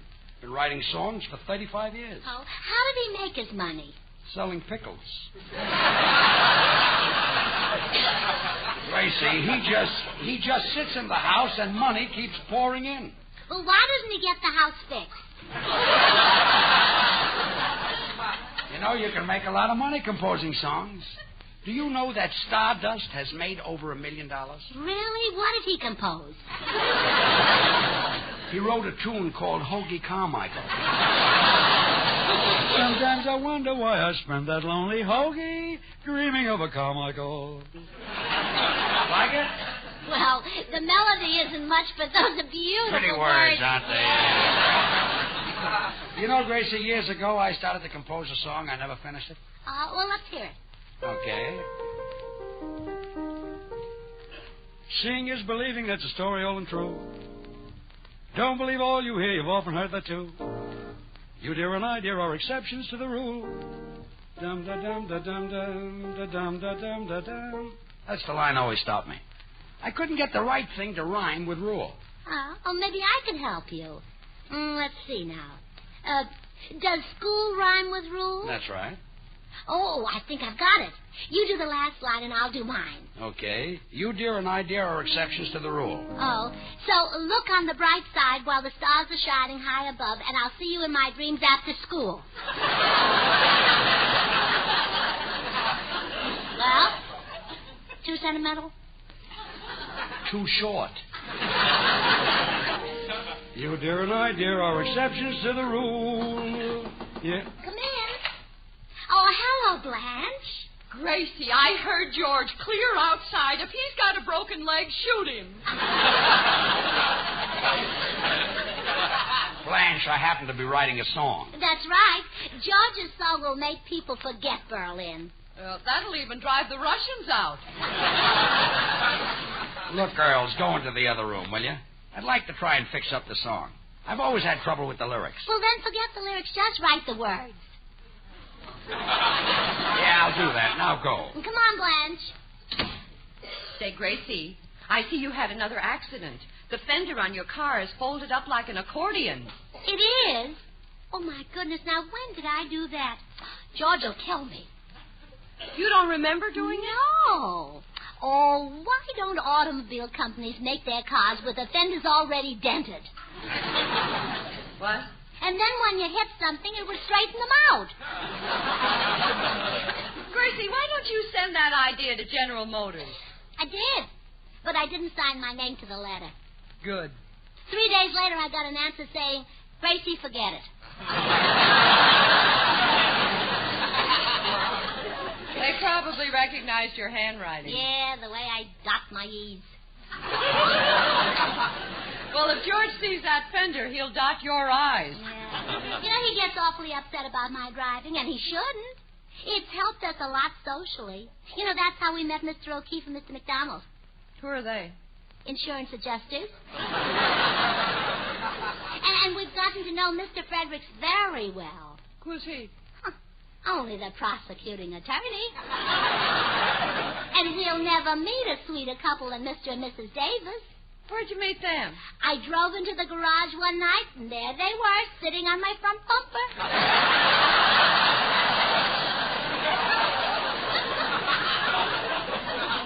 Well, Gracie, Gracie, you better get that fender fixed before George finds out about it. Oh, I will, Blanche. I'll tell him I'm going shopping for vegetables, but instead I'll take the car to the garage. Yeah, well, I'll run along, Gracie. Good luck. Well, you better say goodbye to George, Blanche. He'll never forgive you. You, dear, and I, dear, are exceptions to the rule. George, Blanche is leaving. Thank her for me. Thank you, Blanche. Thank you. Goodbye. You, dear, and I, dear, are exceptions to the rule. Dear, I'm going up and change clothes. I've got to go out and get some vegetables. Good. You, dear, and I, dear, are exceptions to the rule. But you'll change your mind, dear. Come in. I'm in the den. Sam the tailor at your service. Just hang Gracie's dress over there, Sam. My pleasure. By the way, Mr. Boynes, I heard your program last week with Al Jolson. Isn't that Jolson a great singer? Oh, magnificent. How'd you like me, Sam? If you don't mind, I'd like to keep your business. Goodbye, Sam.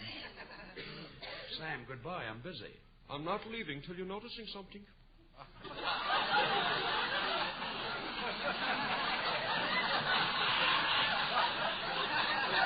What?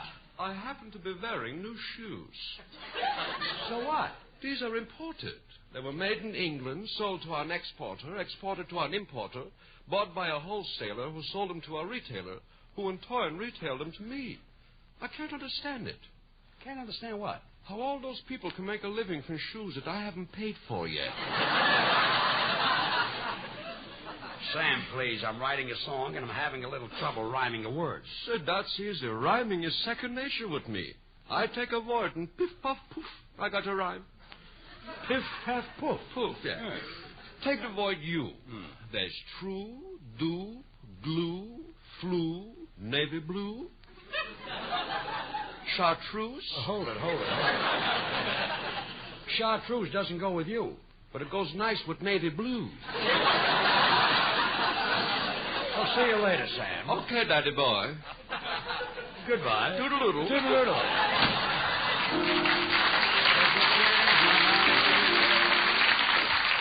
Goodbye, George. I'm going out to get the vegetables. Just a minute, Gracie. The vegetable man was here this morning. Well, the spinach he sold me wasn't ripe. I had to throw it out. It was all green. Goodbye, dear. Goodbye.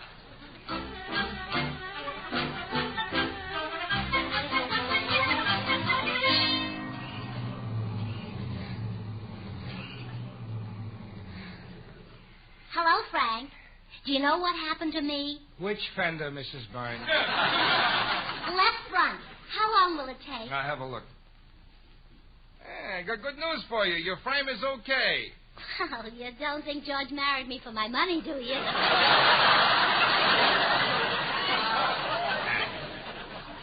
Hey, what's this bucket of water doing in the front seat? Oh, don't tell anybody about that, Frank. It was George's idea. You know, I'm a little worried about him. It was your husband's idea? Yeah. When I drove to the beauty shop this morning, he told me to be sure and put some water in the car.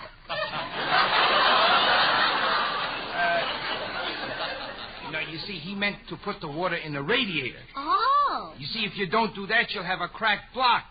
And that'll make two. Oh, what? Nothing. It'll only take about an hour to fix this fender. Oh, but I can't wait that long. Oh, I've got an idea. I'll go get George, and we'll go to the movie tonight, and then while we're gone, you come by and fix it in our garage. Okay, Mrs. Burns. I'll be there at 8 o'clock sharp.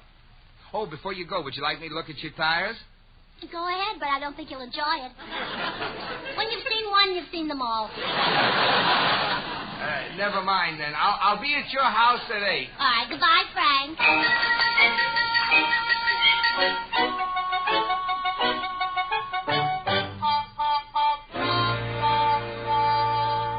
Gracie, I don't want to go to a movie tonight. I want to stay home and fool around with this song. But, George, I've already said you'd go. Bill Goodwin's going to pick us up at 7:30 right after dinner. Well, you should have asked me first. I'm not going. Oh, please, darling. It'll be just like a second honeymoon. Second honeymoon? Well, don't you remember our wedding night? You took me to a movie. Oh, yeah. I remember that nosy usher. Oh, it was wonderful. George, how many women can say that they spent their wedding night with George Burns and William S. Hart? You can count them on the fingers of one hand. Mm-hmm. Let's go out and see if we can find that same picture tonight. Nah, this song is driving me crazy. Why don't you go by yourself? Well, I can't, George. They won't let me in the movie when I go by myself. Why not? Well, I don't know. I've tried hundreds of times, but every time I hand my ticket to the doorman, he tears it up. Well, I'm staying home tonight. Oh, but, George, movies are so educational. You can learn lots of things from them. Let's go see Gregory Peck. What can I learn from Gregory Peck? Will you be mad if I tell you? I withdraw the question. Oh, please, George. We've got to go to a movie. The Mechanic is coming at 8. What's that? That's the title of the new picture. The Mechanic is coming at 8.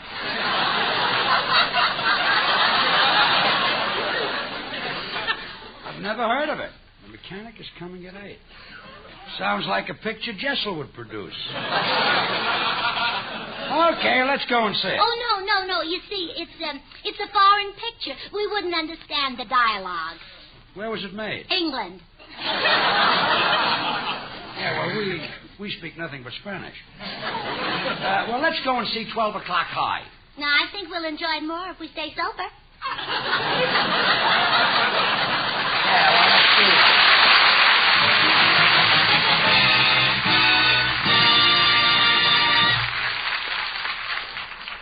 This is Bill Goodwin, folks.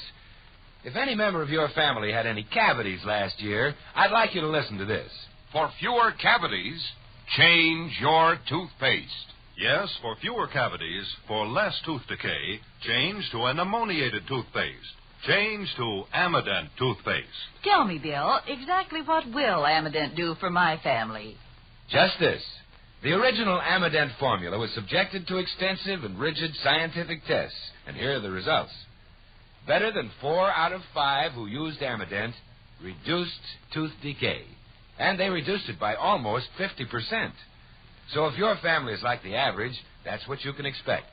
Yes, the discovery of Amident and the ammoniated dentifrices was revolutionary. In fact, the results you just mentioned, Bill, were written up by the leading dental journals in the country. And today, more dentists recommend Amident than any other dentifrice. I think the most important thing about Amident is how it helps youngsters. Mothers, you owe it to your children to help them prevent unnecessary tooth decay every time they brush their teeth. So please don't delay. Get Amident for your family. Amident.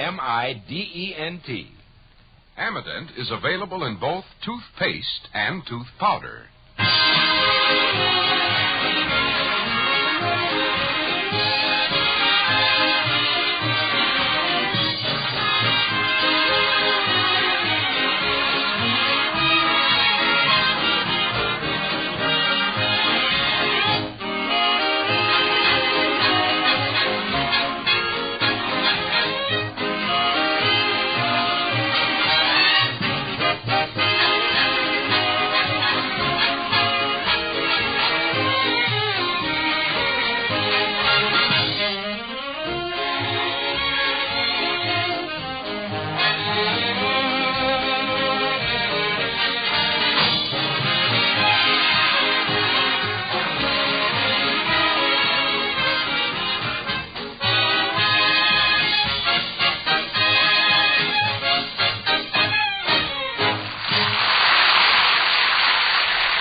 George, at 7 o'clock, Bill Goodwin will be here in a half hour to take us to the movies. Okay, I'm ready.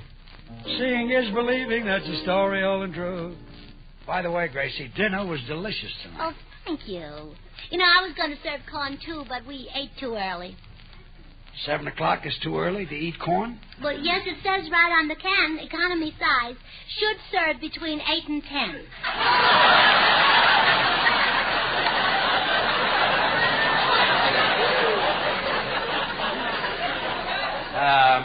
I'll take it to the movie and we'll eat it later. Yeah.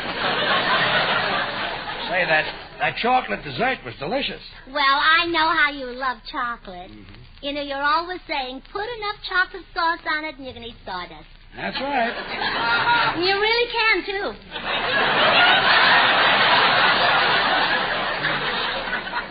Gracie, you didn't. Oh, afraid it'll make you fat. Yeah, huh? that's what I'm afraid.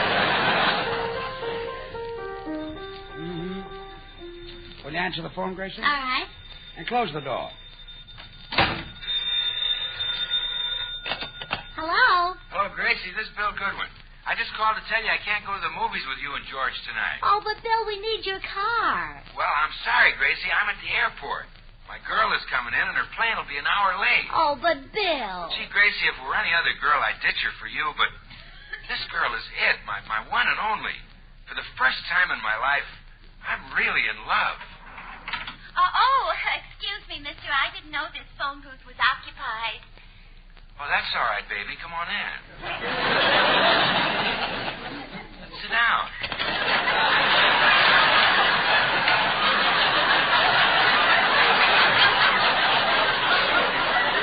Oh, Bill. Bill? You comfortable, baby? Oh, sure, handsome. What's your name, beautiful? It's Gracie. It's Doris. No, it isn't. It's Gracie. Hey, Doris, you're pretty cute.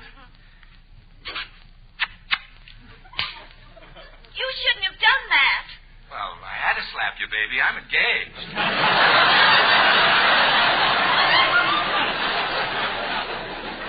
Gracie. Yes, Bill? I'm sorry about the plane being late. Maybe I can go with you some other time. Oh, all right, Bill. Goodbye.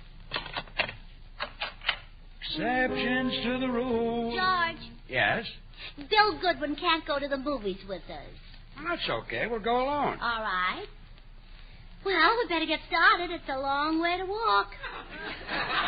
Walk? We got a car in the garage, remember? But, walking is good for you. Look what it's done for my family. That's why I don't want to walk. Now, take my sister Bessie. Now, I don't say this because she's my sister, but nobody walks like Bessie. Nobody is built like Bessie. You know how some people have a hobby of collecting stamps? Bessie likes to walk. Yes. She even goes into department stores and tries to walk up escalators that are coming down. Nice hobby. Mm-hmm. I'm going to visit Bessie tomorrow. Where is she? Between the second and third floors of the May Company. I'm still not walking 3 miles to the movies. We're taking our car. Well, I'll be right back, dear. Seeing is believing.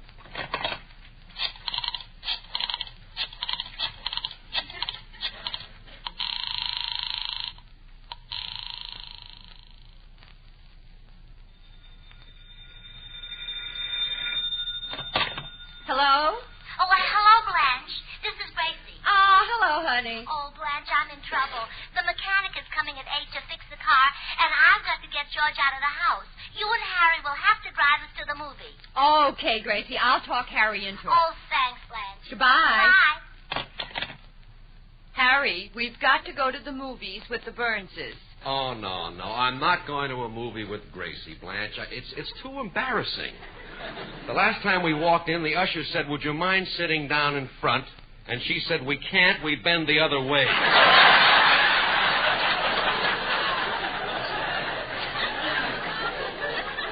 All right.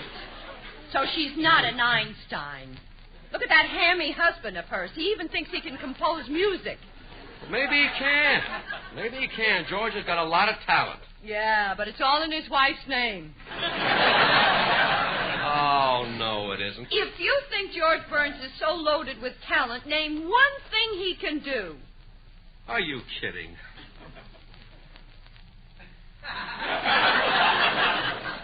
Well?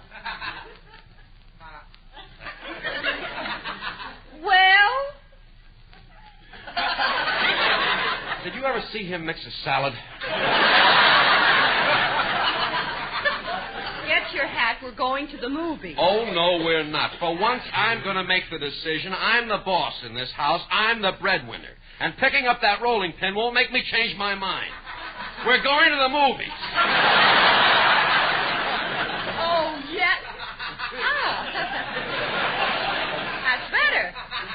Tell him to pick us up. Oh, no, we got to take our car. Oh, we can't. I let Harvey down at the office use it. He went to Yuma to get married. Oh, that's terrible. Yeah, but Harvey doesn't know it yet. I got to phone Gracie.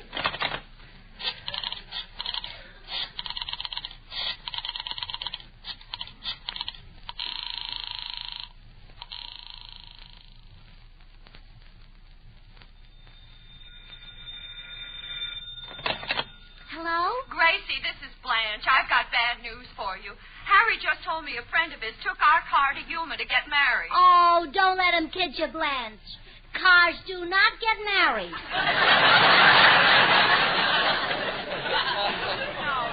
No, the friend is getting married. Oh. Well, I've got to get George out of the house. Well, bring him over here. We'll play bridge or something. Oh, okay. Goodbye, Blanche. Bye. George, we're not going to a movie tonight. Good. I can fool around with my song. Oh, no. We're going next door to the Mortons and play bridge. Oh, no. I'd rather go to a movie. You even said I could learn things from Gregory Peck. Oh, I was kidding, George. You've already got Peck's charm and technique. Even your kisses are like Peck's.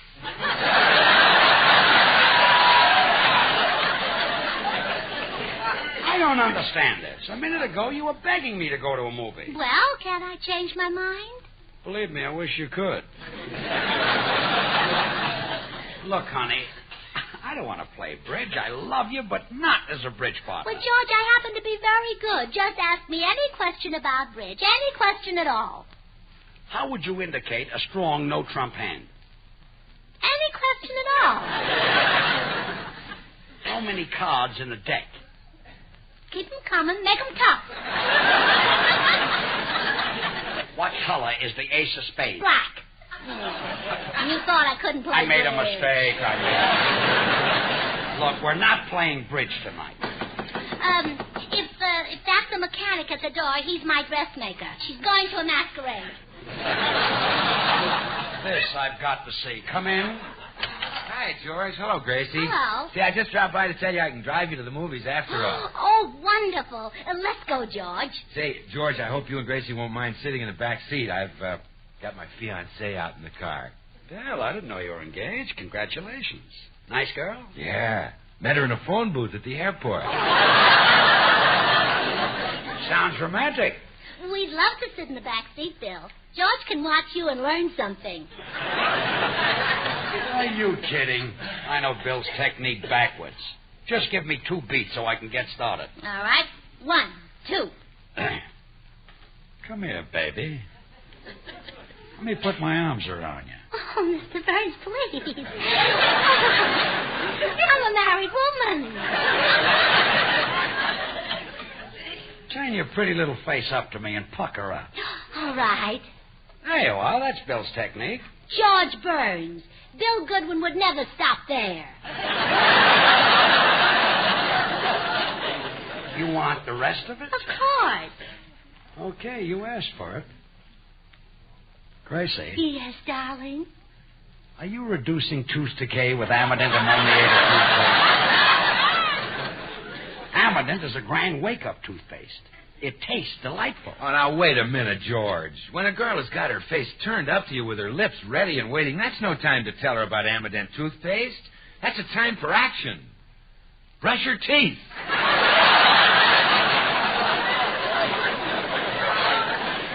Let her see for herself how Amident leaves her teeth bright and sparkling, her mouth feeling fresh and clean. She'll learn why more dentists recommend Amident than any other dentifrice. Well, come on. It's almost 8 o'clock. Let's get to the movie. Yeah, if we're going to see a picture, let's get going. I promised my girl I'd have her at Ciro's by 11 o'clock. Relax. The floor show doesn't start until 12. I know, but she starts parking cars at 11. Bill, as long as we're using your car, maybe I can have the garage man come over and straighten out my fender. When did you find out the fender was dented? When I hit that truck yesterday. You mean you're the one who bent the fender? That's right. Well, the nerve of you, letting me take the blame. I didn't blame you. Well, I did. Gracie. You ought to be ashamed of yourself bending fenders. That's a woman's job. Look, will you stop acting giddy? Well, you may think I'm giddy, but believe me, I'm no fool. Now, look.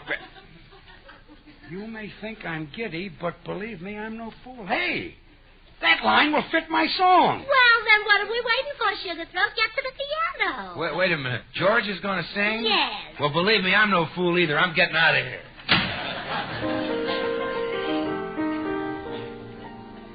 Seeing is believing, that's a story old and true. Don't believe all you hear, you've often heard that too. You, dear, and I, dear, are exceptions to the rule. You may think me giddy, but believe me, I'm no fool. I just wrote that line. I know I was there when you did it. Well, have you got a chorus? I've always had that. Well, let's hear it.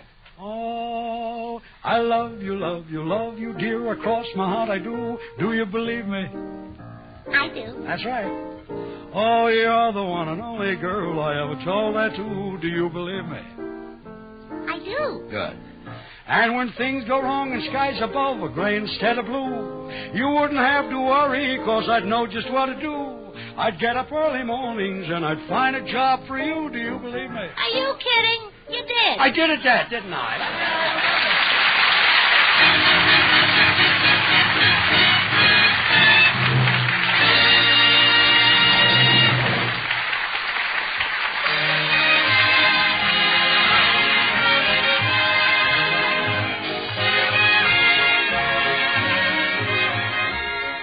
George and Gracie will return in just a moment. Join us again next Wednesday when we'll all be back. George Burns, Gracie Allen, Harry Lubin and the Amadent Orchestra, and yours truly, Bill Goodwin.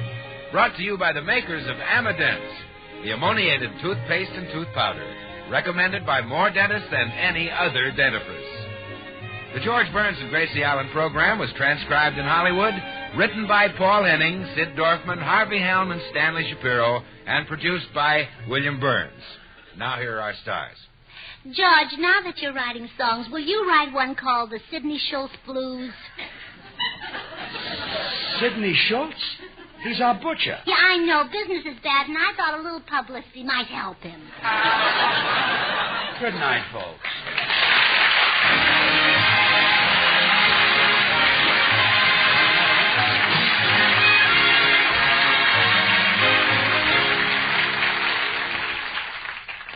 Girls, riddle me this. What shampoo cleans your hair without water? Silly. There's no such shampoo. Oh, yes, there is, lady. It's Minipoo, the marvelous new dry shampoo. Restores limp, oily hair to fragrant, shining freshness in only 10 minutes. Minipoo doesn't disturb your wave because it doesn't wet your hair. This I can use. Yes, use Minipoo when you have a cold, when time is short, between regular shampoos. Ask for Minipoo. M-I-N-I-P-O-O. Minipoo.